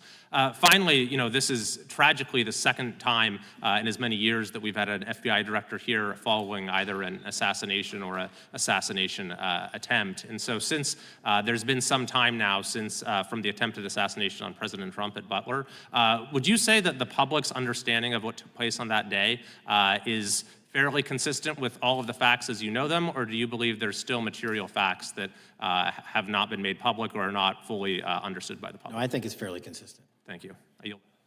Gentleman yields back. The lady from Texas is recognized. Man, oh man, there has been so much today, and I truly don't know where to start. So I'm just going to make sure that we start off with a few facts. So a couple of facts that we need to make clear for everyone is that, number one, Director Christopher Wray, when he was appointed to be the head of the FBI, was appointed by Donald Trump. Now, I will agree that I definitely take issue with a number of decisions that Donald Trump makes, especially when it comes to the people that he decides to appoint to very important positions, including this one, because I did have to make sure that I wasn't going crazy. But when I say that you are the least qualified FBI director in the history of the FBI, that is real, because you are the only one that never even served with the FBI prior to joining, yet we are supposed to believe that you are the greatest thing since sliced bread. I didn't ask you a question. Now, What I want to go false. through is to talk about why you are a failure and why, honestly, we just need to tell you bye-bye. I know that you got a little upset and you put on your show for your boss because it seems like you're trying to save your job when it came to talking to Senator Booker yesterday. But let's go through some of your failures. So before you were even confirmed, and I think one of my colleague from Georgia, pointed out that you are already targeting career officials so that you could direct illegal firings. Mind you, these cases that you were so upset about, which are the ones tied to Trump, the cases came through his handpicked FBI director. And frankly, when people sit around and say things like, oh, you know, we're happy because now we feel safe. I don't know who feels safe in this country except for the white supremacists, because I specifically as a black woman definitely don't feel safe. And frankly, my colleagues have been real nice to you today, and I applaud them, but I don't have the same demeanor because I know that multiple colleagues on this side of the aisle have faced death threats. In fact, somebody tried to kill one of my colleagues. And frankly, I don't know if this FBI or under your leadership, if those people would have been caught. I don't have any confidence in you. And if we start talking about the reasons that I lack confidence, we could start with you not just wanting to acknowledge some simple facts.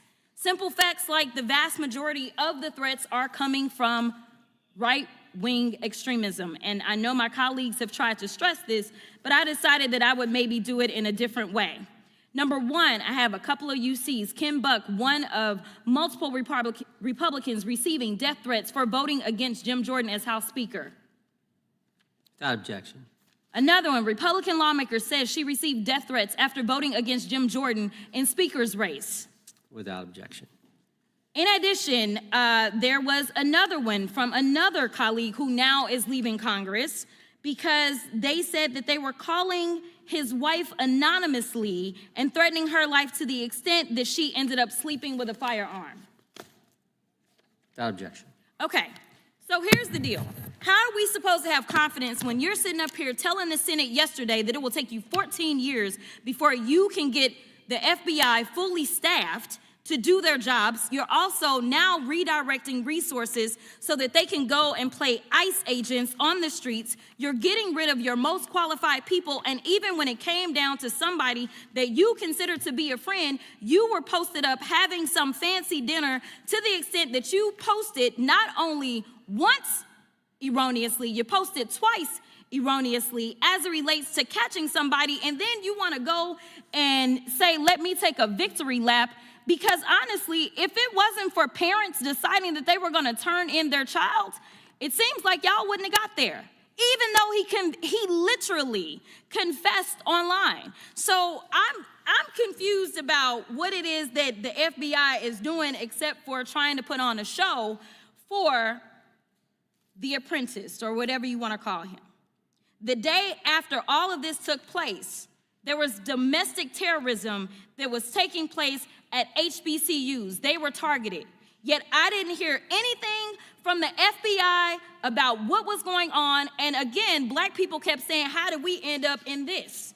Because the numbers are so very clear that white supremacy is a problem. And honestly, I've not heard anything out of you today that makes me believe that you're going to do anything about the white supremacy problem, the one that is leading to children being killed, children being shot, as well as members of their community as they're worshiping in their churches. The time of the gentlelady has expired. If the gentleman would like to respond to any of that. Well, I mean, I'll respond. Kash Patel, as I said when I introduced him, public defender, former prosecutor, top staffer on the House Intelligence Committee, Deputy Director of National Intelligence with the National Security Council, Chief of Staff at the Department of Defense, and FBI Director. I think that's a pretty good resume for the guy who's now running the top law enforcement agency in our country, and we've seen all the stats that he's given to the committee on how much better they're doing at getting the bad guys than the previous guy was doing. With that, I recognize the gentleman from South Carolina. Thank you, Mr. Chairman. Director Patel, I think you're witnessing some auditions clickbait auditions for the Academy Award for my Democratic colleagues. We'll see how they fare as they're on MSNBC later on today. Do you care, before I launch into my line of questioning, to respond to Ms. Crockett from Texas on that very elaborate and theatric display? Here's what I've learned in my government service. I don't give a damn what they say about me as long as I'm succeeding in the mission. We're succeeding in the mission because the men and women of the FBI have never been empowered to do more work and to hit the streets harder than by President Trump's authorities and resources he's given us. And so all I care about is that we are capturing more child predators than ever before, taking more drugs off the streets than ever before, that we are capturing murderers at a significantly historic rate, and we're delivering this country the lowest murder rate in recorded history. That are facts that you cannot dispute. But you can come at me all you want. I don't care. Thank you, Director, for that, and we appreciate your service. We appreciate the results speak for themselves, I think, pretty plainly, and your commitment not only to results, but to transparency, so we do appreciate that. Director, who was John Durham? He was a former federal prosecutor, United States attorney, and ultimately appointed special counsel in the first Trump administration. Correct, and there was a document that he released in his findings called the Durham Report. What was the Durham Report briefly, and what were the findings very briefly? It was every special counsel that's appointed produces a report to the Attorney General. Special counsel's Durham Report largely focused on Crossfire Hurricane and included extensive summary findings in classified and unclassified manner, and we released the classified version, finally declassifying it for the American public in this committee. Correct, and you released that in July of this year. I think so. Yes, sir. Isn't it true that in the classified Durham Annex, as it's referred to, that in 2016 the Obama administration obtained intelligence information from a source contained in two separate memoranda, one in January of 2016 and one in March? The two memoranda described confidential conversations between DNC Chair Debbie Wasserman Schultz and two individuals from the Soros Open Society Foundation. Isn't that true? As written in the report, I'll let her speak for itself. In the Durham Annex in January of 2016, the memorandum noted in part that President Barack Obama intended to scuttle the FBI's investigation into Hillary Clinton's private email server and mishandling of highly classified information during her time as Secretary of State. Isn't that found in the report? I believe so. Isn't it also found in the report that in March of 2016, the memorandum also included references to the same Obama effort to shut down the Clinton investigation, but additionally outlined a plan to falsely connect Trump to Russia? Isn't that in the Durham Annex? I think it's in more than the Durham Report, but yes. The memo also stated in part that, quote, the Democrat Party's opposition is focused on discrediting Trump, among other things. The Clinton staff, with the support from special services, is preparing scandalous revelations of business connections between Trump and the Russian mafia. Isn't that also found in the now unclassified Durham Annex? I believe so, sir. According to the Durham Annex, based on analysis and translation of the intelligence, FBI analysts believed that special services could either mean the FBI or CIA, or the Trump dossier author Christopher Steele. Isn't that in the Durham Annex? I believe so, sir. When the Obama administration received intelligence in March of 2018, Fusion GPS was preparing open source opposition research regarding purported ties between Trump and Russians. The research was paid by the Clintons' campaign and the DNC. Isn't that open source and also in the Durham Annex? I believe both. Okay. And so also in the Durham Annex, which I found interesting, was the potential campaign plan was shared with high-ranking career officials at DOJ. Isn't that in the Durham Annex? I believe so, sir. The Durham Annex describes that in July of 2016, emails allegedly between Leonard Bernardo, senior vice president of George Soros's Open Society Foundation, included data providing specificity on the Clinton plan in an attempt to smear Donald Trump by falsely linking him to Russia. Isn't that in the Durham Report? I believe so.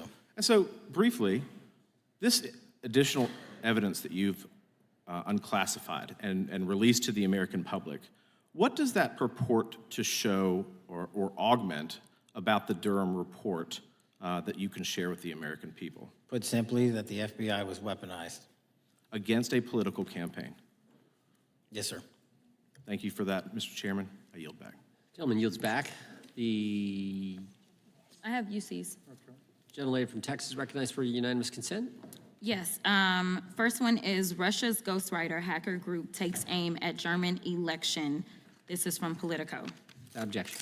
The next one is Director of National Intelligence, 30 days until election 2024, which specifically states that our assessments about activities and goals of Russia, Iran, and China are unchanged from earlier election security updates, and that they were meddling. Without objection. And I've got three more. The last three are that how Russia is using artificial intelligence to interfere in elections. Moscow's attempts to interfere in U.S. and other elections are nothing new, though their tactics and strategy are constantly evolving. Without objection. The next one is Russian interference coming soon to an election near you. Russia pursues a systemic strategy of undermining elections and influencing public opinion in the West. EU and NATO countries must recognize that Moscow often acts through agents within their own borders and build resilience to such interference. And what's the source? This one is CarnegieEndowment.org. Okay, without objection. Thank you. The gentlelady from North Carolina is recognized. Thank you, Mr. Chairman, and Director Patel, I'm glad that I'm going a little out of order here because I'm going to pursue some of the things that you were just talking to Mr. Fry about and remind you about your confirmation hearing. At your confirmation hearing in January, you said under oath, and I quote, "There will be no politicization at the FBI. There will be no retributive actions taken by the FBI should I be confirmed." And in your written response to the Senate questionnaire, you said, I quote, "Personnel decisions shall be based on performance and adherence to the law. And every FBI employee will be held to the absolute same standard, and no one will be terminated for case assignments." So I want to just go through a couple scenarios with you to get a sense of whether you think these are examples of politicization of the FBI or making decisions based on the performance and adherence to the law. So, first question. Would hiring FBI agents, analysts, and supervisors from only one political party being politicization of the FBI or making personnel decisions based on performance and adherence to the law? We don't ask FBI people, applicants, where their political parties are. Mr. Patel, do you ask FBI applicants who they voted for? The FBI does not. Are you aware that in the lawsuit that Mr. Driscoll filed against you and the FBI, he was asked who he voted for? Since that lawsuit has been filed, that's ongoing litigation, I'm not able to comment. Well, but it also means that you just said that what happened in his situation didn't happen. So we will go on to the next question. Let me ask you an even easier one. Does firing agents for working on the cases that they were assigned to and that the president didn't like, is that politicization of the FBI or making personnel decisions based on performance and adherence to the law? The FBI doesn't terminate anyone based on case assignments alone. Has the FBI ever been sued by somebody who felt that they were terminated based on case assignments? In the entire history of the FBI, I'm sure they have. No, since your tenure. I'm sure there's ongoing litigation. Yes. In fact, there is ongoing litigation. And in fact, people have been asked who they voted for. And in fact, you are running an FBI for the President of the United States rather than the people of the United States, because my questions were not hypotheticals. They are the things you have done during your tenure. And according to a lawsuit filed last week by long-term FBI agents, you fired former acting director Brian Driscoll. He had served with the Bureau for nearly 20 years, earned a Medal of Honor, Medal of Valor for bravery during the dangerous ISIS raid, and had a wealth of crisis response experience and led the FBI's Critical Incident Response Group. When the Trump administrations interviewed Mr. Driscoll for that role, they interrogated him about his political leanings and who he voted for in the last 5 elections. Questions Mr. Driscoll refused to answer because those types of questions impermissibly politicized the FBI. You also fired Steve Jensen, who served the FBI for nearly 2 decades and ran critical terrorism, counterintelligence, and organized crime operations, whom you once described as embodying what the American public demands of the FBI. But he was fired because he took part in investigating crimes committed on January 6th. And Trump's MAGA base lambasted you online for keeping him at the FBI. So he's no longer at the FBI. You also fired a decorated combat veteran with decades of experience in the Bureau, Special Agent Walter Jardia, because he worked on the investigation into the Russian interference in the 2016 presidential election and helped investigate Trump's ally, Peter Navarro. Director Patel, it is very clear that you have flunked your own test. You've put saving your job, which I actually believe you were being honest about during your confirmation hearings, over doing what's right for the FBI and the American people. That is not adherence to the law. Thank you, and I yield back. Time of the gentlelady is expired. The chair now recognizes the gentleman from North Carolina. Thank you, Mr. Chairman. Director Patel, it's great to have this opportunity. Thank you for being here. Thank you for your service. And I've got to say, one of the most disheartening components of the previous administration, when I was working with local law enforcement all over the state of North Carolina, all over the country, people rightfully did not really care about the inner workings of Washington, D.C. The FBI had previously been the paramount, the sterling, the top of the top law enforcement agency. They wanted their FBI to fight crime. Whatever small town, city, whatever it may be, FBI was expected to deliver for the American people. And then reports started to come out, in addition to the likes of McCabe, Comey, Clapper, Strzok, Page, that the FBI was targeting Christian nonprofits. They were targeting parents for protesting radical gender theory at their schools. They targeted Catholics, churches, pro-life organizations. And the FBI was really bruised in just modern day America. And your focus on getting the FBI back to the streets, fighting criminals, locking up bad guys, whether they're violent criminals, whether they're sex predators, whatever they may be, that is restoring the reputation of the FBI, and I thank you for that. In regards to the perceptions, I want to be very clear here. You mentioned the statistics about removing dangerous illegals, removing thousands of kilograms of drugs, violent criminals, guns. The border is secure. These accomplishments are noteworthy and they're needed. But at the same token, I want your take. The fight is not over. Isn't that correct? When we look at what happened in the previous administration, the number of illegal alien criminals that made their way into this country of every type, they're embedded, they're here, and it's going to take a sustained effort to win this battle. That's the critical component, sustained effort. And that's the critical component when you look at what happened in Washington, D.C. We're not here for 4 seconds in terms of safeguarding Washington, D.C. Yep. It's a sustained initiative. We're taking it to Memphis and wherever we decide else. And so we are going to continue the mission till it's done. In regards to offloading some of the agents from Washington, D.C. to the states, to the people, can you just explain how tactically that is a force multiplier in the law enforcement community around the country? Yeah, it's pretty simple. You don't even have to be in law enforcement to know that. If you put cops with other cops, they're going to do cop work. That's right. And what was needed in the communities out there was more cops. What was not needed in the bloated bureaucracy of Washington, D.C. was a third of the FBI's workforce, because a third of the crime does not happen in the Washington, D.C. NCR area. And so the results speak for themselves. Our state and local partners, I've always said this, are our biggest ally, our greatest ally and partner, and we cannot do the work without them. But we got to send our guys to them. That's right.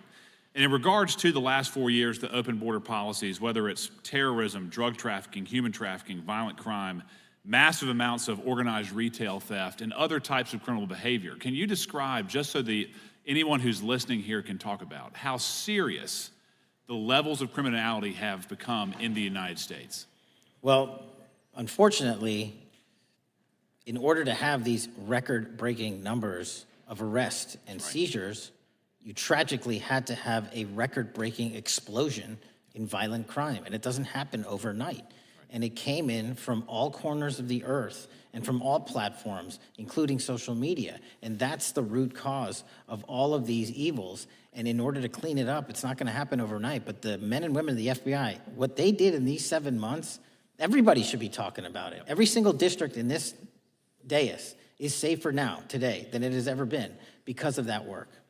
And in regards to the ongoing political climate, Director Patel, how do sanctuary policies that are still being implemented and defended in certain states, cities, and counties, how do they help or hurt your efforts to make America safer? Well, if you are harboring criminals, you are harboring our ability to keep our communities safe.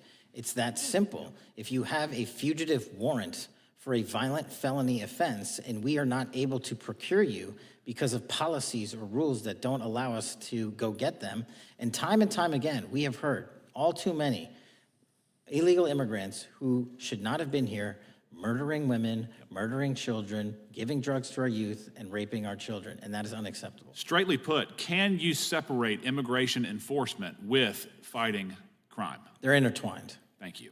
In regards to policies like cashless bail, how does that help or hurt your efforts? Criminals know that there are certain jurisdictions where if they shoot someone, they'll be out the door within the next hour to do it again. Yep. And that's an ethos and a system that has been built out over years that we are combating. How is defunding the police around the country, how does that help or hurt? As long as I'm in this seat, we're not defunding any cops. Good. Thank you, Director. I yield back. Gentleman yields back. Mr. Garcia is recognized. Thank you, Chairman Jordan, and welcome again, Director Patel. As members of the Judiciary Committee, we have low-level, non-criminal immigration enforcement. I have a report here from the conservative Cato Institute.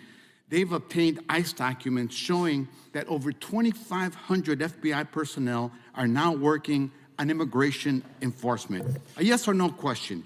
Did you sign off on this? 2,500 FBI employees are not currently working on immigration enforcement. Did you sign off on this? On the Cato report? On the 2,500 personnel, FBI personnel that have been reported to now be working on immigration enforcement. I couldn't have signed off on it because it's not happening. You can call it whatever you want, but the reality is that over 2,000 personnel individuals are now working at ICE instead of their jobs. I want to follow up on something that Senator Durbin asked you about yesterday.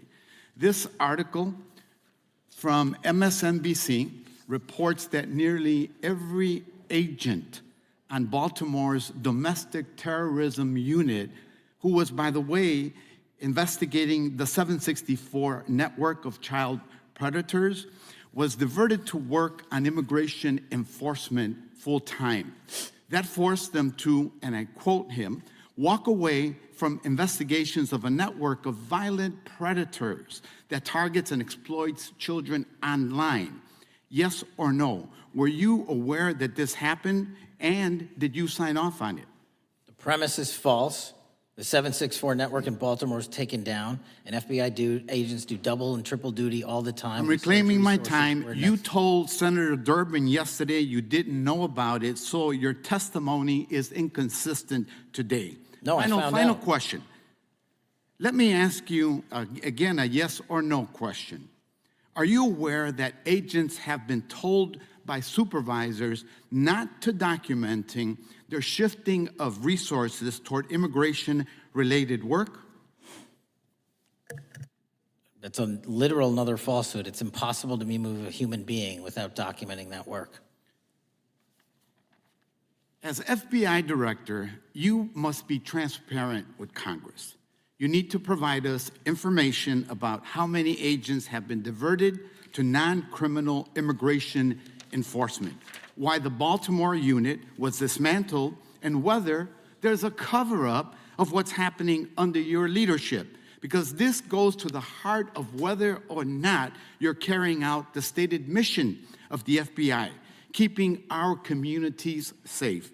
Diverting FBI agents from investigating violent child predators doesn't make us safer. Using FBI resources to target parents, children, and other immigrants for low-level, non-criminal enforcement doesn't make us safer. Enabling violent, lawless conduct by federal enforcement doesn't make us safer, as we saw last week when an ICE officer killed one of my constituents. And I know that the FBI has been involved in that investigation. And yesterday, ICE did a raid in the suburb of Elgin where 2 U.S. citizens were arrested, and who accompanied them on that filming of that show? Secretary Nunn. Shameful conduct. And weaponizing the FBI to serve Donald Trump's political agenda instead of the American people does not make us safer. Before I yield back, Mr. Chairman, I request unanimous consent to submit the following documents for the record. A report from the Cato Institute, which I referenced earlier, where ICE has diverted over 2,500 officers from their jobs, and 2, an article from MSNBC titled, Trump's Deportations Divert FBI Agents Off Child Predator Cases, and an article from CNN entitled, White House Pressure for Increased Immigration Arrests Strains Law Enforcement Agencies. Thank you, and I yield back. Gentleman yields back. Without objection, the gentleman yields back. Gentleman from Wisconsin is recognized. Thank you, and thank you, by the way, for coming over here. Sorry you have to put up with all this. I know when you took over, the FBI's reputation in a lot of circles perhaps had never been lower. I mean, part of that is brazen involvement in political activity, the Foreign Influence Task Force, getting involved and trying to suppress news stories in the New York Post, Crossfire Hurricane coming up with bogus stories to try to flip the 2016 election, FBI downplaying the stories of Hillary Clinton's emails in the 2016 election. That's their overt involvement in political activity. I think a strong anti-religious bias. We talked about stories of an anti-Catholic bias in there.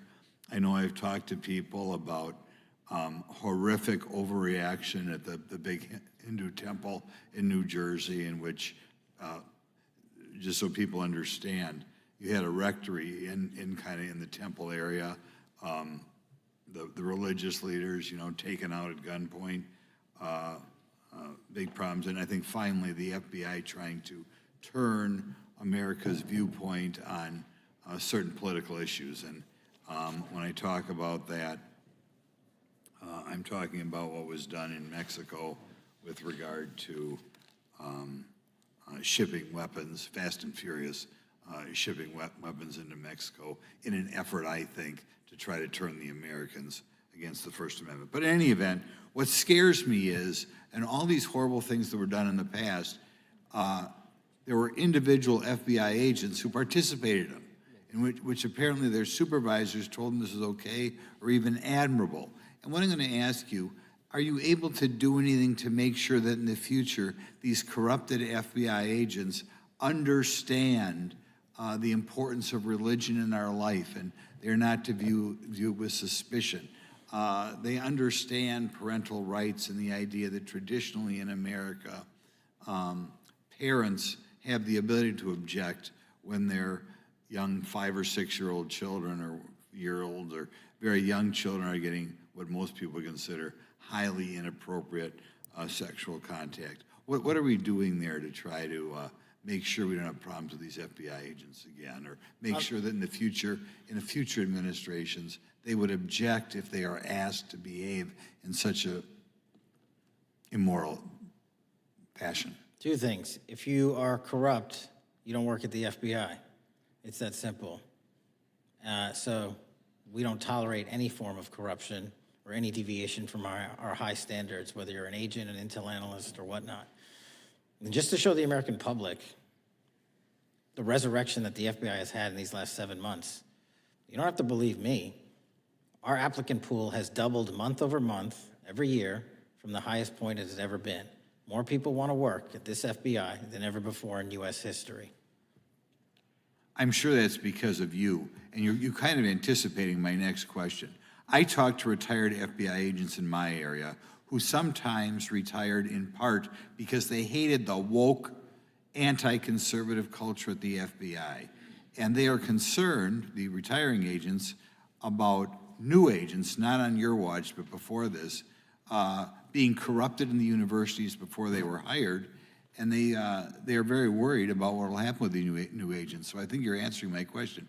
Do you feel you'll be able to a certain extent solve the problem of inappropriately woke agents filling up the agency in the past, because now you're going to have a larger pool to draw from? Everybody that comes to work at the FBI is allowed to have their own belief system, but they're not allowed to bring that belief system into the workplace. And anyone that does won't work at the FBI. Okay, very good. Now, recently, there's sort of another potential scandal, I guess, a politically motivated thing, Arctic frost. Do you want to comment on that? And it appears one more time as perhaps the FBI was getting involved in what would normally be considered political events. We are not getting involved in political events, except this one. Okay.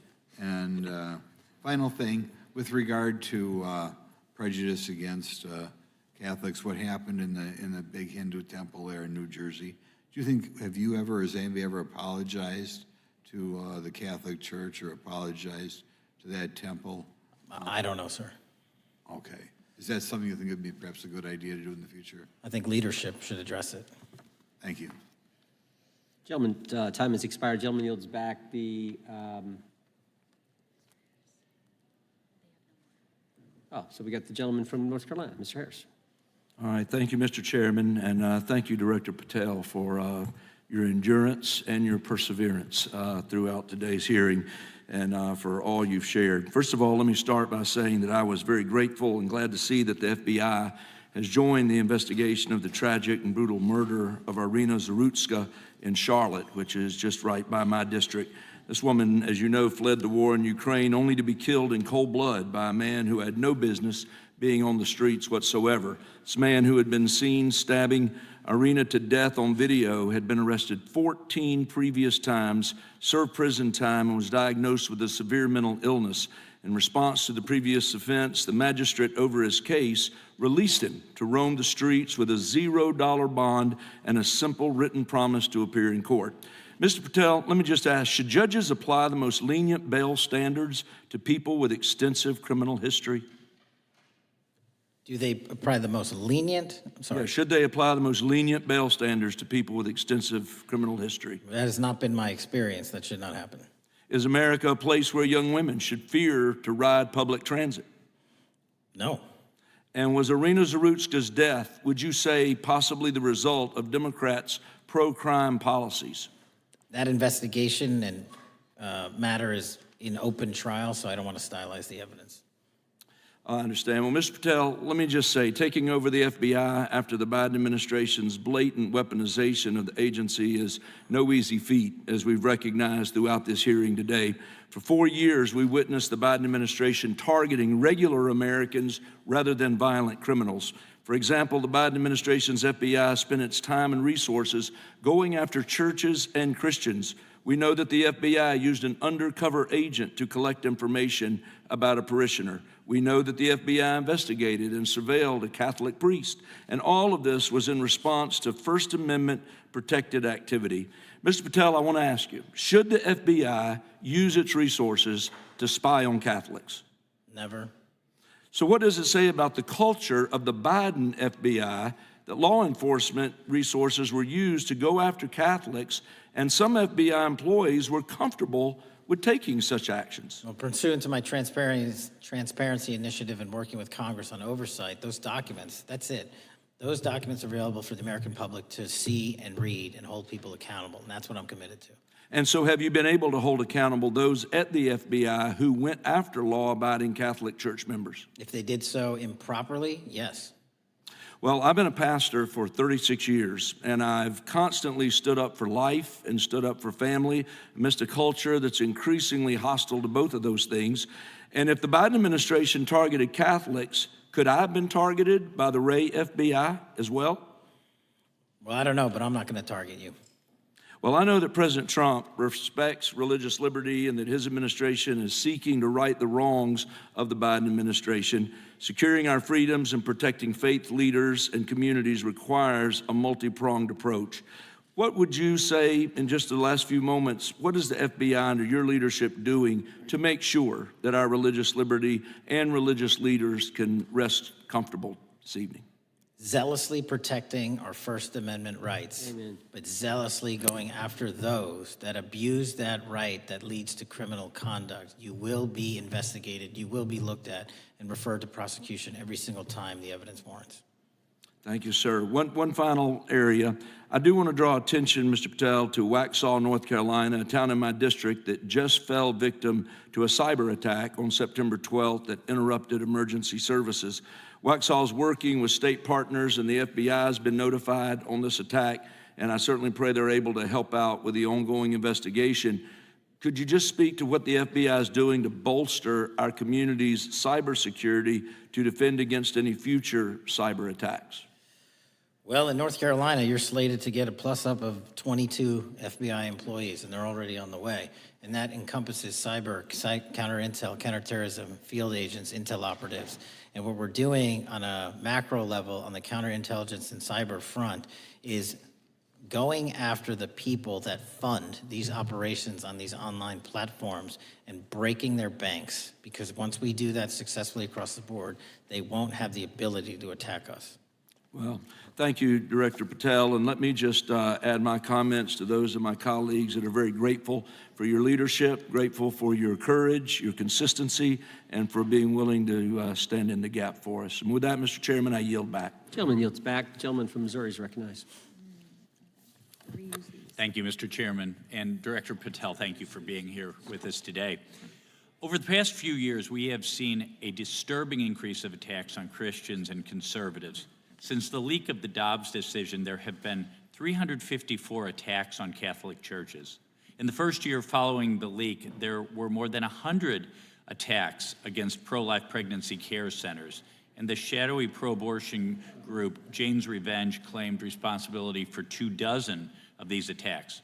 Meanwhile, the Biden FBI focused resources on attacking Catholics and peaceful pro-life protesters like Mark Houck and Paul Vaughn. Many of these attacks on Christians and conservatives were coordinated or praised by dark leftist cells who lurk on the online chat rooms of Reddit, Discord, and game sites. This is a war room for Antifa and violent transgender activists. There have been essentially no incidents of violence by Catholics, pro-lifers, or parents at school board meetings, but there have unfortunately been multiple shootings motivated by leftist and transgender ideology, including recent attacks in Nashville, Colorado Springs, Denver, and Aberdeen.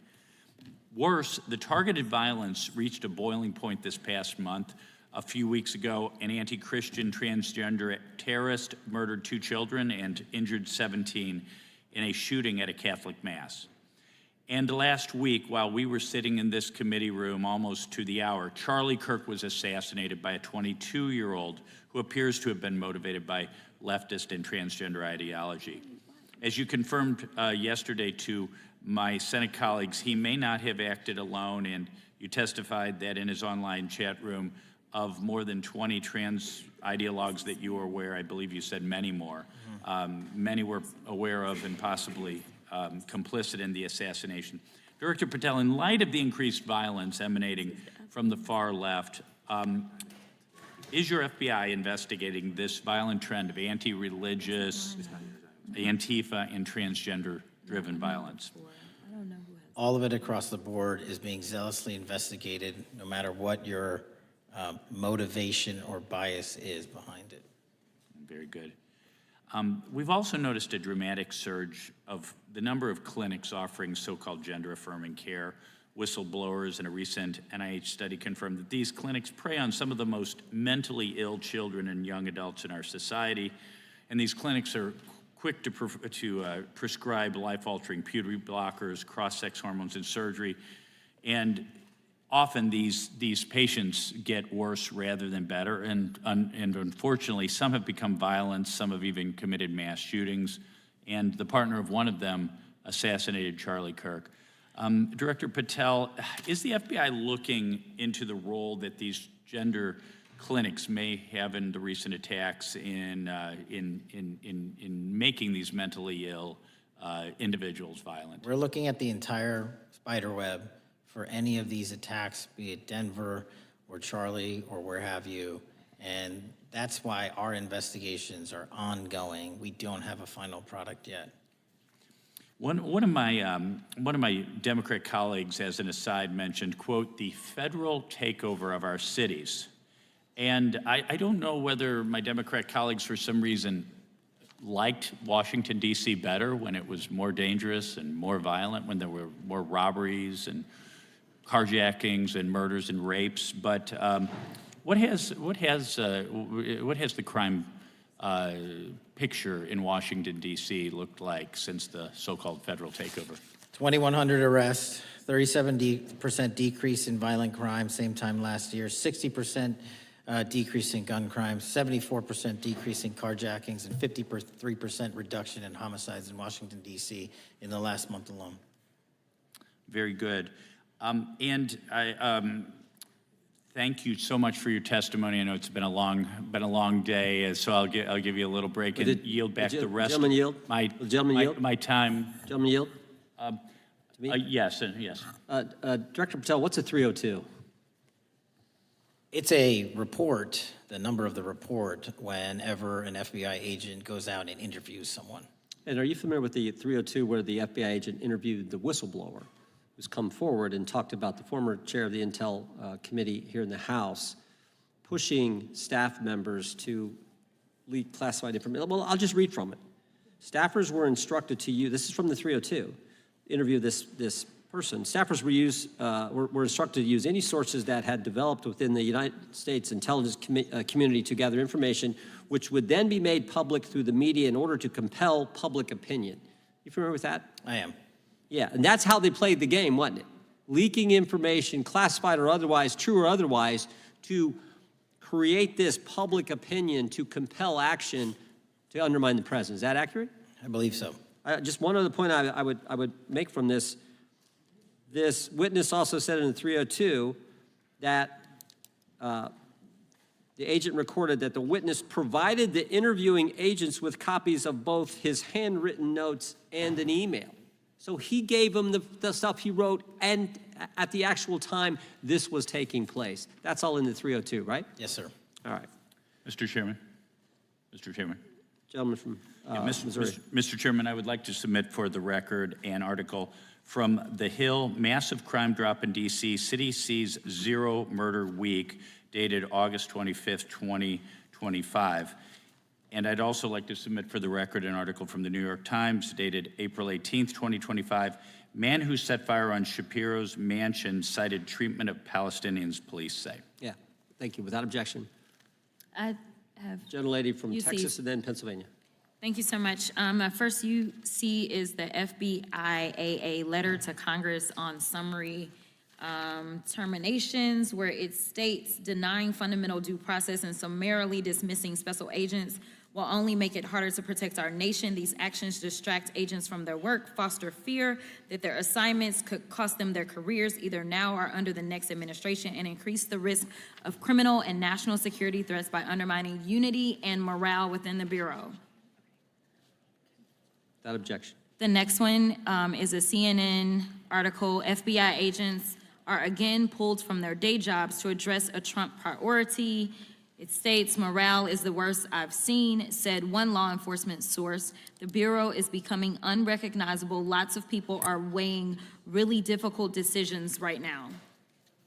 Without objection. Gentlelady from Pennsylvania is recognized. Thank you, Mr. Chair. I'd request unanimous consent to introduce into the record a September 16th, 2025 article in the New Republic entitled DOJ Quietly Deletes Study on Politics of Domestic Terrorists. The Justice Department has taken down a study that proves Republicans' entire narrative wrong about left-wing violence. Objection. Thank you. Gentleman from Washington is recognized. Thank you, Mr. Chair, and thank you, Director, for being here. I think without question we can say that Donald Trump has been tougher on crime and tougher on international terrorism than any president in American history. I imagine that brings you a lot of satisfaction and pride as director of America's foremost law enforcement agency. Recently, President Trump conducted very strategic and important strikes on Iran's nuclear apparatus in that country. We also know that there are concerns of significant Iranian sleeper terrorist cells here in the U.S., perhaps exacerbated by the open border during the Biden administration. What can you tell Congress and the American people about what the FBI is doing to safeguard us from potential terrorist attack by Iranian cells? So our counterterrorism division, which is fully stocked up, watches for reflections in the intelligence streams that our intelligence community collects and produces, and works hand in glove with our partners at the CIA and elsewhere to make sure that any threat, even if it's hearsay, double hearsay, triple hearsay, or totally incredible, is not only fully run down, but we also take our duties to notify and give defensive briefings to those who are mentioned in those intelligence reports to make sure that we do both our notification obligation and our investigatory obligation. Thank you. The FBI is also the foremost counterintelligence apparatus here in the U.S. We know the U.S. faces a more complex threat of global, more complex array of global threats than any time perhaps World War II or even superseding that time. As America continues to be under attack from various intelligence agencies globally, what can you tell us about the counterintelligence operations of the FBI as a core function? This is why the CIA mission is so important to the FBI, because as you said, no one else can do it. No one else has the authorities to do it. And even if they did, they don't have the capabilities to do it. And the CIA mission has to be headquartered in Washington, but have far-reaching capabilities because we have to face against our adversaries in the DPRK, in Russia, China, Iran, and elsewhere.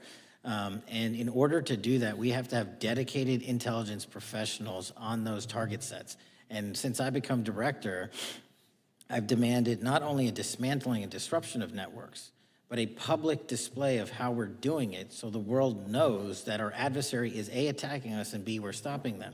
And that's why you've seen these dramatic increases in counterintelligence arrest in the PRC by 33%, in Russia 83%, in Iran 60%. We are showing the world that they are trying to engage in espionage activities against us, and we are holding them accountable publicly. And there's been increasing concern about the Maduro regime of Venezuela, both their potential support of terrorist activity, criminal drug networks, and potential espionage entities here within the U.S. What can you tell us about your activities regarding the Maduro regime of Venezuela? Generally speaking, one of the largest transshipment points and shipment points for narcotics out of South America, Colombia, obviously, and also Venezuela, is being utilized heavily by the narco traffickers to send up cocaine, meth, and fentanyl, and excuse me, all the other illegal narcotics through the island chains in the Caribbean Ocean and ultimately for America. So there has to be more work done in the region to stop those navigable waterways from being traversed with drugs bound for America. And finally, Mr. Director, what is the one thing that Congress could most do in terms of passing a law to best support the FBI in making America safer and more secure? Get us more authorities to get online, to get onto gaming, to get onto social media companies, gaming platforms, have legal access, and also have private partnerships with the FBI of those companies and allow them to report into us on a daily basis. There is no human being or AI system on earth that can go out there and cover down on the threat in those theaters. And so we need the assistance, and we need more authorities, and we need the private sector to double down. Well, thank you very much for all you're doing, all the men and women of the FBI are doing to keep us safe, and I yield back. Gentleman yields back. Got a UC request from the gentleman from Arizona. Thank you, Mr. Chairman. I have an article titled, FBI Flooded with Record Number of New Agent Applications Cash Patel's First Month. The FBI saw 5,577 new agent applications in March and more than 10,000 since January. Without objection. The gentleman from Kansas is recognized. Thank you, Mr. Chairman, and Director, thank you for being here. I have listened carefully to all the discussion in this hearing. I've reached two top-line conclusions. First, I am glad I don't have your job. And second, I am glad you do. Thank you for being willing to step up and serve in this role. I'd like to plow a little bit of ground that we've not spent a lot of time on so far and explore. You mentioned, and I'm well aware of your strong commitment to partnering with state and local law enforcement authorities. Obviously, one of the missions is in the counter-drug space. Another is in the forensic laboratory space, where both you and a lot of local and state agencies cooperate in terms of evidence analysis. From the state side, programs such as the HIDA programs, very, very important in counter-drug, such as the Coverdell grants, very, very important in maintaining state laboratory capacities. Would I be correct in concluding that if we are able to maintain robust funding for those types of programs, including both Coverdell and HIDA, that would contribute to the safety of the United States and to your mission? Absolutely. Director, you have talked a little bit about some of the counter-drug work that you've been doing. One thing we haven't talked about yet, the President, in one of his first actions upon taking office back in January, designated a number of the cartels as foreign terrorist organizations. That's not just a paper transaction. I believe the list has been expanded since those first actions. In terms of America's military engagement with the cartels abroad, in terms of our intelligence engagement with them abroad, that designation has had real meaning and has affected some of the thinking and approaches of our military and our intelligence community.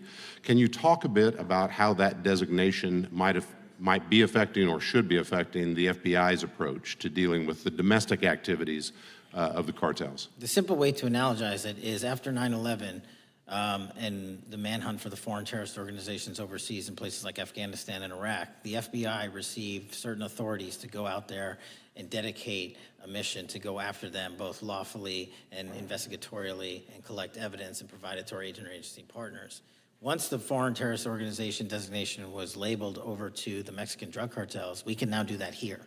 And in Mexico, and in Colombia, and in Venezuela, and anywhere else they are. And so that's the best analogy I have. What we're able to do is take our counterterrorism platform, traditionally used for global terrorist manhunting, and bring it into this hemisphere against a very real threat, which is the drug traffickers, and they are foreign terrorist organizations. So we just have so many more resources and authorities now directed at them.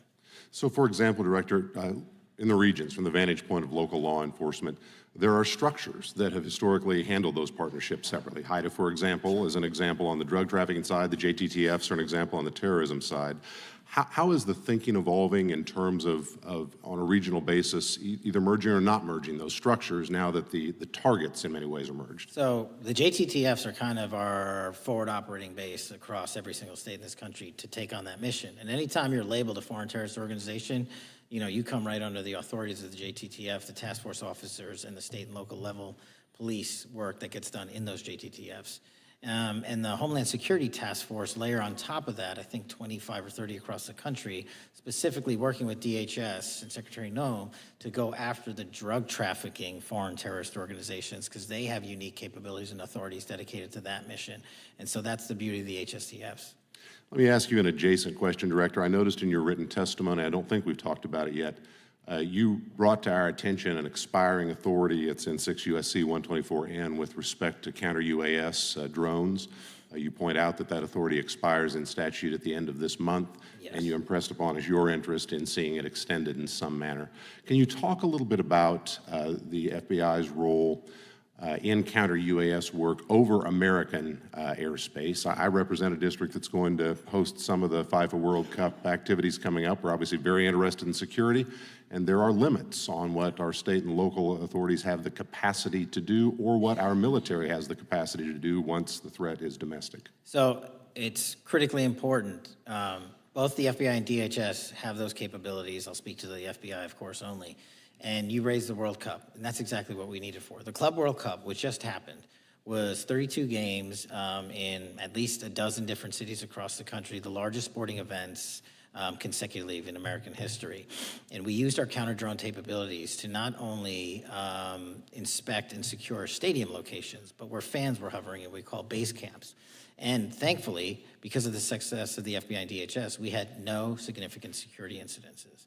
And flipping to the World Cup, which is going to be 3 times as large, and obviously the largest we've ever had, and blending into the LA Olympics in 28, our counter-UAS capabilities are going to be the ones that are able us to have literal bird's-eye view of the threat dynamic around so many of these cities, which are going to see literally tens and hundreds of thousands of people flock to them. So we have to have it. And making sure the bad guys don't have the same. Exactly. Very good. I yield back and thank you. Gentleman yields back. Director, you've been amazing. You've been here 4 hours and 41 minutes without a break. We appreciate that. I think we have one more member, a few UC requests, and then you can we'll let you go. But we appreciate that. The gentleman from Texas is recognized. Thank you again for taking the time, Director Patel, and for Chairman Jordan for holding this hearing. Thank you for depoliticizing the FBI and getting it back to its original mission as well. Director Patel, do you agree that we have a problem in the United States with politically motivated violence? Absolutely. And I very much agree. I think we can all agree that political violence is wrong, it's evil, regardless of which side it comes from, and that we can all adamantly and vehemently reject it, or we certainly should. But one of the things that we've noticed recently is that affinity and tolerance for political violence is not equally distributed on both sides of the aisle. In fact, right now, social media is filled with leftists who are cheering on the murder of an iconic conservative political figure, Charlie Kirk.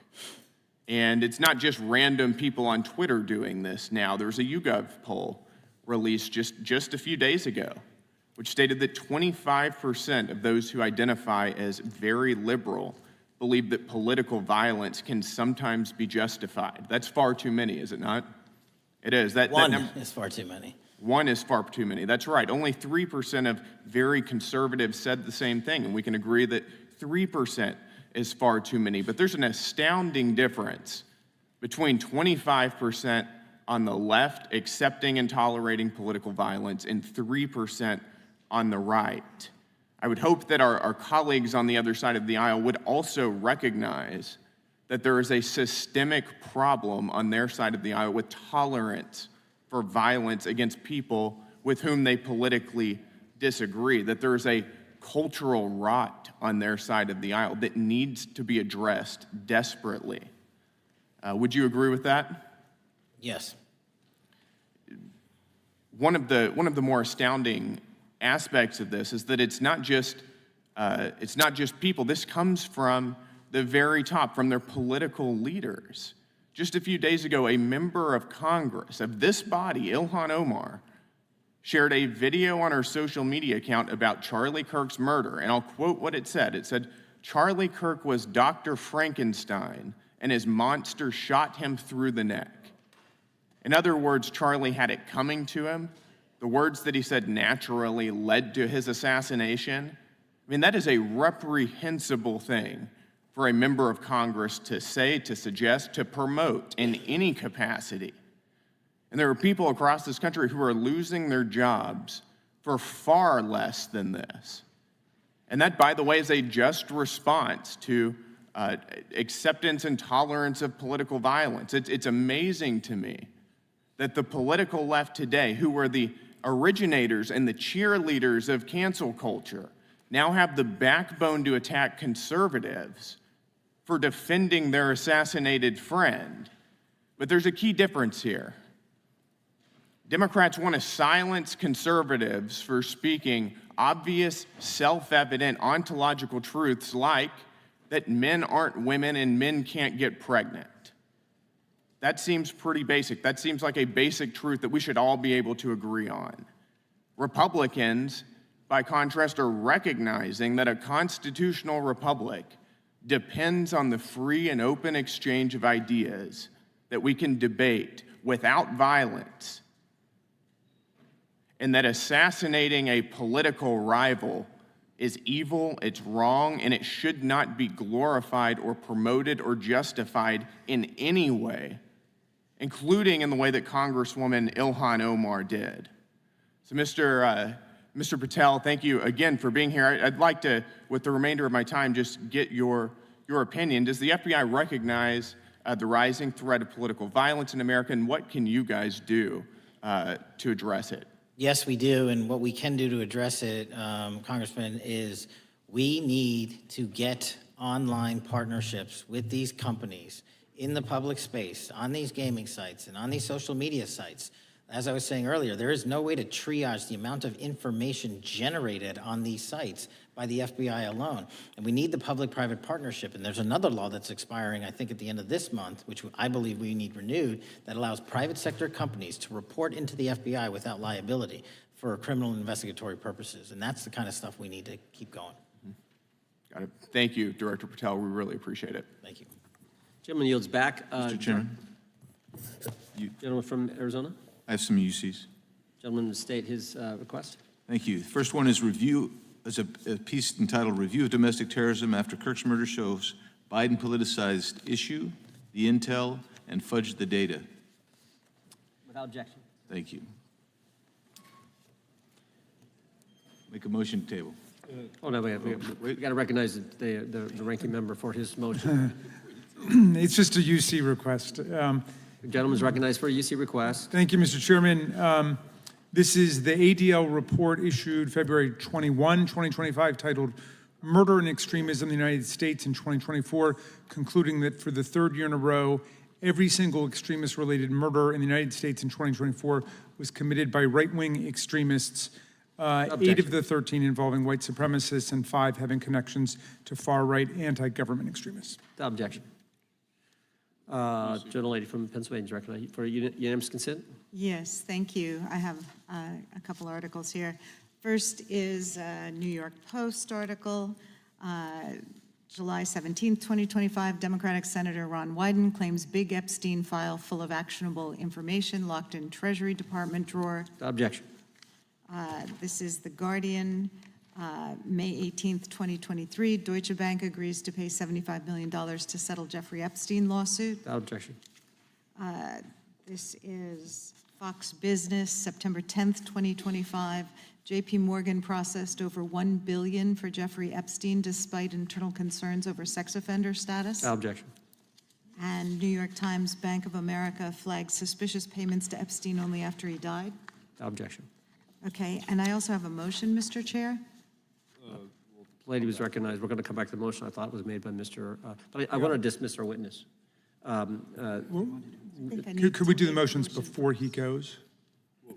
What, I just wanted to press the motion I originally yeah, had. we're going to bring that up. Is that what this is? Banks. Are you doing that? No, this is another motion. Okay, well, I'm going to recognize first the gentleman because we held that motion in advance. I still have the UC, Mr. Chairman. Thank you, Mr. Chairman. So look, there are 4 banks, JP Morgan, Bank of New York, Bank of America, and Deutsche Bank.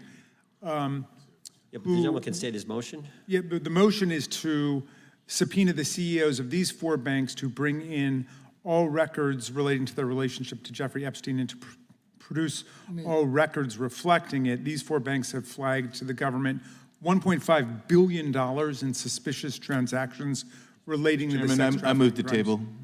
Mr. Diamond just released a statement saying he would be happy to comply. Chairman, you don't need the motion to table, the motion offered by the gentleman from Maryland. The motion to table is not debatable. The question occurs on the motion to table. Those in favor say aye. Aye. Those opposed, no. No. Opinion of the chair, the ayes have it. The motion is tabled. I'd like a recorded vote if we could, Mr. Recorded vote being requested. The clerk will call. Well, we got to get the clerk here. The clerk's right here. Wonderful.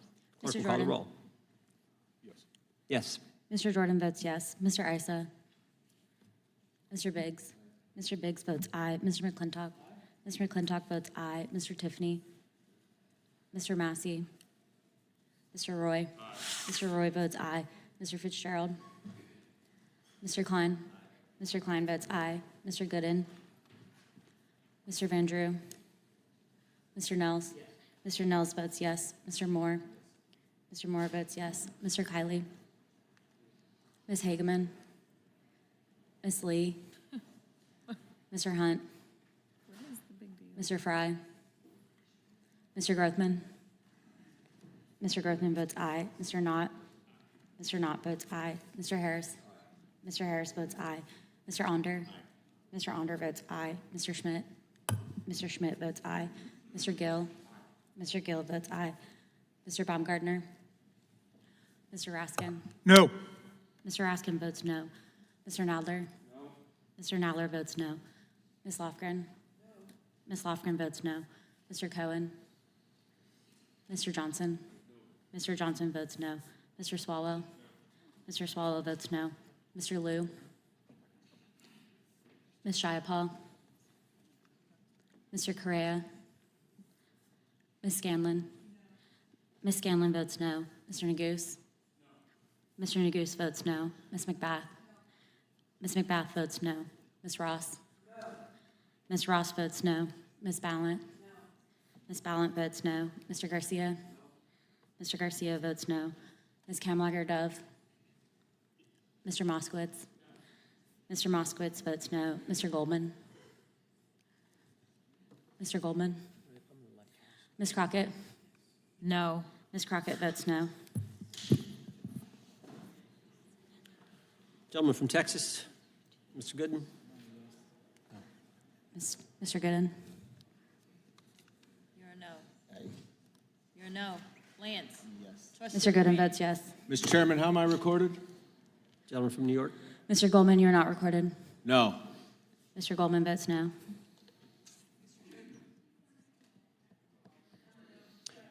Gentlelady from Washington. Ms. Jayapal votes no. Gentleman from California. Gentlelady from California. Mr. Liu votes no. Ms. Kamlager-Dove votes no. Gentleman from Kentucky. Mr. Massey votes no. Director, I want to thank you again for being here. While we're waiting for members to get back to record their vote, you don't need to stay around for these kind of motions. We appreciate the service you're providing the country, appreciate your testimony today, and appreciate the fact that you did it 5 hours straight. That's amazing. So God bless you and keep up the good work. The witness is dismissed.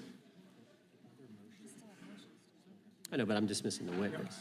I don't think nothing involved. I'll just put them in the record. Mr. Chairman, we're still waiting for members to come back to record their vote on the motion offered Good. by the gentleman from... no, I just, as a point of order, I just wanted to establish that the dismissal of the witness doesn't affect the viability of any of the motions. No, the committee's still going.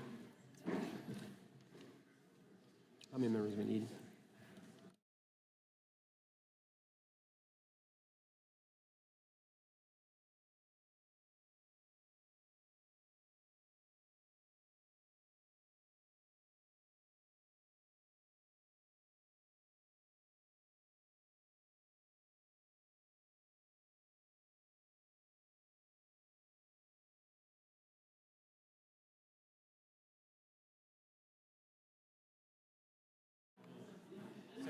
Madam Clerk, point of order. What is the current vote? Point of order. The vote is open. We will be waiting for members to get back to record their vote. Gentleman from Wisconsin is recognized. Mr. Fitzgerald votes aye. Gentleman from California is recognized. Mr. Kiley votes aye. The gentleman from California, I think, Mr. Chairman, is seeking to be recognized. Mr. Correa. Mr. Correa votes no.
Mr. Chairman, point of order. Gentleman may state his point. A number of members have conflicting markups in committee hearings going on right now, and I'm just wondering, how long are we going to hold this open? My read on the vote is that right now it's 18 of 14? 17? It's 1916. 19 to 16? We're going to give members an opportunity. As you point out, as the ranking member points out, members have numerous obligations, different committees going on, but we want to give everyone an opportunity to record their vote, and that's why we're waiting. Mr. Chair, point of order. We'll state her point of order. Couldn't we just be debating instead of sitting here waiting? There's a motion on the table. There was a motion offered by the ranking member, a motion to table offered by a member, and that's what's on the table right Mr. now. Vandrew, you are not recorded. Mr. Vandrew votes yes. Right.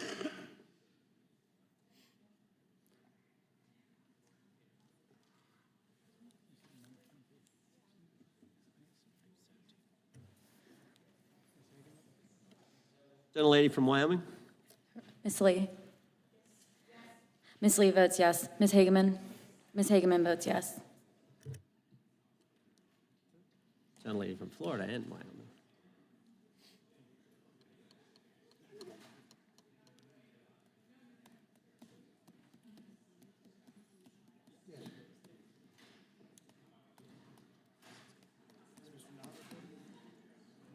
Mr. Knott, you're recorded as yes.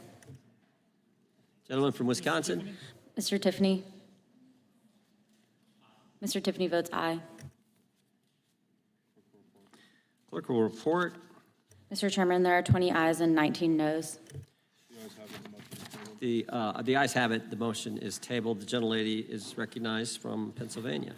Thank you, Mr. For what purpose? I have a motion. Gentlelady may state the motion. Okay.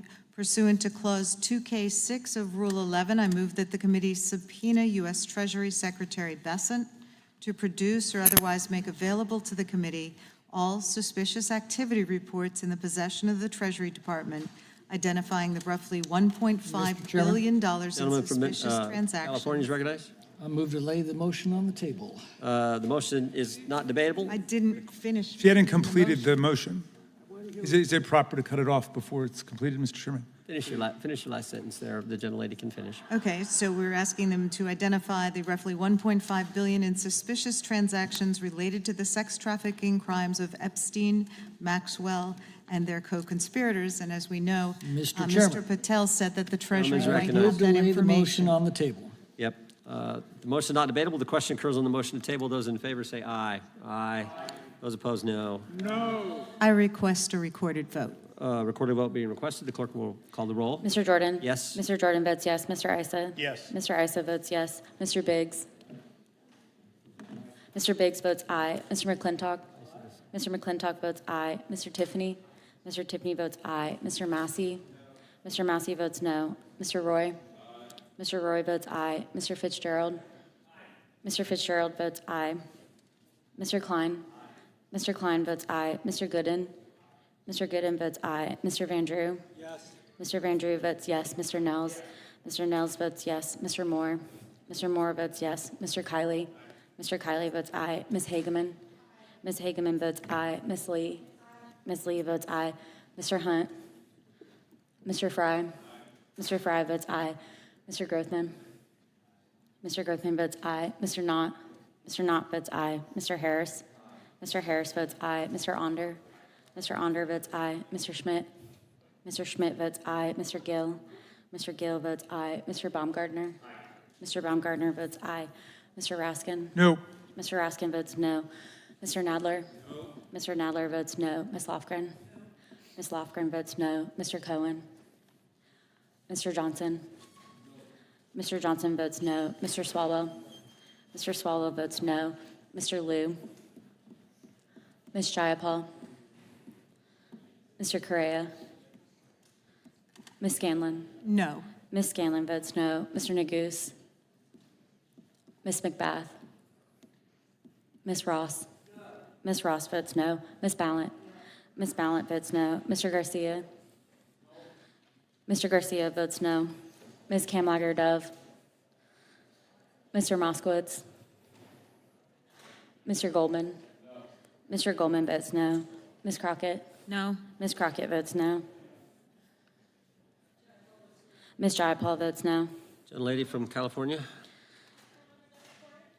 Ms. Kamlager-Dove is not recorded.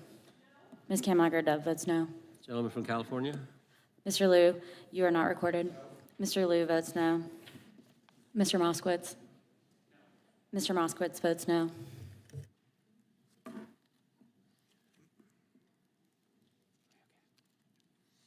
Clerk will report.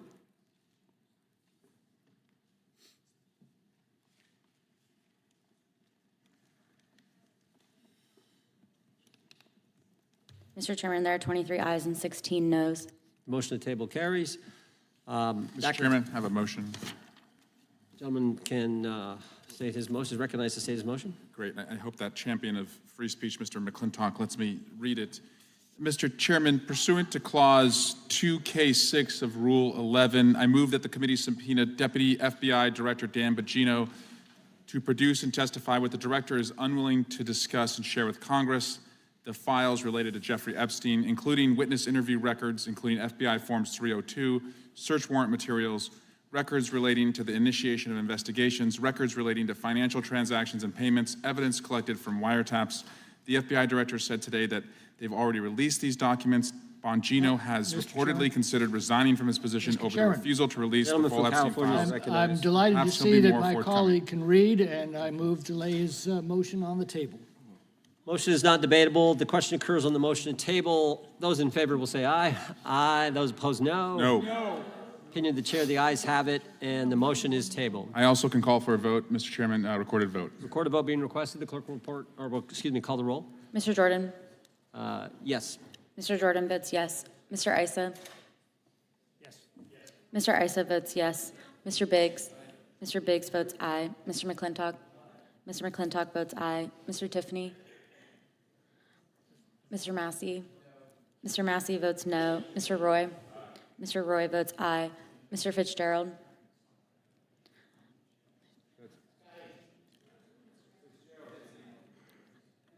Mr. Fitzgerald votes aye. Mr. Klein? Mr. Klein votes aye. Mr. Gooden? Mr. Gooden votes aye. Mr. Van Drew? Mr. Van Drew votes yes. Mr. Nels? Mr. Nels votes yes. Mr. Moore?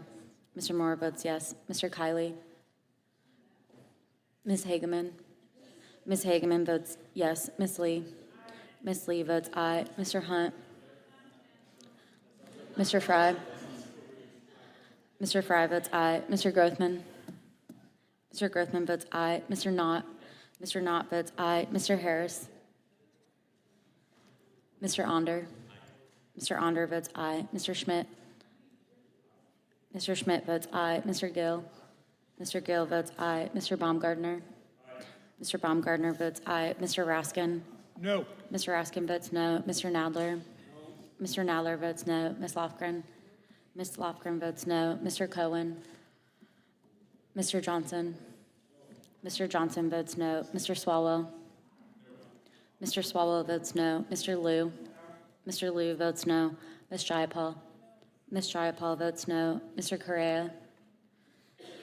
Ms. Scanlon? Ms. Scanlon votes no. Mr. Neguse? Ms. McBath? Ms. Ross? Ms. Ross votes no. Ms. Ballant? Ms. Ballant votes no. Mr. Garcia? Mr. Garcia votes no. Ms. Kamlager-Dove? Ms. Kamlager-Dove votes no. Mr. Moskowitz? Mr. Moskowitz votes no. Mr. Goldman? Mr. Goldman votes no. Ms. Crockett? No. Ms. Crockett votes no. Gentleman from Wisconsin. Mr. Tiffany votes aye.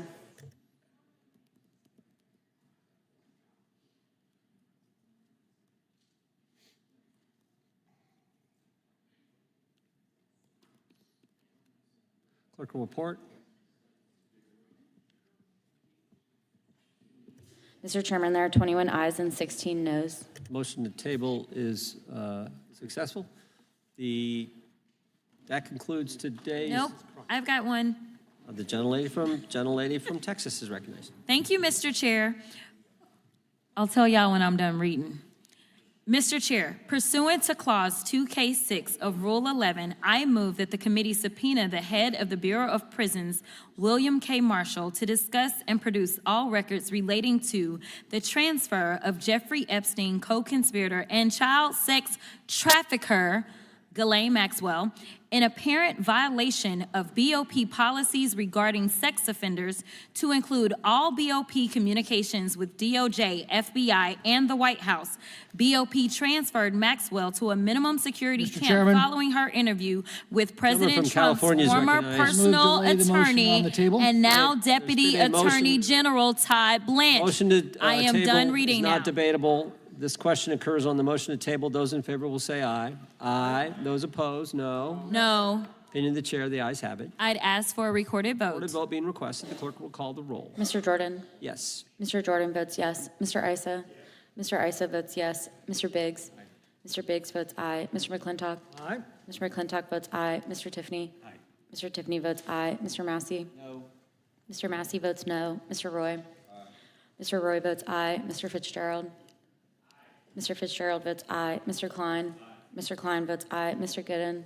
Mr. Gooden votes aye. Mr. Van Drew? Mr. Van Drew votes yes. Mr. Nels? Mr. Nels votes yes. Mr. Moore? Mr. Moore votes yes. Mr. Kiley? Ms. Hageman? Ms. Hageman votes yes. Ms. Lee? Ms. Lee votes aye. Mr. Hunt? Mr. Fry? Mr. Fry votes aye. Mr. Grothman? Mr. Grothman votes aye. Mr. Knott? Mr. Harris? Mr. Knott? Mr. Knott votes aye. Mr. Harris?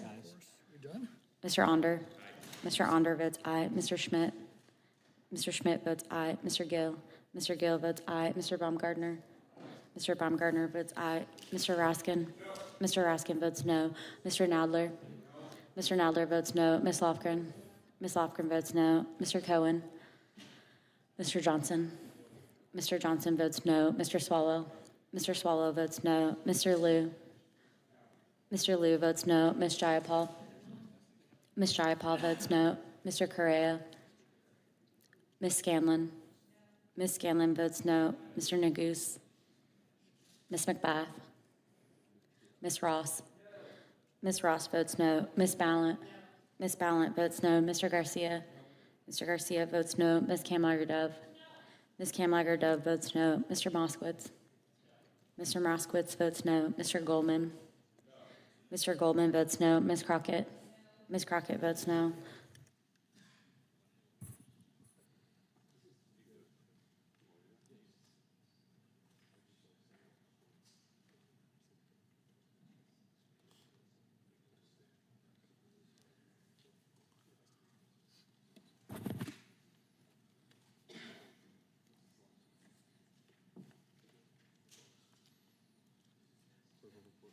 Clerk will report. Mr. Chairman, there are 21 ayes and 6 noes. The motion to table is agreed to. Mr. Chairman, point of inquiry. Gentleman can state his point. Am I correct that the House Oversight Committee, led by Chairman Comer, is issuing significant number of subpoenas along the lines of some of the things we've been talking about today, but in general terms, pursuing a lot of the questions that are being raised here today and others? That is accurate, and specifically the SARs, they're actually getting the SARs from the Treasury Department, which is something that we think is important. But yeah, that material is going to the Oversight Committee. Mr. Chairman, may I ask a follow-up question? Over here. Gentleman from New York is recognized. Is it your understanding that the Oversight Committee has requested the documents listed in Mr. Swalwell's subpoena, the recordings, the witness statements, the photographs, the materials seized by search warrant? I'd have to look at those carefully, but I know that there's a broad subpoena and It's a inclusion very of broad all kinds of subpoena, files. and oddly enough, it excludes all those essential documents that are in the possession of the FBI. I think that'll be included in the case files that have been subpoenaed. The chair recognizes the gentleman from Arizona.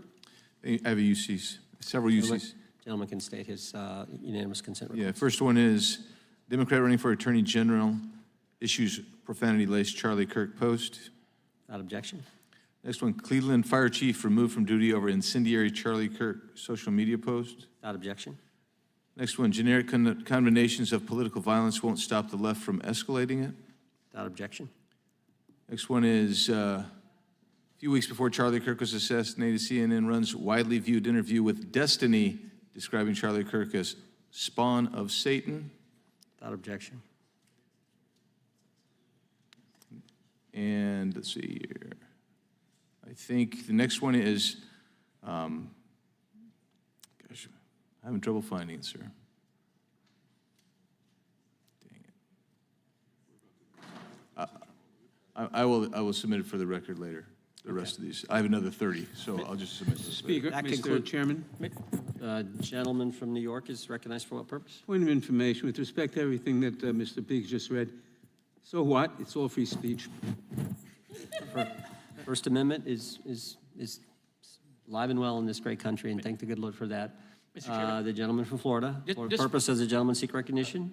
Point of inquiry, to the question that Mr. Roy was raising about how that is being done in the Oversight Committee, I'm just curious, was Mr. Roy asking because he believes that should be done in the Judiciary Committee instead, or he was just confirming that it's being done in general? I don't know the motives behind Mr. Roy's statement. I just know what Mr. Roy said. I think Mr. Roy's here. Yeah, that concludes the, well, you can talk to him. You can go talk to him. You can walk right across the thing. That I get concludes one today's final, hearing. final UC. Man, this is a record day for UCs. Go ahead. The gentleman from Maryland is recognized for the Timeline. final UC. Thank you. This is it. Timeline suggests Trump team changed its tune on Epstein files after Trump was told he was in them. CNN Politics. Without objection, all members will have 5 legislative days to submit additional written questions for the witness or additional materials for the record. Without objection, the hearing is adjourned.